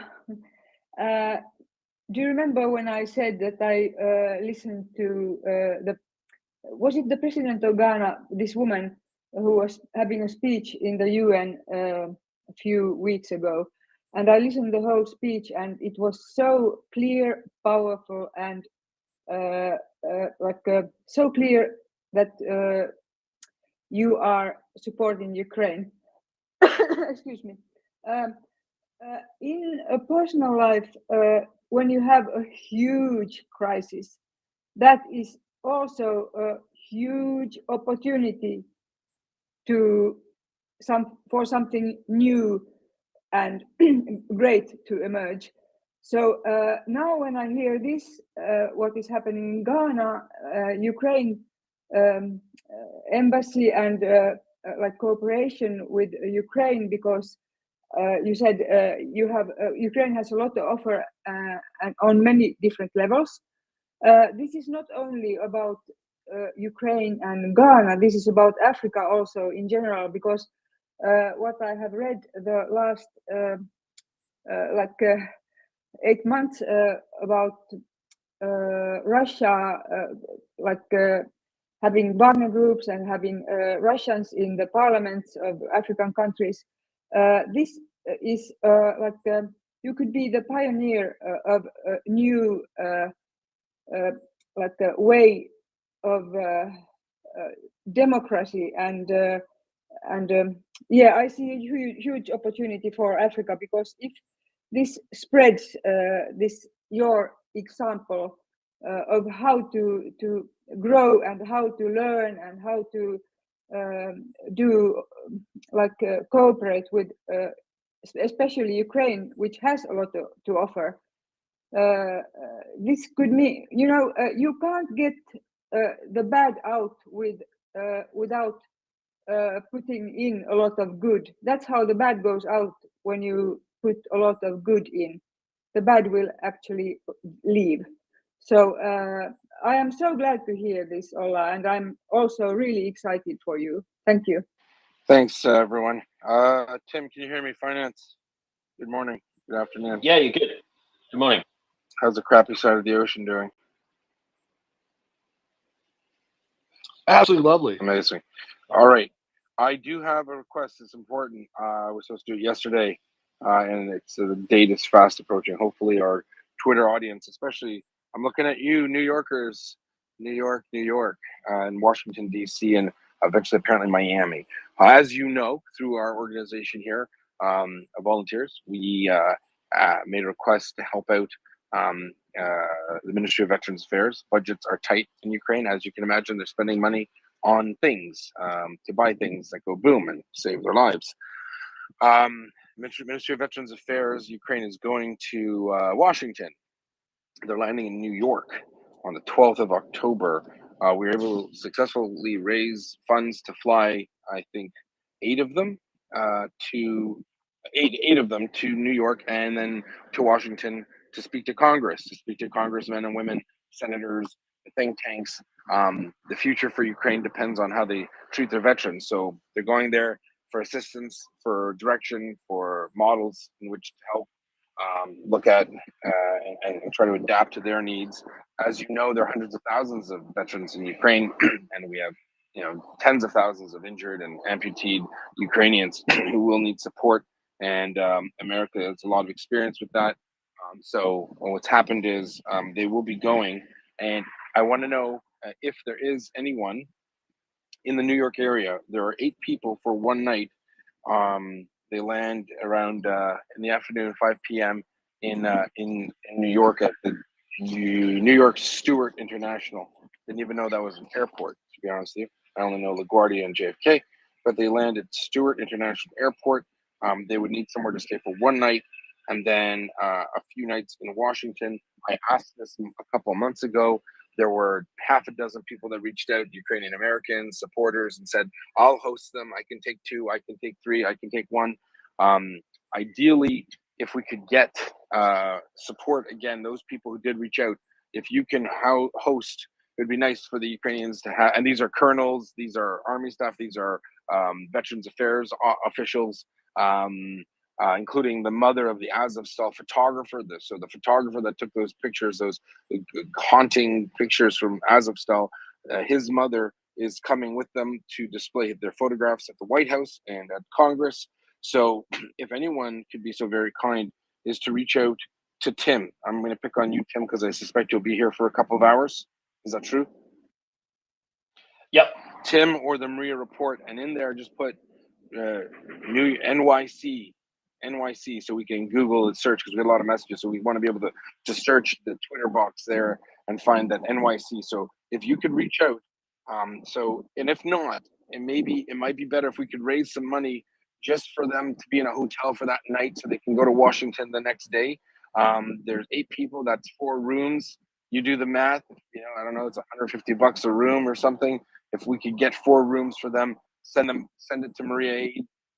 I'll let them know. Just put in there, for Veterans Affairs hotel.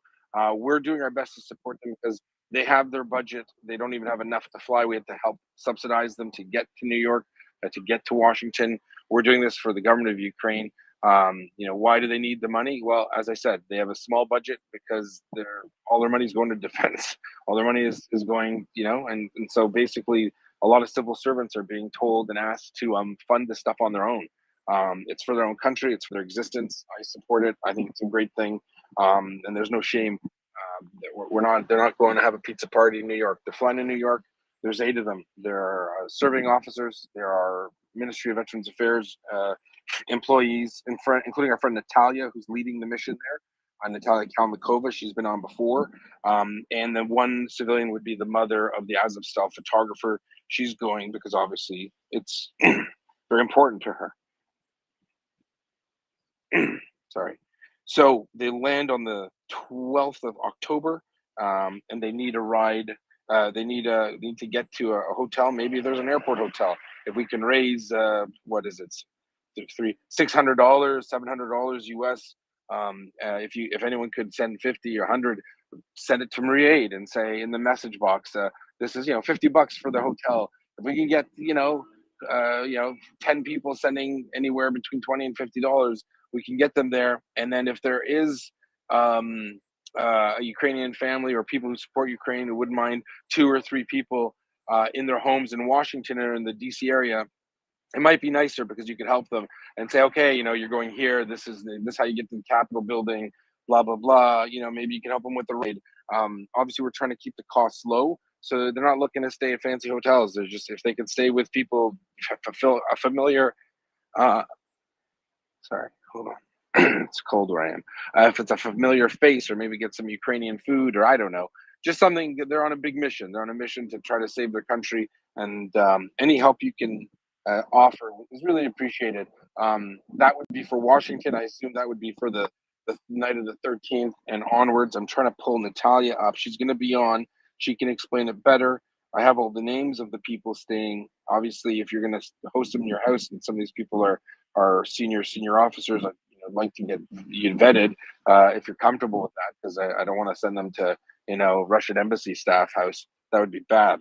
But we want to make sure that they're taken care of while they're there. They're going to be promoting government policies in the states. They're meeting. They have meetings with all sorts of top wig State Department type of people. So definitely do reach out. I see a bunch of people are messaging me now. Tim, could you repeat that message for the next little bit, and then we'll go from there. You understand, 12th, landing around dinner time. I don't want to give the exact time, and I don't even know the airline, but for security reasons. But they're landing at Stewart International. Finance, is that even an airport in New York, or is that is that in New Jersey or something? Where's that? I have no clue. I have to look Stewart International Airport. I never even heard of it. I've heard of Newark. I know LaGuardia and JFK. But anyway, they're landing there. And then they have a flight to Washington, actually. Sorry, the flight is to Washington on the 13th. So they need somewhere to stay in New York for one night, 8 persons. I have the names. And then from the 13th, I think for a week, they're going to be in Washington. Even if you can only host them for a few days, maybe you can share with friends. They might even be nervous, right? They're going to be going to, the capital of the United States of America, the biggest ally right now, helping them out with money, and they want to get it right. So it might be nicer than staying at a hotel. I hope that helps. Thank you very much. I am going to pop off, but I will be on later. And if you can help with funds for a hotel, we appreciate it. And if not, if you're in DC and you can help with accommodation for as many of the 8 as you can, super appreciated. Yeah, and that's about it. Thank you very, very much for listening. Gina, I see your hands up. Do you have anything to add?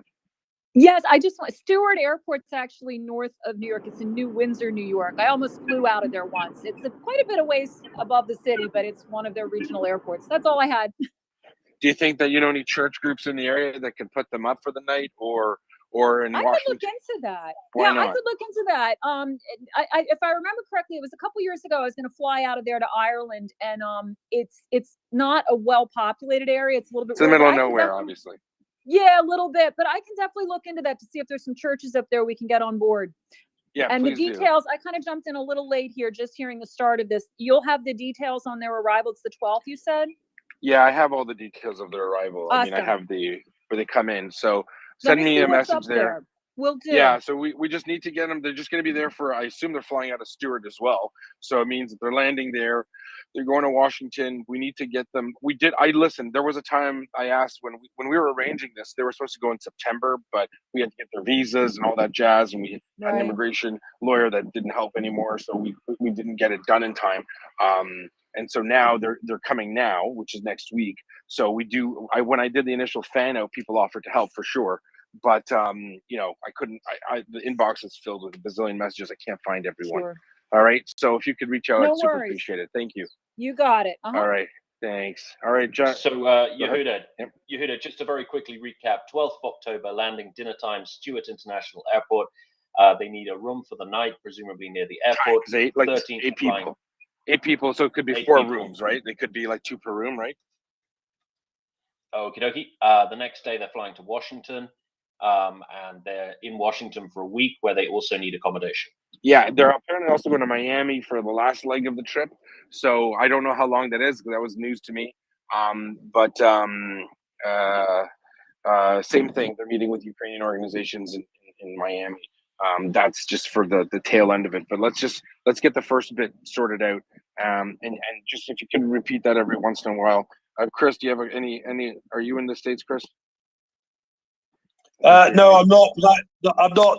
But I was just going to suggest Gina, and she popped up. So the only point I want to make on that is that that this church network in the USA is proving extremely powerful, both for James's visit and now for this as well. I think and Gina has been absolutely helpful. Only met her yesterday or whatever, and she's been working like heck on this already. Yeah. Fair enough. All right, I got to run though. So if anyone else, you want to message me, please do. If you know, I don't know if you do are so inclined to send money to Maria Aid, I'll let them know the money's coming. Send me the message so I know not to ask for a room in New York, because if we could get $600-700 US in total for their accommodation for one night, that's super helpful. And if you just tell me, yeah, I said 50, and if I look at it, okay, we don't need the church group for the first night there. Let's just worry about getting them accommodations in Washington, because that's the real pressure thing for them, right? They're going to be meeting a lot of people. They're going to be trying to get, there are different funds available to them. They obviously support Ukrainians going back to work. They support Ukrainians with medical stuff and psychological stuff and all that jazz, prosthetics. They're already bringing people to the States for prosthetic limbs, and those organizations in the States are actually, funding them. So just recently 2 went to Chicago. It sounds small, maybe only 2 here or 2 there, but that's how you do this. It's going to be little bits and drips and drabs. They'll get there to the finish line, but we need everyone's help. So if you are going to help that and you're in the position to, please just let me know, because then I won't bug the audience about a space for Stewart, the Grand Downtown Stewart International Airport Hotel. We got to see what we got. Thank you so much. I will pop off and I'll be back later. Cheers. Thanks, Yehuda. Okay, I'll make a note of that and we'll give it a quick shout whenever we have a pause. In the meantime, we've got Gina coming back up.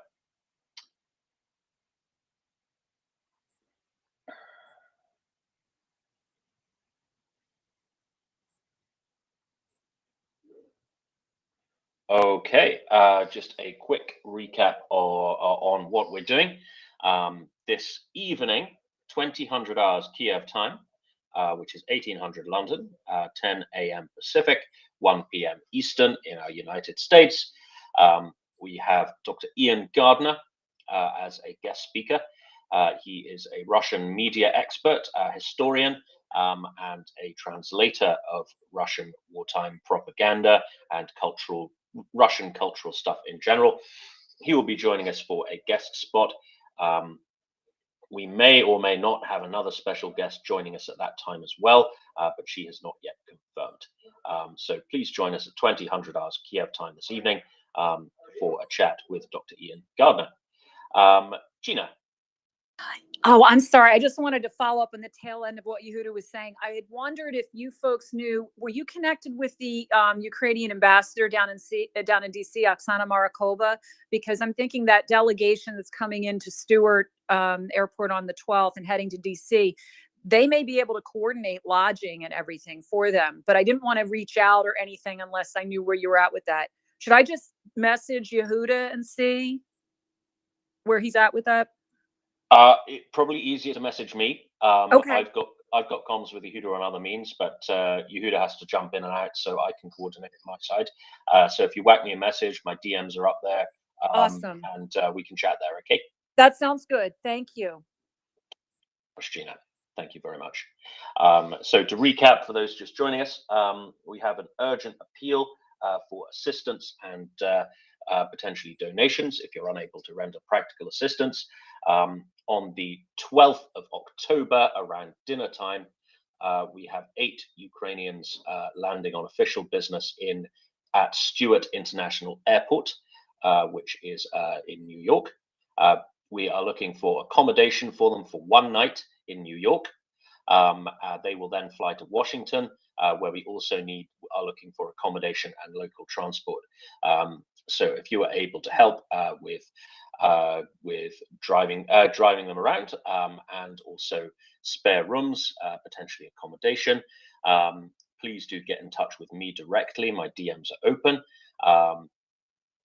Failing that, we may be able to lay on a hotel for them in New York and potentially Washington.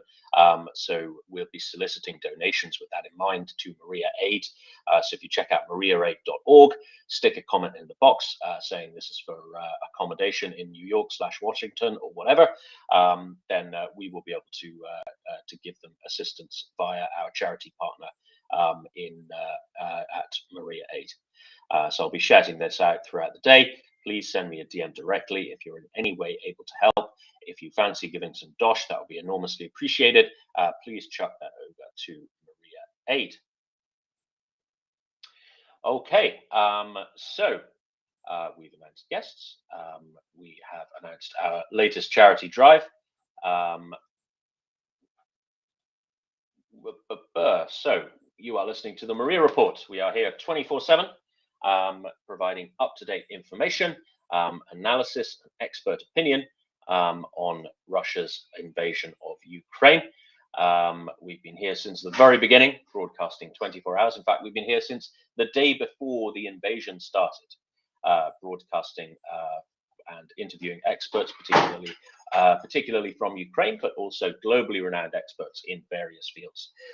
We collectively support Maria Aid, which provides non-lethal aid to the Ukrainian armed forces and to their civil defense organizations such as the fire brigade, the police, etc., etc. So if you have some spare pennies, please chuck that over to Maria Aid if you wish to support our work. We are a totally volunteer organization, so we will not accept and we will not solicit personal donations over the space. We ask you kindly to support Maria Aid if you would like to contribute financially to what we do and you feel that you are enjoying the space. So let's have a look at a few headlines. I'm going to read a wee bit of news. If you have anything to say or any questions to ask or any points to discuss, please jump up, request the mic by putting your hand up, and we would be very, very glad to hear from you. So some headlines from today. In northeastern Kharkiv, which is in eastern Ukraine, Ukrainian forces have taken a large amount of ground in September, and the bodies of 534 civilians, including 19 children, were found after Russian troops left this particular area. The national police, the Ukrainian National Police in Kharkov, he has given a briefing on this. This includes a total of 447 bodies found in Izium, and they've also found evidence of 22 sites throughout Kharkiv region being used as torture chambers.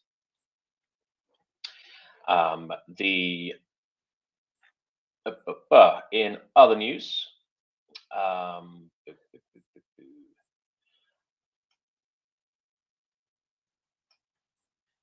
there has been a fresh round of EU sanctions imposed upon Russia. These include blacklisting individuals involved in Moscow's annexation of 4 Ukrainian regions following these sham referendums recently, and expanding import and export bans. Now, this is the legal text was published on Thursday, but they haven't exactly set out how it will work. But one of the latest sanction measures imposed by the European Union aims to cap the price of Russian crude oil being exported around the globe.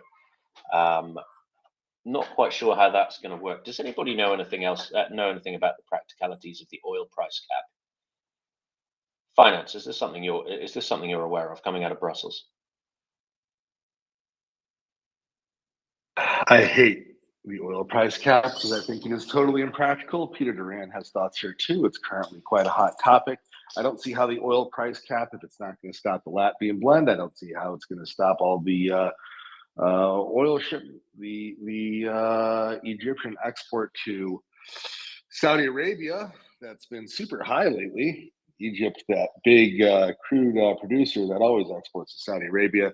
I don't see how it's going to do anything to India and China, though we have seen it affect pricing in the short term to them. So I guess it did have some little effect that way. But yeah, I think that the oil price cap is lots of people who could be doing really effective, useful things with their time, either on their domestic economies for the global recession, or to coordinate far more effective sanctions, such as stopping the Turkish cutout of heavy machinery to the Russian military industrial complex, instead wasting their time because they got onto this super exciting idea of an oil price cap via something involving insurance and boats, and I think it is completely and totally impractical. However, when you say the word oil price cap, you bring up two of our best possible listeners, Peter and Victoria. So let's go to our hands. Peter and then Victoria.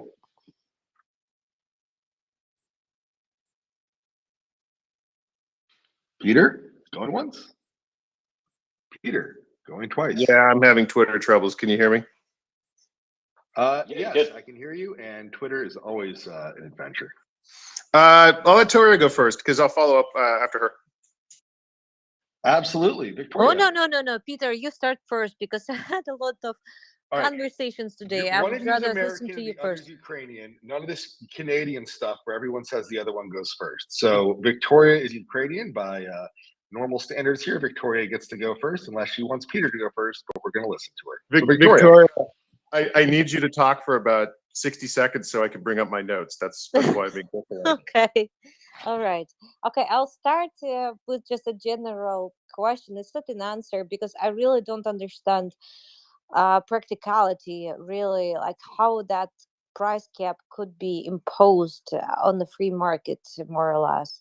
So even on the trading platforms, you cannot do that. And the other question is why there are no special tariffs introduced on oil prices, on gas prices, especially when it comes to Russian gas being still imported into Europe. Why not to introduce a special tariff like the tariff that will be dedicated specifically to the gas that is being brought by pipelines, because this is where Russian gas is coming from. And I understand that it's the decision, if we're talking about this import tariff, it should be a decision made by first European Commission, and it requires support from all countries. But given the fact that Orban has already, the president of Hungary, received his perfect deal with Russia, which envisions that he will have a schedule of delayed payments for the gas that he's going to get. Why not to introduce a tariff? And by the way, the money that will be received from this tariff, they can go to a special fund to be used for two purposes. First of all, is to help vulnerable consumers in those European countries, although I understand that Germany is doing it out of its own pocket, like $200 billion support package. But then it could go for the immediate needs that are here in Ukraine to rebuild the critical infrastructure like electricity grids, gas pipelines, and other infrastructure that we see it's being destroyed on a daily basis in different parts of Ukraine by Russians shelling specifically those assets. That is my question. That would what I would do, and I really don't understand why Europeans are not going with this plan. Not the plan, but the idea. So, Peter, here is your 60 seconds. I think I spoke even longer than 60 seconds. I would say that something that can't be gained, like oil exports, which go over ship into things like the glorious Latvian blend. Peter Duran got bumped out. Let me invite it back. Peter, come on back in. Like the glorious Latvian blend would be, I guess, a better use, though, outside of the moves towards. Sorry. Peter is sending me a message saying I bumped out. Sent you an invite. Peter, come on back up. All right. Outside of the gas that's going to Hungary, there's lots of not actually active gas leaving Russia. It's also, corruption reigns in the oil markets, which is the issue. And yes, you were correct. Your initial knee-jerk assumption, how would they do this? They're proposing doing it via secondary sanctions on insurance companies, but that doesn't really work either, because you can just insure them out of other places. So Yeah, yeah, you can easily reinsure them in other places, so it's not. yeah, it's the second it was even proposed, I was like, why are they bothering? And then when I heard that the G7 and Janet Yellen were spending meeting after meeting on this, I literally I sent a friend who was very, very negative on Janet Yellen that I was going to have to start agreeing with him. I used to defend her pretty hard. And I was going to have to start agreeing with his views that were super negative on Janet Yellen, because anyone who would waste their time on this fiasco for so long and waste the G7's time, I may have to agree with him on their level of competence or lack thereof, because it's just a joke to me. Peter, your hand's up. Thanks, Finance. So Tim is right to ask this question. What's going on with the oil price cap? It doesn't make a lot of sense to me. And Tim, you're not alone. It doesn't make a lot of sense to a lot of people. And it didn't make a lot of sense to me. So I decided to roll up my sleeves and take a look at it. And here's basically where we are. The number is 10 million. Every single day, Russia pumps out about, give or take, 10 million barrels of oil, of which, again, give or take, it sends about 5 million barrels of oil on water to markets around the world. And that is since the war. Since the war started, hasn't changed. All right, so this year, Russia is making money hand over fist. The Russian Ministry of Finance, this is another number to remember, the Russian Ministry of Finance expects that it will make $338 billion from the sale of oil and gas this year alone. That will be a record high for Russia. So just as the world is trying to isolate Russia, Russia is making money hand over fist. So the G7 got together and they said, what do? We have this Chinese finger puzzle where we have two competing interests, two tensions that we have to resolve. On one hand, we don't want Russia to make money from selling its oil. And on the other hand, we still need as much Russian oil as possible coming onto the market, because if we shut down Russian oil, gasoline prices would go up, inflation would go up, and that's bad for politicians, it's bad for societies. So what they essentially did was agreed, we're going to cap the price of Russian maritime exports. So if oil goes in a truck or through a pipeline, that is not affected. The only oil here that's affected is the price of oil exports that go into a tanker, and then they get shipped overseas. And this price cap basically says three things. Price has to be at or below this artificial price set by the G7, that the petroleum in question must, again, leave Russia by sea. And third, that oil can never arrive on a US or European port. It can never be used in the United States or Europe. And if you meet those three conditions, feel free to trade as much oil as you want. So a lot of people looked at this and scratched their head and said, how are you guys going to enforce this? And the Treasury's answer is, we have enough voluntary promises from oil traders, insurance companies, shipping companies. We have enough voluntary compliance here that if someone tries and breaks this scheme, they're going to narc on their friends and colleagues. They're going to, drop a dime on them. And everyone's like, I don't think that's going to make a lot of sense. Neither do folks in the Senate. So right now there is a bill in the Senate that says, that we're not going to rely on voluntary participation. We're going to have secondary sanctions, which means if you do facilitate trade that goes around this oil price cap scheme, you're not going to have access to the United States. But more importantly than that, I think there's three very quick problems here. The first problem is that it undermines the entire purpose of the sanctions in the first place. It legitimizes doing business with war criminals, and it takes one step back towards the re-normalization of trade with Russia. Another problem is the scheme itself. Suddenly you're going to create this situation where the cap price will be somewhere between $40 and $60 for oil. So suddenly you're going to create the situation where there's an incentive to buy Russian oil.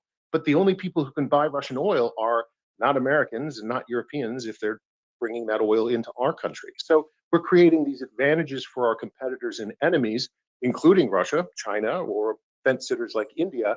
And the last one is, how is this going to work in practice? who is going to pick winners and losers? If you can buy oil at $40 a barrel and the market price is, we're going to say $80 a barrel, you're going to make a lot of people really rich. They're going to pay bribes to get access to that oil. And we know that happens because that's exactly what happened during the Oil for Food program in the 1990s with Iraq. You had to pay a bribe in order to get first in line to the cheap oil that was coming out of Iraq. So there's a lot of practical problems here. The Saudi oil price cut, the OPEC price cut, is just another shrimp on the Barbie to say the Saudis and the Russians are playing games with us. They're running circles around us. And I believe this policy is going to end in tears. Excellent analysis. And my concern is why not to go the path of introducing special tariffs, like really stripping off these extra margins that Russia is collecting on these artificially created, together with OPEC, difficult situation on the market. I mean, why not to introduce tariffs? It's straightforward. You know what to tax. You know how to collect those taxes. You have your revenue stream. You're leaving Russia just a fraction of what they were supposed to get, and they will get it anyway under this cap scheme. Why not to go this path? Do you have any idea? Because it'd be hard. And I think the Hungarians would be very upset about it. Remember, the Hungarians, the Slovaks, they both have exemptions to the oil embargo as it stands right now. So they can continue to buy and consume as much Russian oil and natural gas, I should add natural gas, as they want. They got exemptions for this. So, this is a bad policy. It's one of those things that you look back and you say, wow, how did this policy get so screwed up? And this is one of those rare moments where at the beginning of this policy, it's obvious that there are problems. Enforcement's not going to work. We're creating opportunities for arbitrage and corruption. We're benefiting our enemies and not creating the right structure of incentives to lure the fence sitters into our civilization, onto our side. And the reason is because there's just not enough oil available in the world to compensate for the loss of about 5 million barrels a day. The Saudis probably don't have that kind of surge capacity. And here in the United States, we need to change our policies to encourage more oil to be drawn from our ground here to make up for any potential loss that we would have from the impact of oil sanctions on Russia. But that would have needed to happen 2 years ago. And instead, for the last couple of years, we've had the opposite policies that make disincentives for drilling more oil here in the United States. Drill more oil, we free ourselves from dependence on dictators. Drill more oil, we give ourselves more options, and we don't have to be reliant on these weird policies that will obviously end in tears.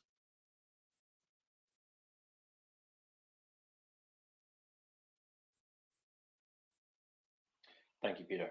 Just bringing Victoria back up. Sounds like she's got a touch of the Twitter box. And I see Joanna is finance. Can you bring Victoria up? It's not letting me. Yeah, I was having a similar problem earlier today. I don't know. Sometimes Twitter just. Sorry, it seems it let you, and then I actually muted everyone. Please continue, Peter.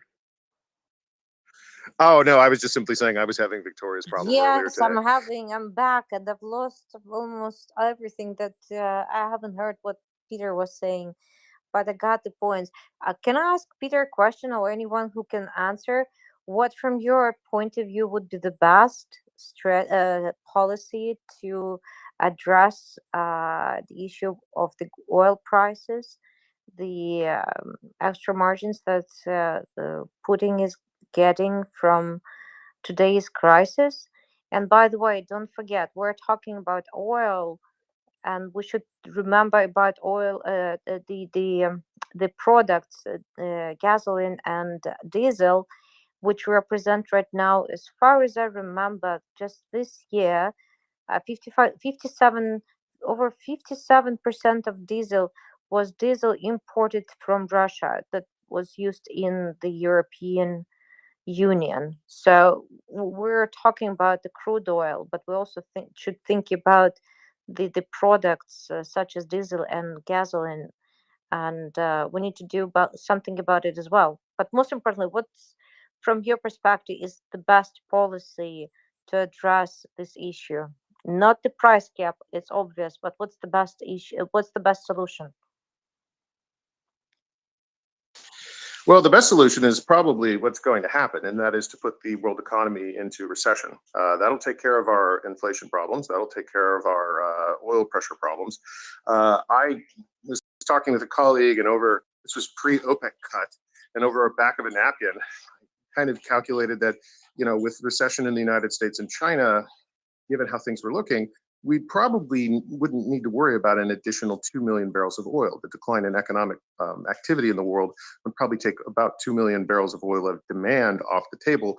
And that would more or less compensate for a lot of the problems we were facing with the upcoming oil embargo on maritime shipments from Russia. Funny enough, it was 2 million barrels a day in a production cut that OPEC agreed to. So I think if I wasn't dead on with OPEC, I think we're both thinking in the same direction, that the decline in global economic activity is going to create a decline in demand for oil. And both the Saudis and the Russians are scheming together to make sure oil stays as high as possible. As for what we do about it, it's a tough one, but honestly, this is one of those cases where there is no short-term fix. What we have to do is we need leadership. We need leaders to say, look, we are in a state of economic war with Russia, and we need to have a wartime mentality and a wartime footing. I haven't seen leaders really make that case in that way yet. And then we need the long-term hard work of producing more oil and gas that we have underneath our feet. Again, more energy production gives us more freedom from dictators who want to do us harm. Thank you. I have a slightly different take, which is one. So sadly, I agree about the recession, though I've said quite clearly that we've been in a recession since March, and we're currently backdating that to January. So we are in a recession in the US. Great Britain is obviously in a worse recession, and much of Europe is there or entering one as we're talking right now. So the recessionary pressures are here. They will come with other challenges. Yes, that will help reduce the energy pressures. However, there's plenty of other energy policy that is perfectly sensible that could be done to meet global, European, and American energy needs, part of which, as Peter pointed out, is drilling for more energy. That would be bringing more fossil fuels out. Part of which is, putting solar panels on roofs. Part of which is really boring things that if Daryl were here, he'd talk about, like making buildings more efficient. Turns out that making buildings more efficient is in fact an excellent way to oh man, we're having all sorts of trailers. Sorry. Making buildings more efficient saves a ton of energy. Or finance, you could do the German approach and just burn more coal, as Germany is currently doing. Right. Or you could do the approach that our favorite German friend Axel regularly points out, which is, actually turn their nuclear power plants back on. And those things can run until for another 40 years. And probably I couldn't resist the troll, finance. I couldn't resist the troll. After being lectured about green energy, when the chips are down, Germany switches back to coal. Yeah, no, right. Actually, you would be surprised, but they are more keen to come to bring their nuclear back. What surprises me a lot is that UK is shutting down their nuclear power station this year, and it could have lasted for another 5 years easily. This is what I don't understand. Why Germany is revising its policy and UK is completely shutting down their nuclear power plant. The UK seems to be doing their best to turn what was once the wealthiest nation of the world into the next Argentina. I can't explain their economic management ever since Brexit. I really wish I could. It's just terrible policy after terrible policy after terrible policy. And I hope they get back to these sensible policies that led to them being the wealthy nation we think of them as. And for all of our British friends, sorry that's just sort of what I'm seeing. It's hey, really finance. I gotta drop down right now. I'm gonna switch to listener. And I gotta get going here. But good chat. Peter, here's a quick question before you drop down a listener. Since we have you up, what on the ground policies do you think could be used instead of this? I'm kicking this back to you. You asked me this once. What easy policies do you think could replace this terrible oil price cap that no one can understand because it can't be worked? Yeah. So the answer, and we talked about it a little a couple days ago, I believe. The answer is secondary sanctions. We don't have to just focus on Russian maritime shipment. Focus on their upstream. Right now, the president of the United States has the ability to sanction offshore Russian oil, Arctic oil, shale oil projects. We can apply secondary sanctions to that. We can apply secondary sanctions to Gazprom Bank and other banks that act as the shipping and receiving departments for all of Putin's cash. So there are, and you mentioned Turkey. Absolutely. That would take a pretty big political decision, but we can at least demonstrate to the Turks that if they continue to help Russia supply its war machine, then the Turkish economy would lose access to the United States economy. And at that point, we can drop the gate down pretty fast on Russia's defense industry. So, there's a lot of options in addition to the oil price cap, but keep an eye on it because, I'm happy to be wrong, but I believe that this policy will end in disaster and tears. I mean, I don't think it'll be a disaster. I think we'll just put it into place and then it won't work. I don't know how that's as big a disaster as it can be. They're going to spend a bunch of time and energy and it just won't work. That could have been used to do anything better. That's sort of my feeling. All right, Yehuda, I gotta jump in again. Sorry, guys. Yeah, Hi, Yehuda, Peter. come on up. Listen, thanks so much to everyone. Wow, I'm so proud and honored of the audience. In the time that it took to mention that, I think we reached the goal for the Ukrainians, at least at the airport. I think I'm going to count it up, but I think it's awfully close. At least $500-600 came in like 5 minutes. Someone said 250, 50, 100. And as long as you just write to Maria Aid in the message for Ukrainians hotel in New York, then when I speak to Melanie and Alex, I'll say, hey, listen, the team donated for them. Please make sure that you pay that that directly for the hotel. I think we're at $600-700. Some other people asked, why don't we do something for food? And the people are paying for their own food, so that's fine. They're actually these own government workers are paying for their own food. One day they'll get it back when there's a victory, thank God. But I will highlight it again. So eight people from Ukraine are going to Washington to present information and meet with friends of Ukraine. We're going to help them with the Ukrainian Ministry of Veterans Affairs.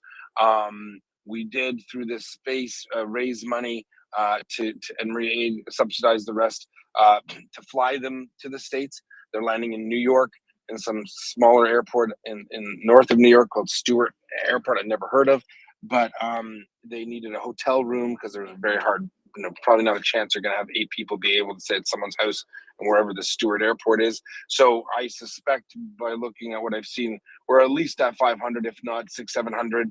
Another couple hundred maybe, because I don't know how much hotels cost in that place. But we did get they're going to Washington next. It would be nice if they could stay in someone's home.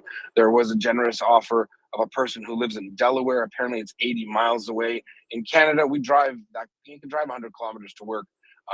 That's not crazy, but I think 80 miles is a little far for them. But if anyone else can help them with a home, or several homes where 4 and 4 or 2 and 2, I don't know, where these Ukrainians can stay. Who are they? They're Natalia Kalmakova, as you know. She works for the Minister of Veterans Affairs, and she's taking a team of some actually active serving senior officers. I'm not going to say the rank, but it's quite serious. And it's so serious that General Zaluzhny actually has to sign off on them leaving the country. They're also bringing a very special woman. She's the mother of the Azovstal photographer who's still in captivity and tortured in concentration camp, really. And she's going to come, and she has the photos of her son blown up, and they're going to present them to members of Congress, hopefully in the White House, and we still have that on the back burner. We don't know if that's going to happen now because they were supposed to come in September. We did have a problem with assistance getting them to the States, through immigration lawyers. Now we have proper support. So they are coming next week. They're landing on the 12th. Thank you to the audience who sent 100, 200. I did ask that if in the message board, in the message information of the donation, write to Maria that it's for the Veterans Affairs in New York City. That way, when I speak to the people at Maria Aid and I ask them, can you please send those funds for them? It's not a question like, oh, I see the message. It's for them, not a drone or not a this or that. Anything extra could go to helping the Veterans Affairs or to helping Maria Aid purchase drones and whatnot. So whatever's clever. I do thank you. If we can get you sending messages to Tim or the Maria Report, I appreciate you sending me the people because I asked you to send me the notes. And it's very, very kind of very, very kind people who did message that. And I think the New York thing doesn't require people to put them up. But again, we're looking at Washington, D.C. Remember, they're going there to speak to like the most powerful people in the world, really, at this point, and ask for help. So if you are closer to Washington, I don't know the drive, I don't know the traffic, maybe Peter does, but if you can put them up in your home, that would probably be the better solution, because then you can also talk to them, and it's always good to lend moral support. They've never been to Washington before, they don't know the ropes, so we're looking for people like that, and I do appreciate it. If you do want to assist them, remember this is the mother of the Azovstal defender. She's obviously it's very tough for her.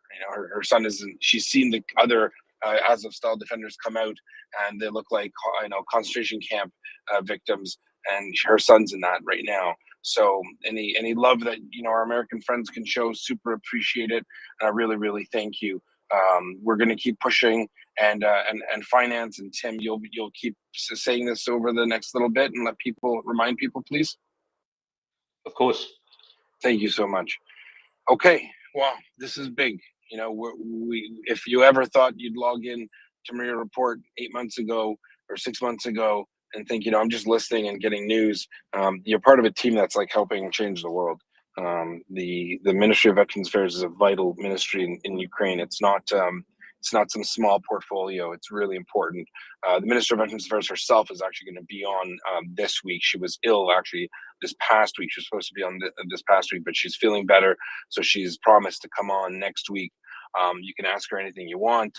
The work they do now to set the ground is vital for Ukrainians in the future, because after this war, and we know there's going to be an after this war with a Ukrainian victory. I feel it. I think we all do. You're going to have tens of thousands, if not hundreds of thousands, of wounded Ukrainian servicemen and women, but people without limbs.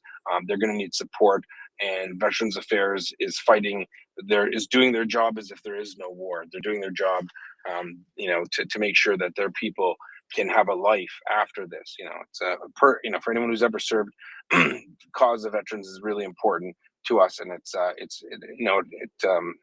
it hits you in the cockles. It's a very emotive subject for me, so I apologize. But if you can help, and for those who've already helped, thank you so much. We're going to make sure that these Ukrainians have the best kick at the can to talk to Americans, and perhaps find funding or just raise awareness. Right, the more awareness is raised, you might have private donors in the States that just say, hey, we'll help out. What do you guys need? How are you going to do this? And that's what they're doing. So this has all been done through MriyaReport. Getting everything together. I'm actually not going to mention names, but there are people in this room who are helping, who are partly responsible or wholly or responsible. So we thank you for all the work that you did to make this happen. We have a team of 8 Ukrainian officials, including ministry officials and military officials, and then the one civilian is the mother of the Azovstal photographer defender. They're going to the States, and it's because of you guys. So thanks so much. Again, they need some funds for the hotel. I think we're there, and then after that, if they could get some support with a place to stay in Washington, preferably close, that would be a godsend. Thank you very much, and I will be back. And I just wanted to let you know the success so far. Thank you so very much. Thank you very much, Yehuda. We'll be recapping and restating that as the day goes by. Thank you to everybody who has already reached out and volunteered either for hosting or transport in DC. Please, if you're unable to do anything practical but still want to help, please chuck some money over to Maria Aid and mark it as for the visit of this delegation, and we will ensure it is used for that purpose. Finance, I want to push back on a couple of things, and Victoria as well, but she seems to have disappeared. The UK is not in recession. The Office of National Statistics revised the Q2 growth upwards from a negative 0.6 retraction to a positive 0.2% growth. So the UK is technically not in recession. Regarding the closure of nuclear power plants, now this is there was another development as well last week. This refers to the British nuclear power plants at Hartlepool and Heysham. The EDF Energy, which I should stress is a French government-owned company that owns these power plants, had planned to close them, but it does seem like London has given them a kick up the arse, and it's now examining whether it can keep them open beyond 2024. These things seem to be not. This seems to be a problem that's being resolved if we're talking about the same power plants. But yeah, I thought I'd push back on those two things. Florian. Unfortunately, Peter's gone. I had a question. All oil trading is conducted in US dollars. And I was wondering if to impose a tax or tariff, or however you call it, could not be done at the US dollar clearing, because all US dollars. So foreign currency doesn't clear at a centralized exchange; it clears in the interbank market. So Yes.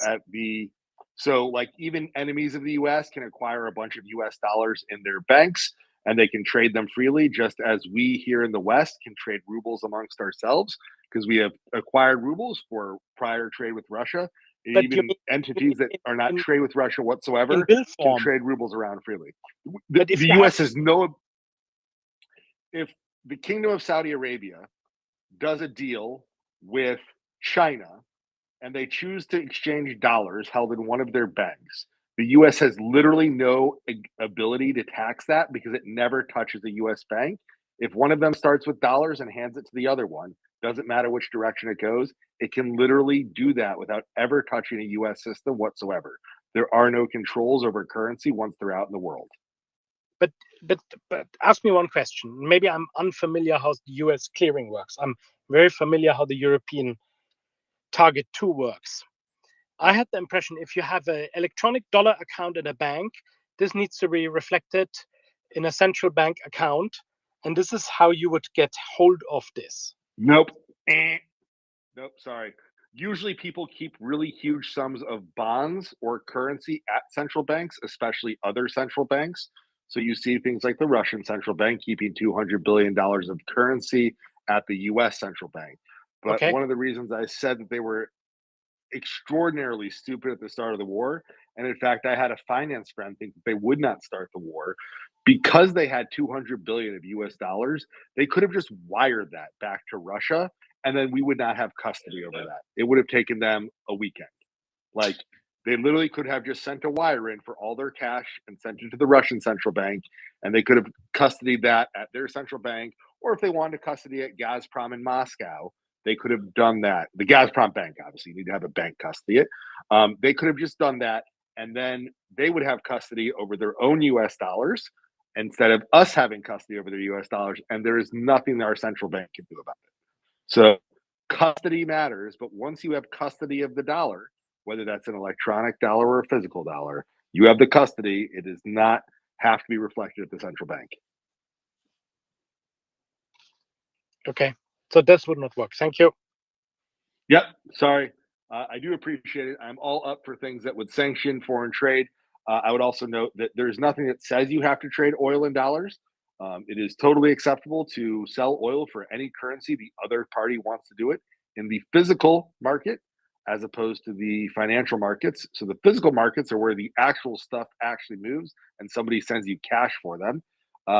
It's just two people making an agreement. Like they're served up on contracts and they don't have to be boilerplate. So, often if you're trading with Japan, yen is a major global currency. People use yen. People use South African rand. It's a freely floating currency. It's always been a freely floating currency, basically since they've been post-apartheid. It's been broadly used because the sanctions came down on them. And you can just trade South African rand. It's very volatile. I'm not saying you should buy or sell it, but it's there. You can buy or sell South African rand pretty easily. Their government allows you to do that. It moves up and down super crazily. But if you want to buy or sell your oil or your metals in the rand, totally available.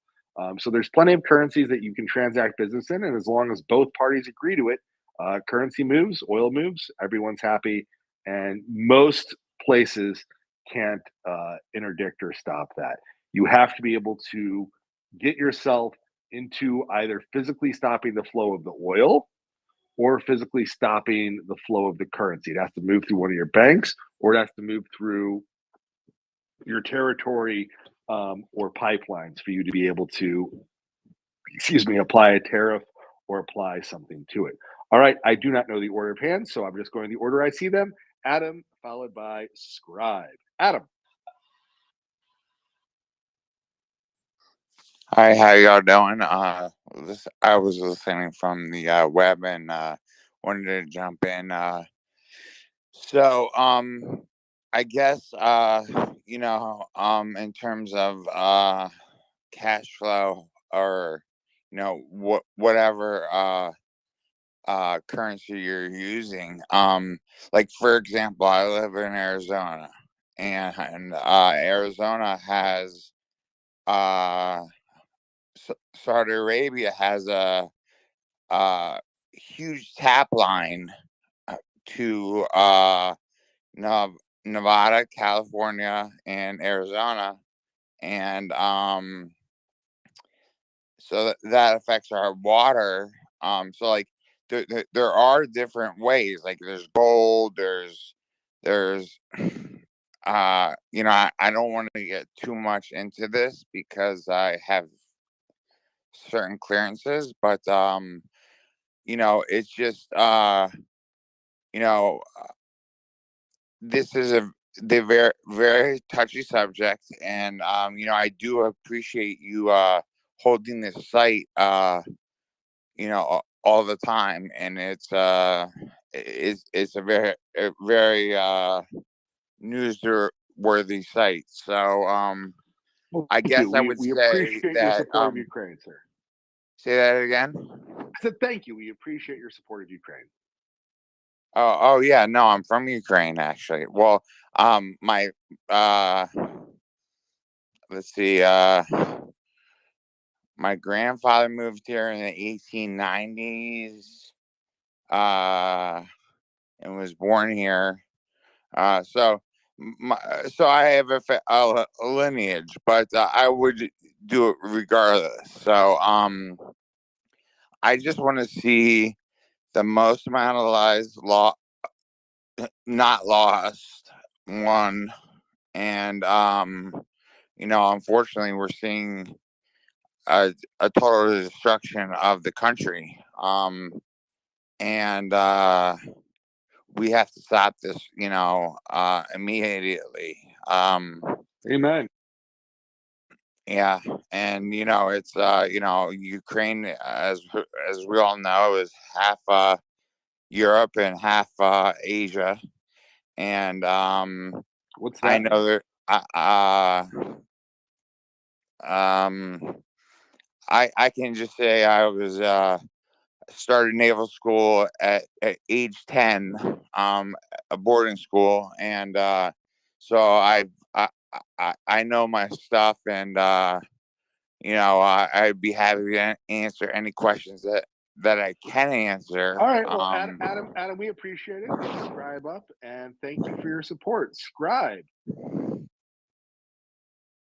Outside the Washington D.C. Metroplex, um, 80 miles away is a bit of a distance, but it is still doable. You just have to take into account 95 traffic. But other than that, I live 50 miles south of DC, and my family can easily get to DC within like 45 to an hour.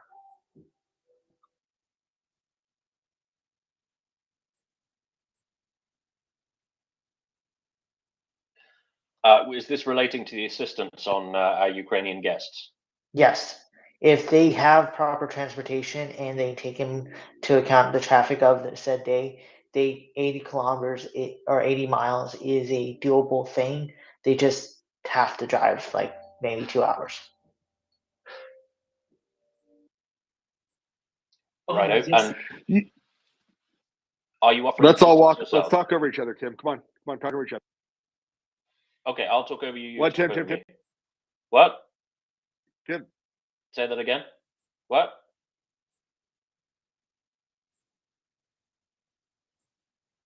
Describe where we're. So for those who aren't aware, we are currently asking for on-the-ground support for transportation and housing for some Ukrainian soldiers or government officials who Yehuda is organizing to come over.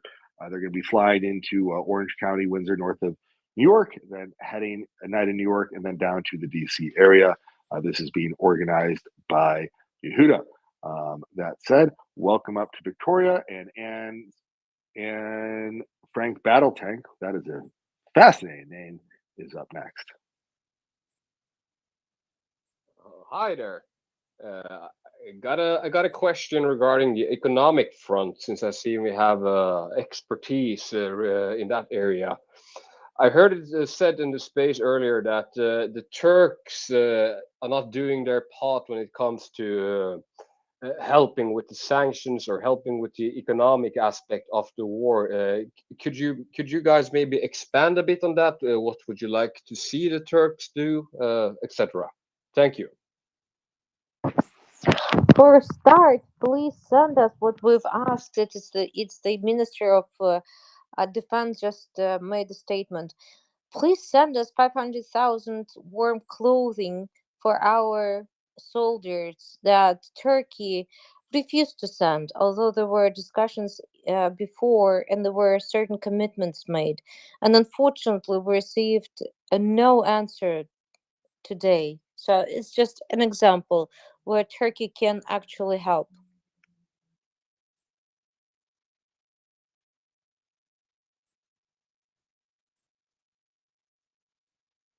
Thank you.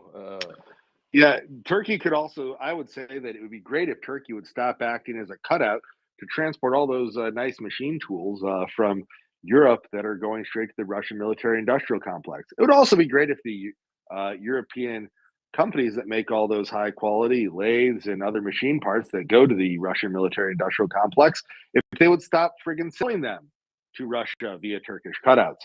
So I would like to say a pox in both of their houses. In this case, both of them is the European machine tool companies that are selling to Russia via Turkish cutouts, and then to Turkey for taking all the bribes that is allowing the Russian machine tools to go straight through Turkey into the Russian military industrial complex. Russia can't get the machines, they can't do it. As Craig, our friend, likes to say, what goes into the factory matters everything for what comes out of the factory. They can't get the spare parts, they can't get the new machines, they can't make anything. They're done. The factory is done. There is no way to keep it going if they can't get those machines, those parts. So they can shut that down. They can force Russia to find a new way, even if it takes them a month or two. That is a month or two. They are not getting critical parts to keep their military industrial complex up and running. That is Ukrainian lives being saved. That would be a big deal. Thank you. Yona.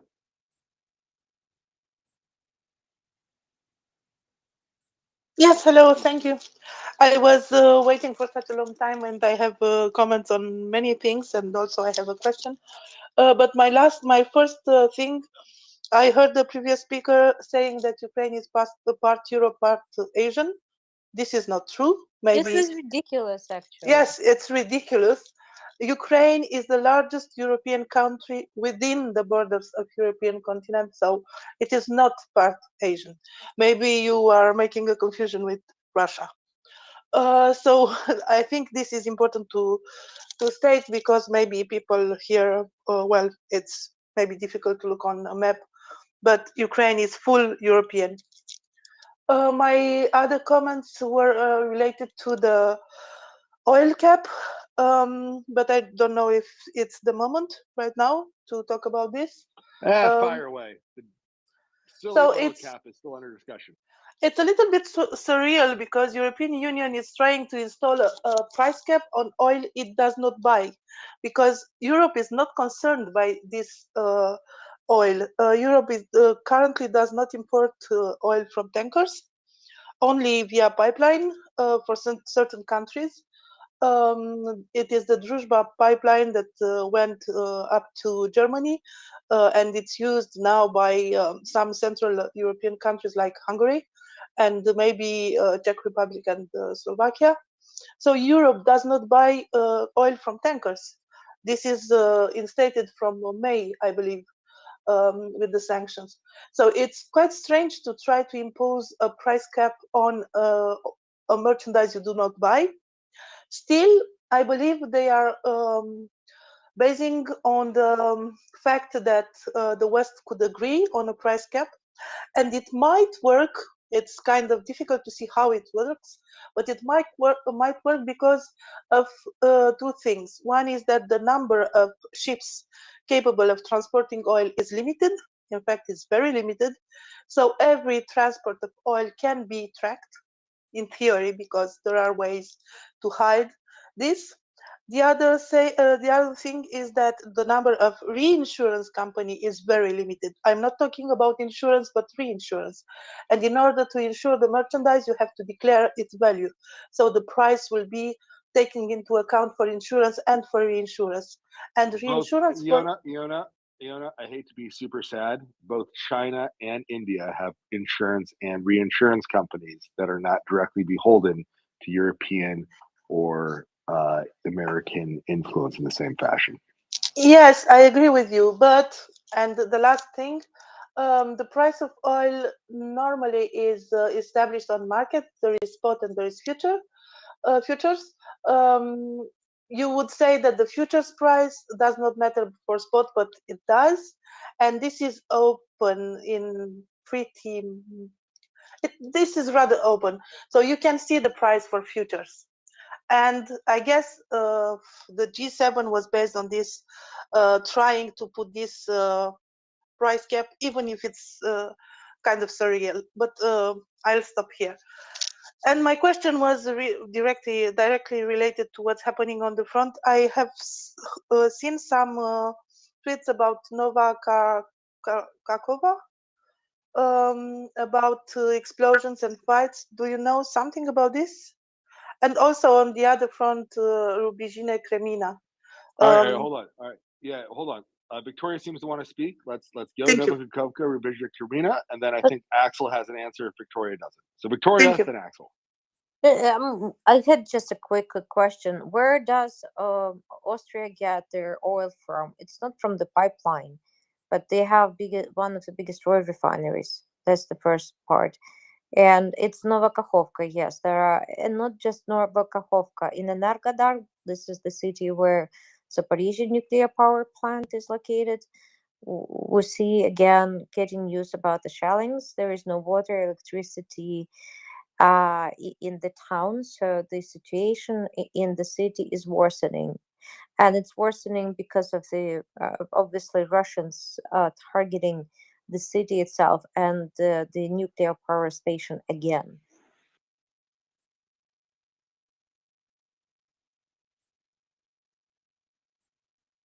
That's it from me. Thank you. Axel, I would like to answer the Nova Kakovka, and what was the other front you asked about, Iona? Kremina, I believe. Axel, do you know where the what we know about Ukrainian forces on those two fronts are right now? I know it's been kind of dark since they took the bridge and then started rocking and rolling with equipment. Yeah, I'm currently looking through a couple of reports here, and it seems that how should I put this? The Russian forces are in full rout around Nova Kakhovka, and it is unclear as to how many of them will have to surrender northwest of Nova Kakhovka. They're all currently directly in range of Ukrainian artillery, and they have absolutely no capacity to defend themselves. This is where we stand. It is absolutely likely that by Sunday, Ukrainian troops will have taken the dam completely.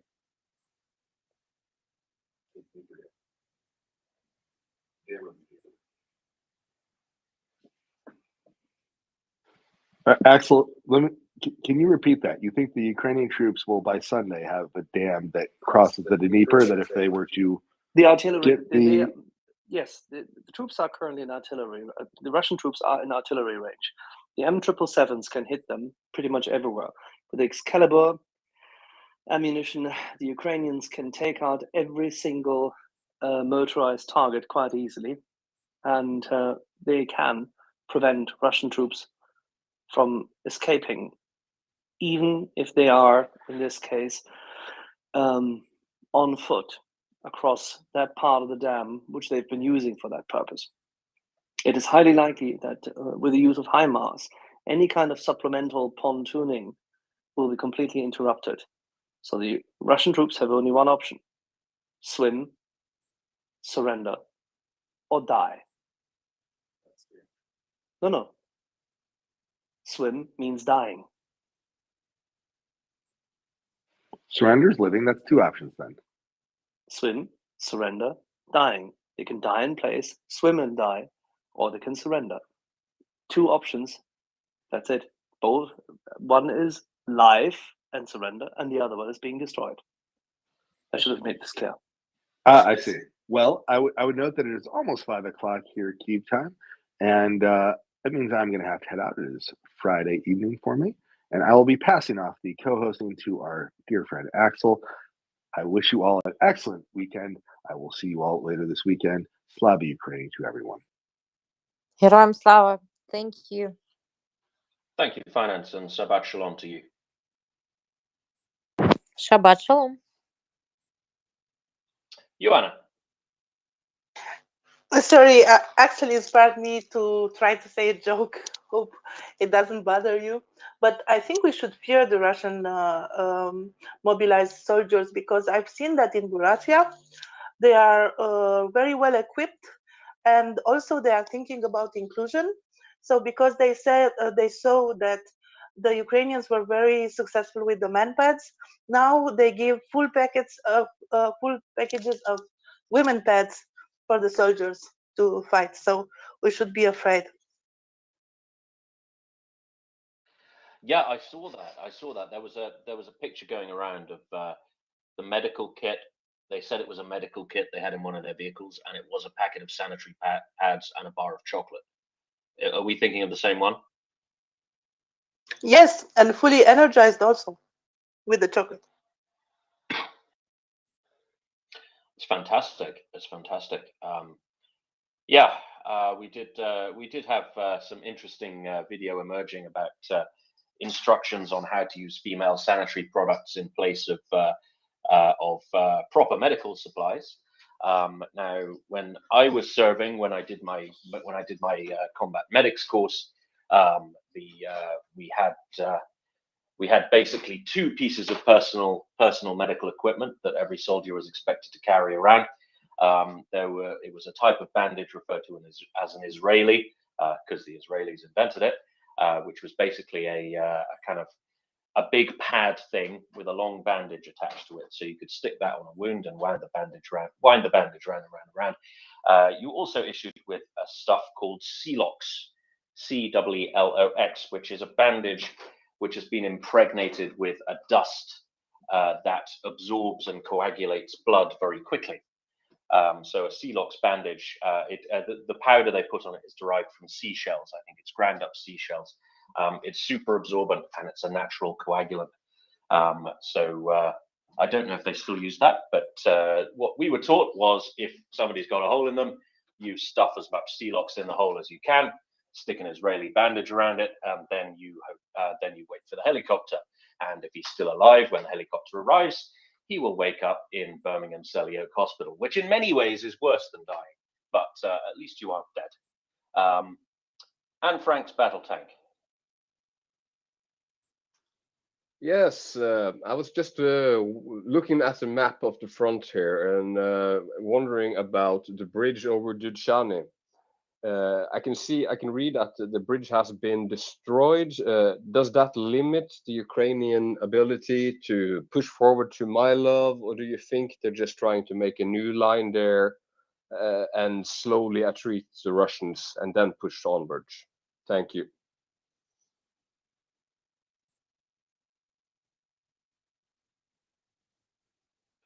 Which particular AO was this? I'm sorry.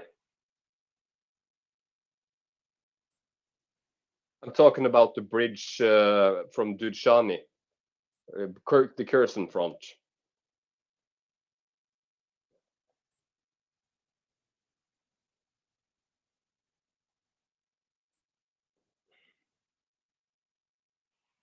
I'm just grabbing my map, bear with me.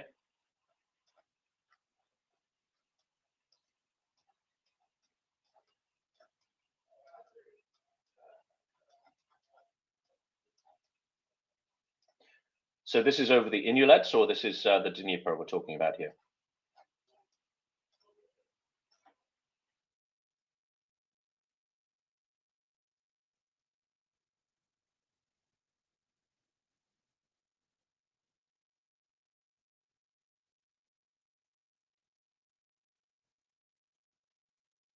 Dudjani is by the Dnieper, but I'm talking about the city of Dudjani. It's just north of Milov.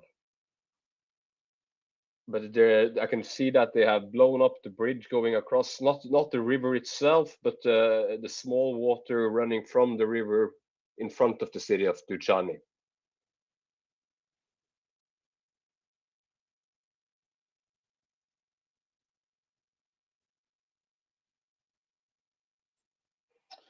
Thank you. I will check that out. My computer's decided to go to sleep, but I will check that out for you and get back to you.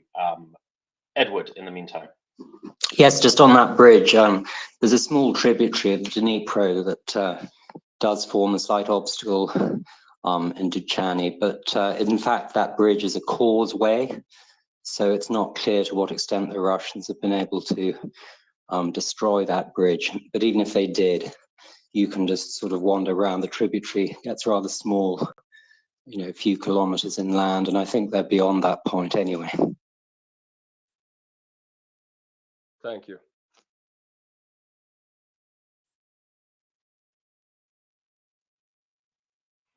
I see we've got Raver coming up. Very warm welcome to Raver. Maybe he has a view on this. Raver, you're up. Yeah, so on those smaller tributaries, one of the things we saw the Ukrainians do outside of Kyiv back in the winter, when they were trying to get into Bucha and that other town up there, is they would lay down culvert and then just pour gravel over them so the water could keep flowing, and you'd have a ready-made causeway in, just a couple of hours. It was a relatively easy way to make a crossing point. And what did I miss about combat casualty care? We were just thank you very much. We were just talking about a picture that's emerged, a video that's emerged of a medical kit inside a Russian vehicle being made up of two items: a bar of chocolate and a packet of ladies' monthly pads. And I was just contrasting this with the standard issue kit that we were taught to use and taught to carry when I was serving. But if you've got a more expert view on the effectiveness of ladies' hygiene products when it comes to treating battlefield casualties, I would love to hear it. Yeah, so a lot of people think you're supposed to put tampons into bullet holes. Don't do that. That leads to sepsis. But inversely, the pads were actually created in World War I as a battlefield dressing.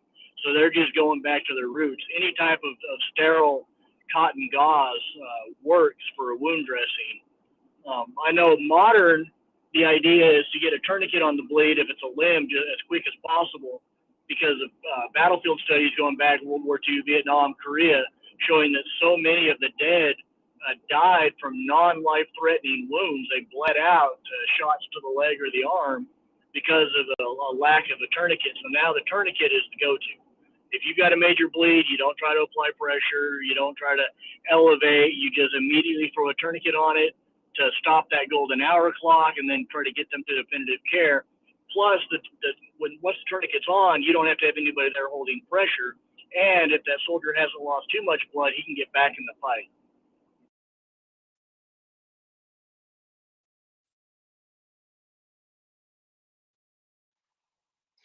Absolutely, thank you. Raver, did you use Celox bandages in your time? No, not in my time, but I do carry the equivalent of them in my own personal trauma bags. Because I've never seen them used in anger, and I'm wondering how effective they actually are. But I don't really know.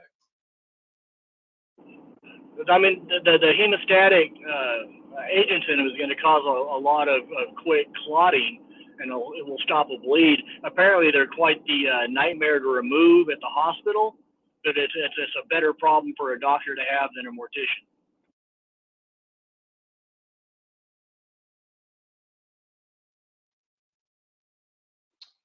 Thank you very much. Thank you very much, Raver. Okay, so a very quick announcement. In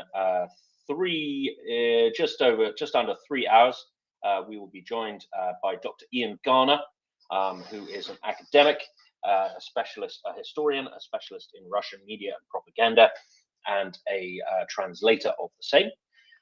He will be joining us for an exclusive interview here on the Maria Report. So schedule that in. That is at 2000 hours Kiev time. That's 1800 London, 10 a.m. Pacific, and 1 p.m. Eastern. So if you're around later on, do tune into that. In other news, we have an urgent appeal to our listeners for some very specific assistance related to Ukraine. Now, we have the Ukrainian, a delegation from the Ukrainian Ministry of Veterans Affairs arriving on the 12th of October at New York Stewart International Airport. They will be landing around dinner time. We won't give the exact time for security reasons, but they're arriving around dinner time. There's a delegation of 8, including government officials and also a number of senior serving officers. We are looking for accommodation for them for one night in New York. And also, they will then be flying the next day to Washington, where they will be spending about a week. We are looking for volunteers for accommodation and local transportation. If you're in a position to help, please get in touch with me directly in the DMs. If you cannot contribute practically, but still would like to help, please chuck some money over to MriyaAid.org and mark it as for this purpose. So stick a little comment on your donation saying this is for the delegation from the Ministry of Veterans Affairs in Ukraine, and we will ensure it is used for that purpose. Now, this is quite a big deal. They are in Washington on extremely important business. They are a very high-profile and important part of the Ukrainian government. This is not a very minor brief they have in the Ministry of Veterans Affairs. This is a very important aspect of the war effort. So if you are able to help, please get in touch with me directly in my Twitter DMs, and I will ensure the messages are passed on. So thank you very much for that. And please do join us later at 8 o'clock Kiev time for a guest spot with Dr. Ian Garner. And Frank's Battle Tank. Thank you, Tim. I'm just wondering, how is the push towards Swataway going? Are there any big big hurdles going towards there? What's happening? Thank you.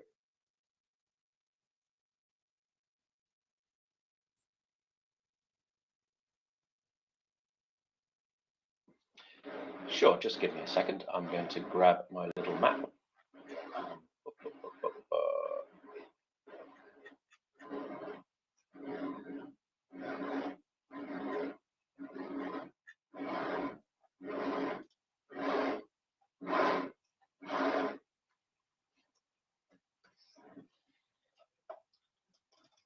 Okay, so my latest information on this is from yesterday. Now there has been a continued Russian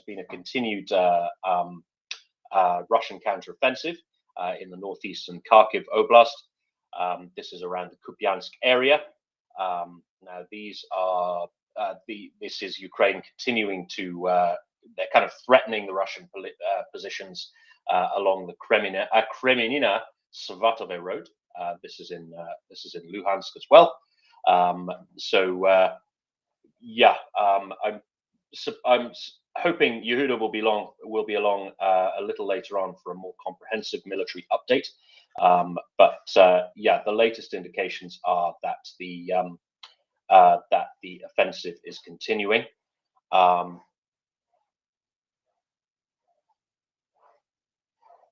More generally, there have been in and around Svatove, there were a number of strikes reported in the last few days. Ukrainian troops reportedly on the outskirts of Svatove itself, particularly again along this P66 highway. Seems to be the main effort that goes down to Kremina, and to Bilorivka and Lysychansk, and Sverodonetsk on the other side of the river, on the other side of the dip there. Yehuda, hoping Yehuda will be along for a more comprehensive update, because I tend to butcher these updates, especially when I'm jumped on to give them. Yeah, I'm hoping Yehuda will be along with a more comprehensive update. I'm sorry I can't be more specific, but I'm kind of not really following that AO particularly closely. I'm kind of drooling over Kherson at the moment. Yeah, no problem, no problem. It's I didn't mean to jump on you by that. I can just add that I see that one of the Finnish maps has an update saying that south of Kupiansk, the eastern bank of the Oskil River has been liberated. So I'm guessing that means the villages of Kolizhnevika, and yeah, that's something. Thank you. Thank you. I'll do a little more digging, but as I said, I hope Yehuda comes up. Adam. Thank you for bringing me back up. Address two things and add one thing. So Ukraine does share. It's part of two countries. Anyone that doesn't know that might be a propagandist. I'm not sure, but go ahead and Google it, or use Firefox, or whatever you want. But take a look at it. One. Sorry, you just said that it's part of two countries. What do you mean by that? Continents. Sorry, continents. Yes, Europe and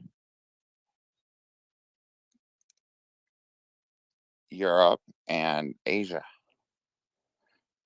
Or what continent do you consider Russia on? Well, Russia is generally considered to be partly in Europe and partly in Asia. Okay, so I just was wanted to make sure that was corrected. One, and two, you definitely provide valuable information, which is much appreciated. I was in here in the space the other day where you did not give troop resistance was greatly apprecited. And three, I would add, I am Jewish, and I am actually, like I said, my family is originally from Ukraine. So I suggest I guess I didn't say this, but service members or veterans should be treated a little bit more respectful, especially if they were injured or and some of their family were injured or lost their lives. So like I said, I started at Admiral Farragut at age 10 years old, 6th grade, and lived there. And the military has been my whole life. So I Thank just you. yeah. Sorry to cut you short, but Yeah, no, absolutely. I see There's a lot Raven's of got people. his hand up, and Yeah. also we've got Victoria coming back up. So thank you very much, and let's go to Raven. Yeah, I was just going to give the quick geography lesson that you can look at Europe and Asia as Eurasia as one continent, but it's often been divided. You go east across the Black Sea to Georgia and up to the Urals, and everything west of Georgia and the Urals is Europe, and everything east is Asia, and there's no part of Ukraine that touches Asia. That was rather my feeling as well, but I guess what geography is in the eye of the beholder. Is that a phrase? No, it's not, is it? Geography is literally a thing. Anyway, let's go to Chris. Hi, Tim. Just quickly, I mean, just really like looking through Twitter, etc., etc. The Russians are running from Svatova and Kremina, and the Ukrainians are already in Makivka, which is right by the P-66. Just to let you know.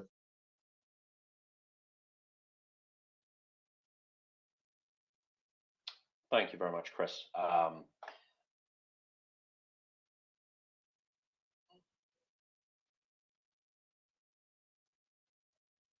Thank you, Chris. I see John Ridge is coming up.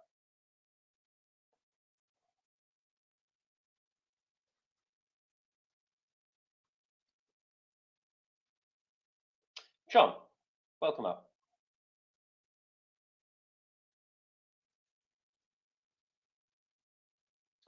John, welcome up.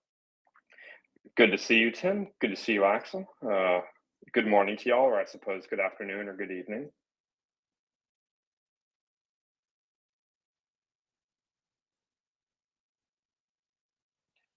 Did you want to say something, John, or are you just coming up to loiter and say hi? I had a topic to raise on an entirely different point. We can circle back around to that if y'all like. Okay, great. Well, let's go to Reva, and then let's move on to John. Reva. I don't know who it was because I'm driving, but somebody was talking about the Russians running, which brings up an interesting point to ponder. So the Russian logistics systems is a push system. They push stuff forward to units, whether or not that unit wants it or not. How do you do that when you don't know where those units are?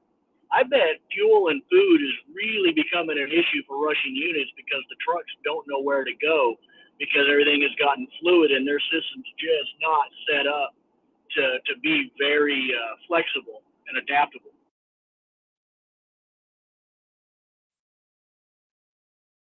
John. Thank you, Tim. So to shift gears by about 180 degrees, I'm not sure if this has already been talked to death, but I've kind of been out of the loop when it comes to financial and economic news the past few weeks. I saw something yesterday about OPEC cutting oil production. And again, I'm not sure if this has already been talked to death, but what's the sit rep there?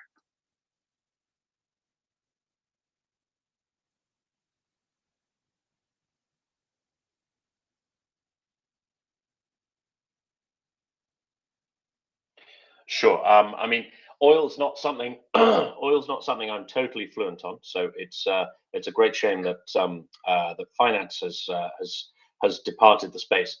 As I understand it, there was actually a fairly rare face-to-face meeting of the OPEC members, and they have agreed to cut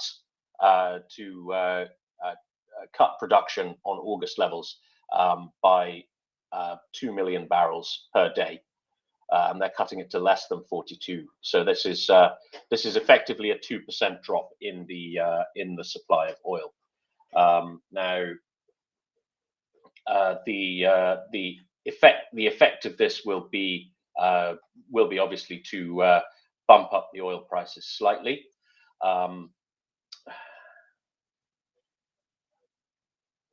this is flying in the face of U.S. pressure.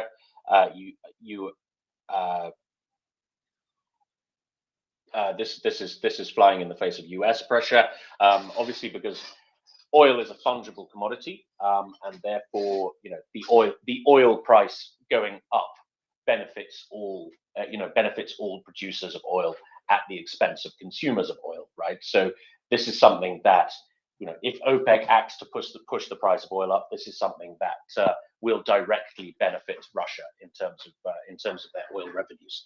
So this is something that the US very much didn't want, and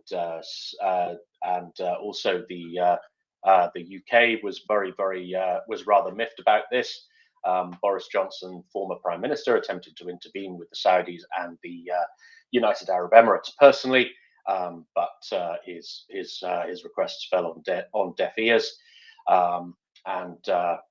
So as I understand it, this is going to cause a bit of a bump in oil prices, and it's going to annoy a lot of people in the West. The wider political implications of this, I mean, I can beg your pardon, I can possibly speculate, because Prince Mohammed bin Salman of Saudi Arabia was said to be fairly instrumental in securing the release of the Azov-style prisoners. It was apparently his personal intervention that was quite influential in ensuring that happened. It's possible that Saudi Arabia feel they've bought enough goodwill among their important counterparties in the West to be able to, shall we say, not play ball on oil prices and production. But that is somewhat speculative. I would welcome the views of somebody who knows a bit more about the economics and politics of oil than I do.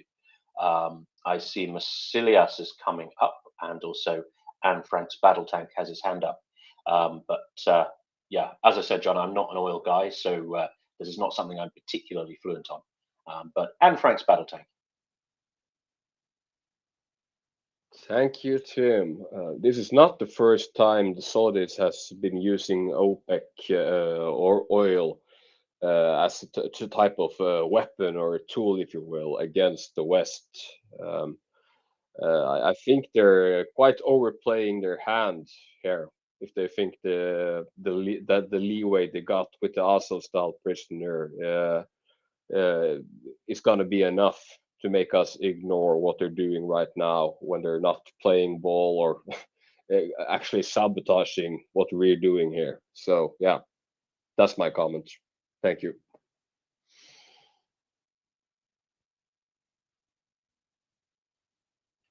Raver.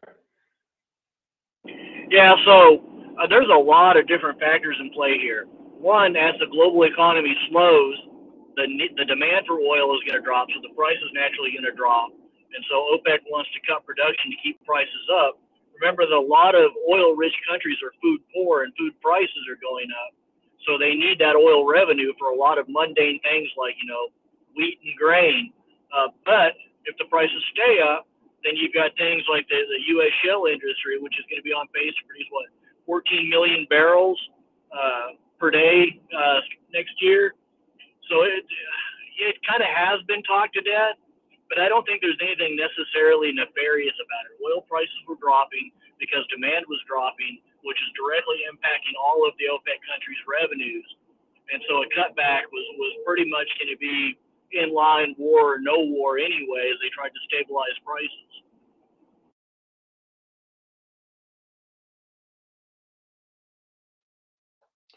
Thank you very much, Raver. Yeah. I see we have a new speaker, Craig Applegate, who I've not come across before. But Craig, please welcome to the panel. I'm hoping you know more about oil than I do. Hey, thanks, Tim. I was talking to my, I don't know if you know who Adam Shoes is. He's my advisor at Columbia, but he's like an economic historian, writes for FT, the Financial Times, and has like a Substack about economics. I was talking to him on Tuesday about this, about OPEC and the cuts to production. he was saying that a couple of things. So a couple of things he was saying is that this is primarily going to, it's a whole mixed bag of things that's going on. It's so inflation in Europe is more primarily tied to natural gas than oil. So it might not affect Europe as much as America. The United States is far more oil dependent than Europe is. Europe is still oil dependent, but America is way more oil dependent. It's also can be seen as as American inflation continues to rise, and we're starting to see this kind of global tightening by central banks on currency. As the U.S. dollar inflates, since basically every asset is valued in dollars, the value of that asset is also decreasing at the same time.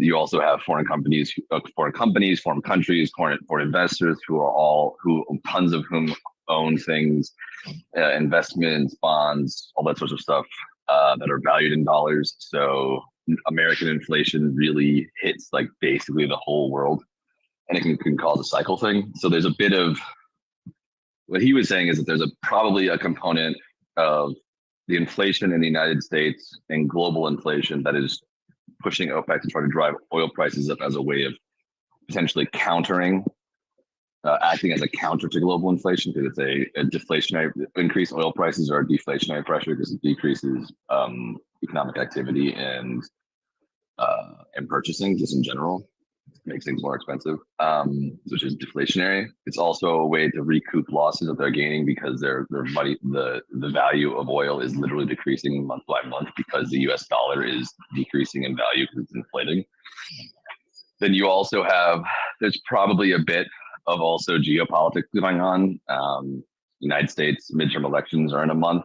America is the largest oil producer in the world. People often forget that, but the American economy, like I said, is highly tied to oil prices. Americans are get very nervous when we start seeing prices at the pump go up because we're so dependent on our cars, unlike our European friends.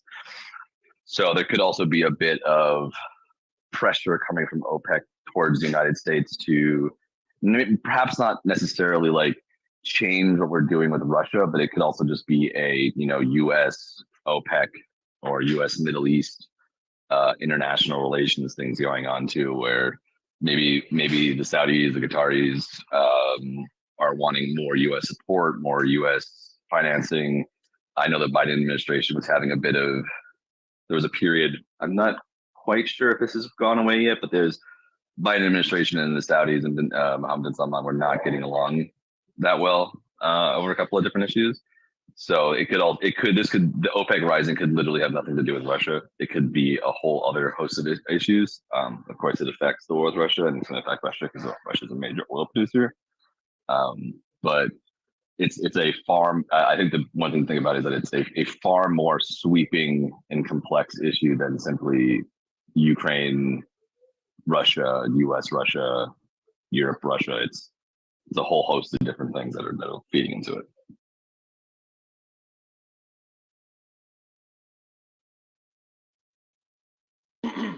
Thank you very much, Craig. So, do you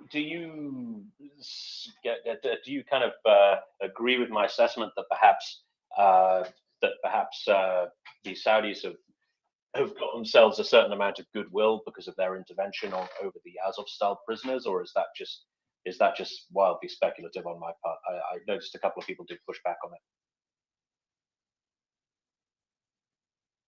I mean, probably they definitely got some global goodwill, but it's what do you mean by goodwill, real quick? Define goodwill, please. So they did something nice that people like, so then they might be able to do something. They can trade that favorable viewpoint for having done something that other political international actors like them to do, so they can then use that goodwill as like a buffer against the negative response that you'll get from oil. But to be very straightforward, at least in my opinion, again, I'm like a historian in trading, I'm not an economist. I'm sure other Craig or finance, or if I could magically get Adam to show up on the space, he's very busy, but he would know more. America. I'm gonna put it this way: is that America gives a lot more of a fuck in general about. Sorry for cursing. It cares a lot more about oil prices than it does the Azovstal defenders. I mean, like a lot more. Like oil prices can change the outcomes of our elections. The release of 300 people from Azovstal, we like, and people that are pro-Ukraine are very happy about it. I'm very happy about it. The people that I know are very happy about it. But it's not going to change. It's not nearly the same level of impact as oil prices. Thank you, Craig. Just to give everybody a heads up, I believe Tim's app just crashed, and I'm not sure if Axel is here. Oh, Tim is back. Wonderful. Tim, can you hear us, my friend?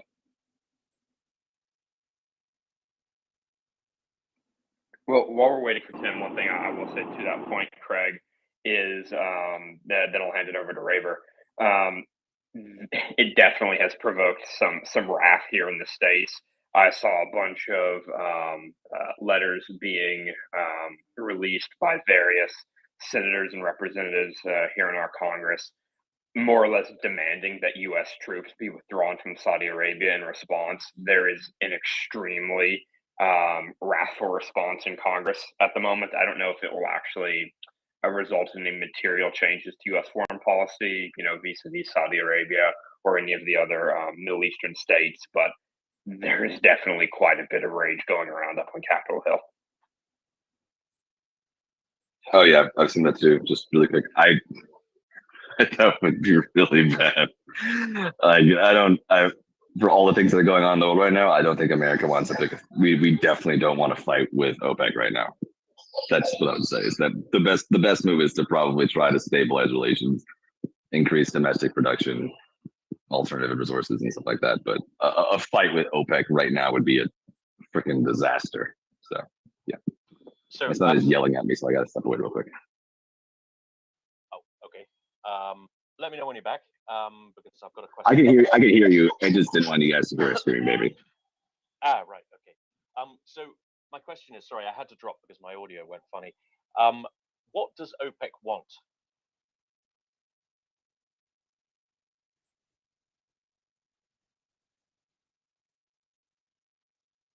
He said he had to step away. I know I can hear you. I just got a yelling baby. So just give me a second. He's very upset that I took the thing that he's not supposed to be getting away from him. I said, but Dad, I want to chew on this. But you can't. So what do they want? I mean, there's probably a lot of things. I mean, if you think about the Middle East, there's the U.S. military support, there's the intelligence support, selling weapons. There's of course the conflict that the Saudis are an incredibly wealthy monarchy dealing with the democracy, who's in the end, I'm sure if America would be super happy if all the Saudi oil like disappeared and like reappeared in Europe. Like we would love to not have to deal with them ever again. So it's oil relations with OPEC, especially the Middle Eastern countries that are dominant in OPEC.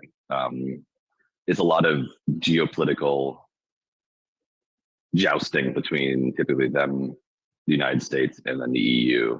Typically.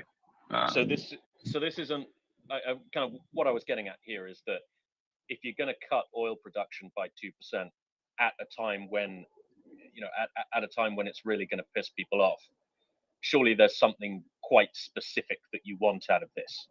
And I'm wondering if there are any particular pain points at this very moment that the Arabs want us to deal with.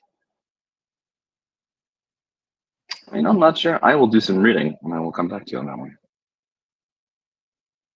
I can answer that one for you if you like.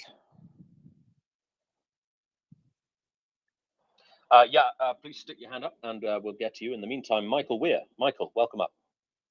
Hi, thanks, Tim. Yeah, I think I can answer that question to you. The Saudis want Biden's intransigence towards trying to revive the Iran nuclear deal.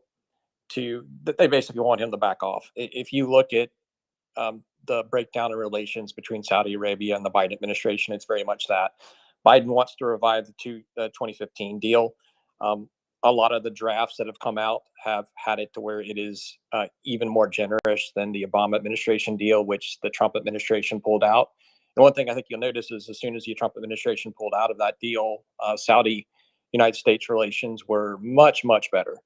And as long as Biden is very determined to try to revive that deal and potentially give that regime a bit of a lifeline, even though there are really no credible indications that that deal or there's any credible indications that the Iranians are going to back off trying to pursue getting nuclear weapons. I think you're going to see the Saudis and the rest of the Gulf states and OPEC be just equally intransigent as far as this issue is concerned. So everything that I'm hearing is this is about Iran. Thank you, Michael. I want to cut to Brendan Feller-Luke, who I believe is in the oil business on the political level. Brendan, I'd appreciate a view.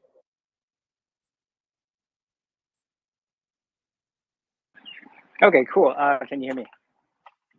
Yep. All right, yeah. So I'm actually just a political consultant. I'm not in the oil business. However, I do have to deal with a lot of candidates that are related to connections with like the Permian Basin, which is one of the biggest oil producing regions in the United States as well as the world. And so that's located in New Mexico and Texas. And what I wanted to say is that OPEC actually does this every single election cycle. And then I wanted to counter what Craig was saying earlier about inflation being led by the United States.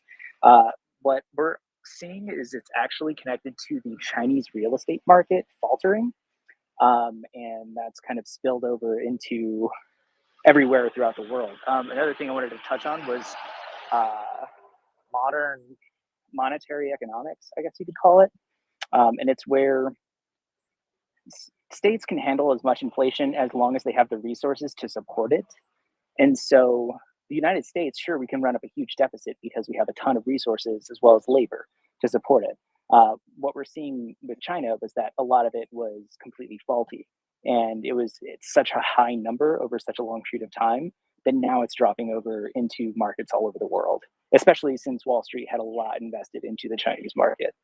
And if there's any, I guess, other questions related to oil in the United States, we're actually at a 15-year peak. This is the most we've ever produced in the United States at this point, where we're at right now.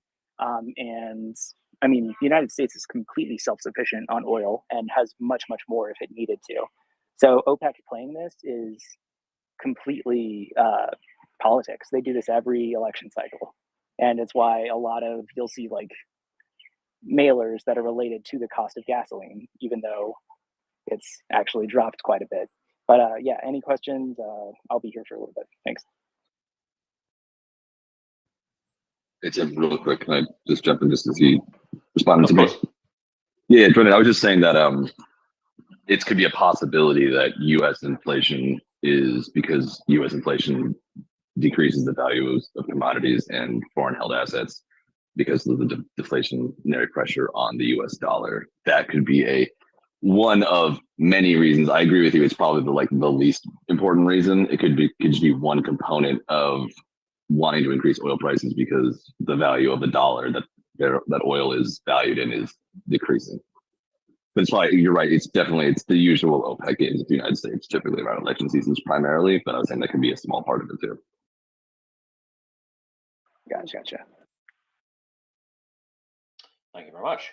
Let's go to Raver and then Robert, please. Raver. Yeah, on the whole dollar thing, I had something else I was gonna say that I'll say at the end, but on the whole dollar thing, right now the dollar is inflating and thus deflating its value slower than everybody else. Our dollar is actually really strong against other currencies right now, as people are buying that full faith and credit of the U.S. government and socking away their wealth into dollar-backed and all our commodities and treasuries and whatnot. And then what I was going to finish with is, whoever you are, wherever you are, go to your local Russian embassy or MFA Russia on Twitter or whatever, and send your birthday wishes to Putin. I'm sure he will not enjoy them.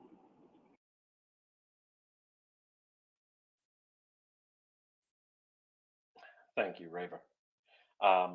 Let's go to Robert Monaco, please. Robert. Thanks, all. A couple of other observations. One is that best estimate is that OPEC is already pumping 1 million below the current allocations. And so the top line number is 2 million, but the bottom line number versus what they are actually pumping is 1 million.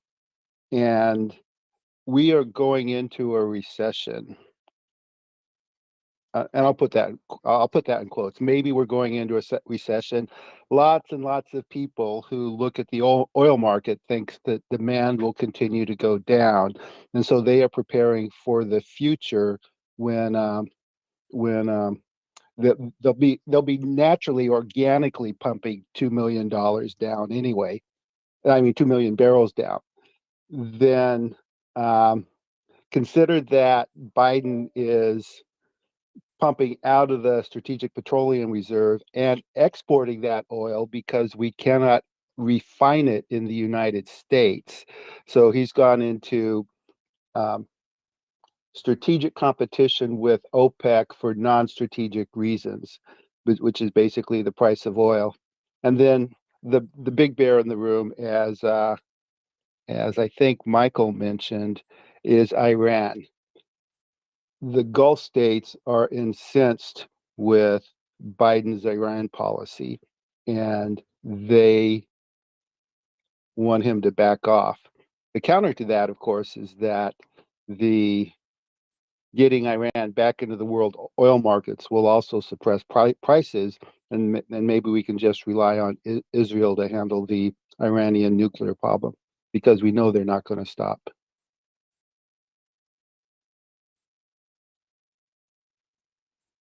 Thank you. I'm going to pause this conversation for a wee while because we've got our man Yehuda coming up, who presumably has some kind of update on the on either the requests we've been making for help or something else of interest. Yehuda, welcome up to the panel.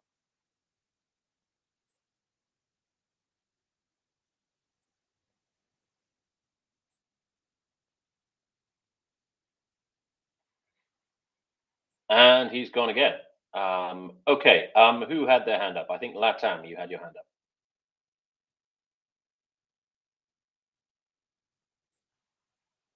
up. Just a quick mic check from me. Have I still got audio? Yeah, I got you. Yes. But there are other people that were, Victoria, Brendan. I think I'll let this oil conversation that's interesting to listen to. I'll let it go on a little bit. I'll chime in later.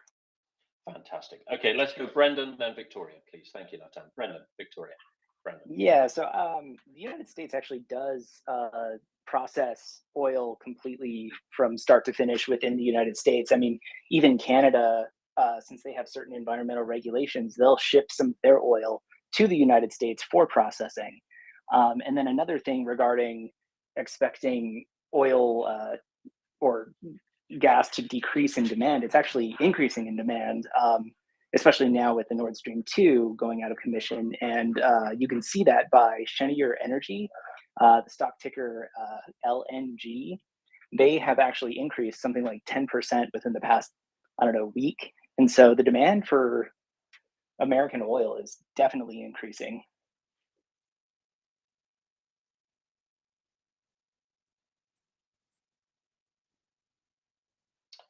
Thank you. Yehuda's trying to come up again. If this fails, we'll go to Victoria. If not, we'll hear from Yehuda and then go to Victoria. Here's hoping. Yehuda, welcome to the panel.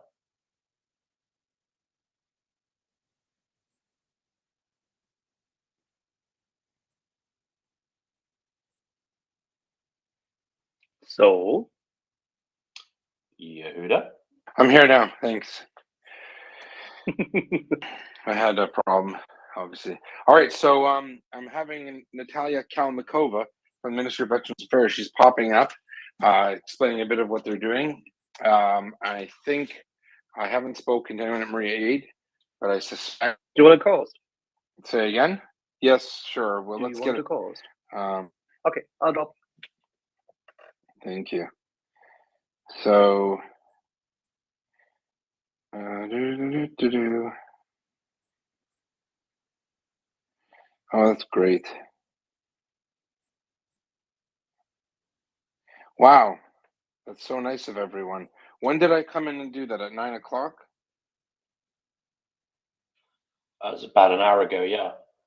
So 40. I just realized I have access to the thing there, and I didn't realize.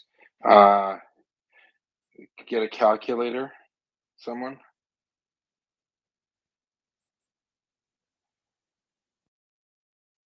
Anyone? Yep.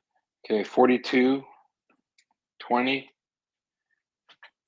103, 250, 52, 250, 103, 25, 103, 400. Gosh, that's so kind. 250. Everyone's so kind. 300. No, sorry. So 494, 103, and 50. What does that equal?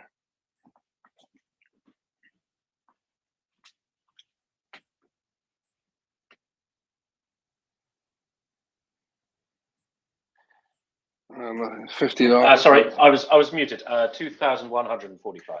Gee whiskers, that was double, more than double. Thank you. That was so. I feel bad asking. It's not for me even. It still just puts a weird feeling. That's gonna help. We're gonna tell Natalia she's coming up, and that way. So it's about 17. I think I said 300 twice, maybe. Natalia Kalmakova, thank you, and all of you. I don't know if you want me to say your names. I won't unless you say it, but thank you. You're in the crowd, actually, a lot of you, and you've really helped out because now they have a place they can land. Get a nice shower quickly, sleep, and then fly out the next day. Their flights are already been paid for and actually subsidized, so not all the money came directly from us. Maria Aid, set aside money because obviously so many of them do great things. John Spencer, I hope you can come up. We're looking for the Ministry of Veterans Affairs Foundation Twitter handle, and it's on its way up here. It's so nice of everyone. It really helps. 10 minutes she's going to be here. So, sounds like they're flying next day. Yeah, no, it's great. I have a room right in here. No, thanks for those in New York. They're only in Stewart International Airport for a day. They land there. I don't know why. I've never even heard of that airport, and I didn't know that they fly from Europe into that airport. I'm not sure how they're getting there. I guess they're going by car to Poland, and then they fly out to Frankfurt, maybe, or Hamburg, or not Hamburg, Frankfurt or Amsterdam, probably, or London. Then they're going to New York, Washington. So in Washington, we're still looking, for people in Washington. That's really important. And still do reach out. We will have Natalia come on. It is 8 people. Who's going? You have Ministry of Veterans Affairs staff. You have 2 senior officers who know what's going on, who are going to be going with the delegation, and then you have the mother of the famous Azovstal defender, who was also a photographer. He's in captivity. The guy's literally in the concentration camp. She's coming with printouts of all of his pictures, the ones that went worldwide famous, and she's going to be with the team. So that's why I think it's important that if there's a place, someone with a home in Washington that can house at least the mother and a couple of other people, so that she has support there, that would probably be really special. I'll tell you her name. I suspect her name is, I'll go through the list here. So we've got,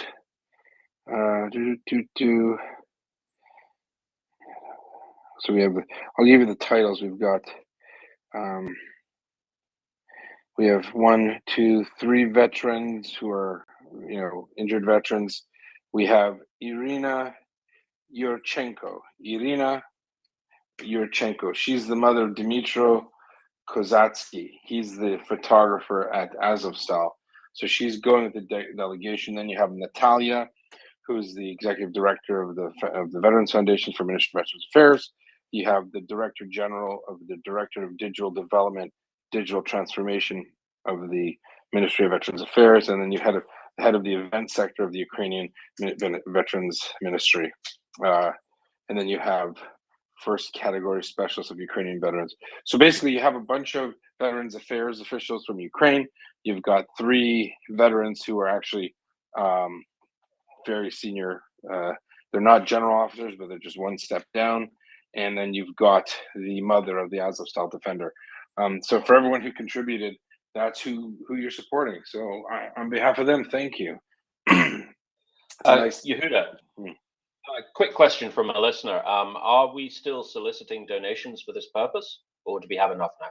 I think we have enough. I mean, I don't know about Miami. I mean, let's wait for Natalia. Tell her what's happened. I think we're good. I don't want to, ask. I know. Look, they're paying for their own food. They know that. But maybe like if this is more, then they can, at least cover some of their costs, because these people are paying for as much of their trip as they have to out of their own salaries, even though they're doing government work. I assume their bosses have said, look, when we have money down the road, when we're not spending it on bombs and ammunition, we'll pay you back.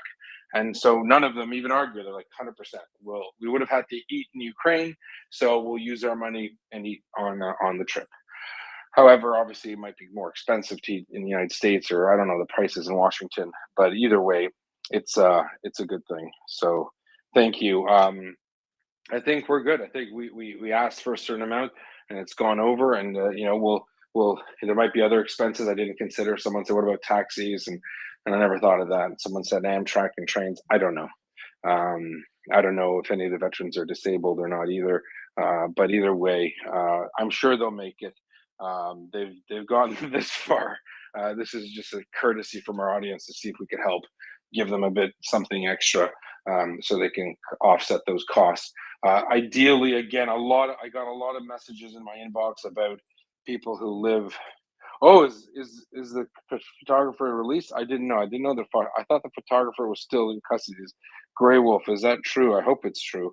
But I am getting messages about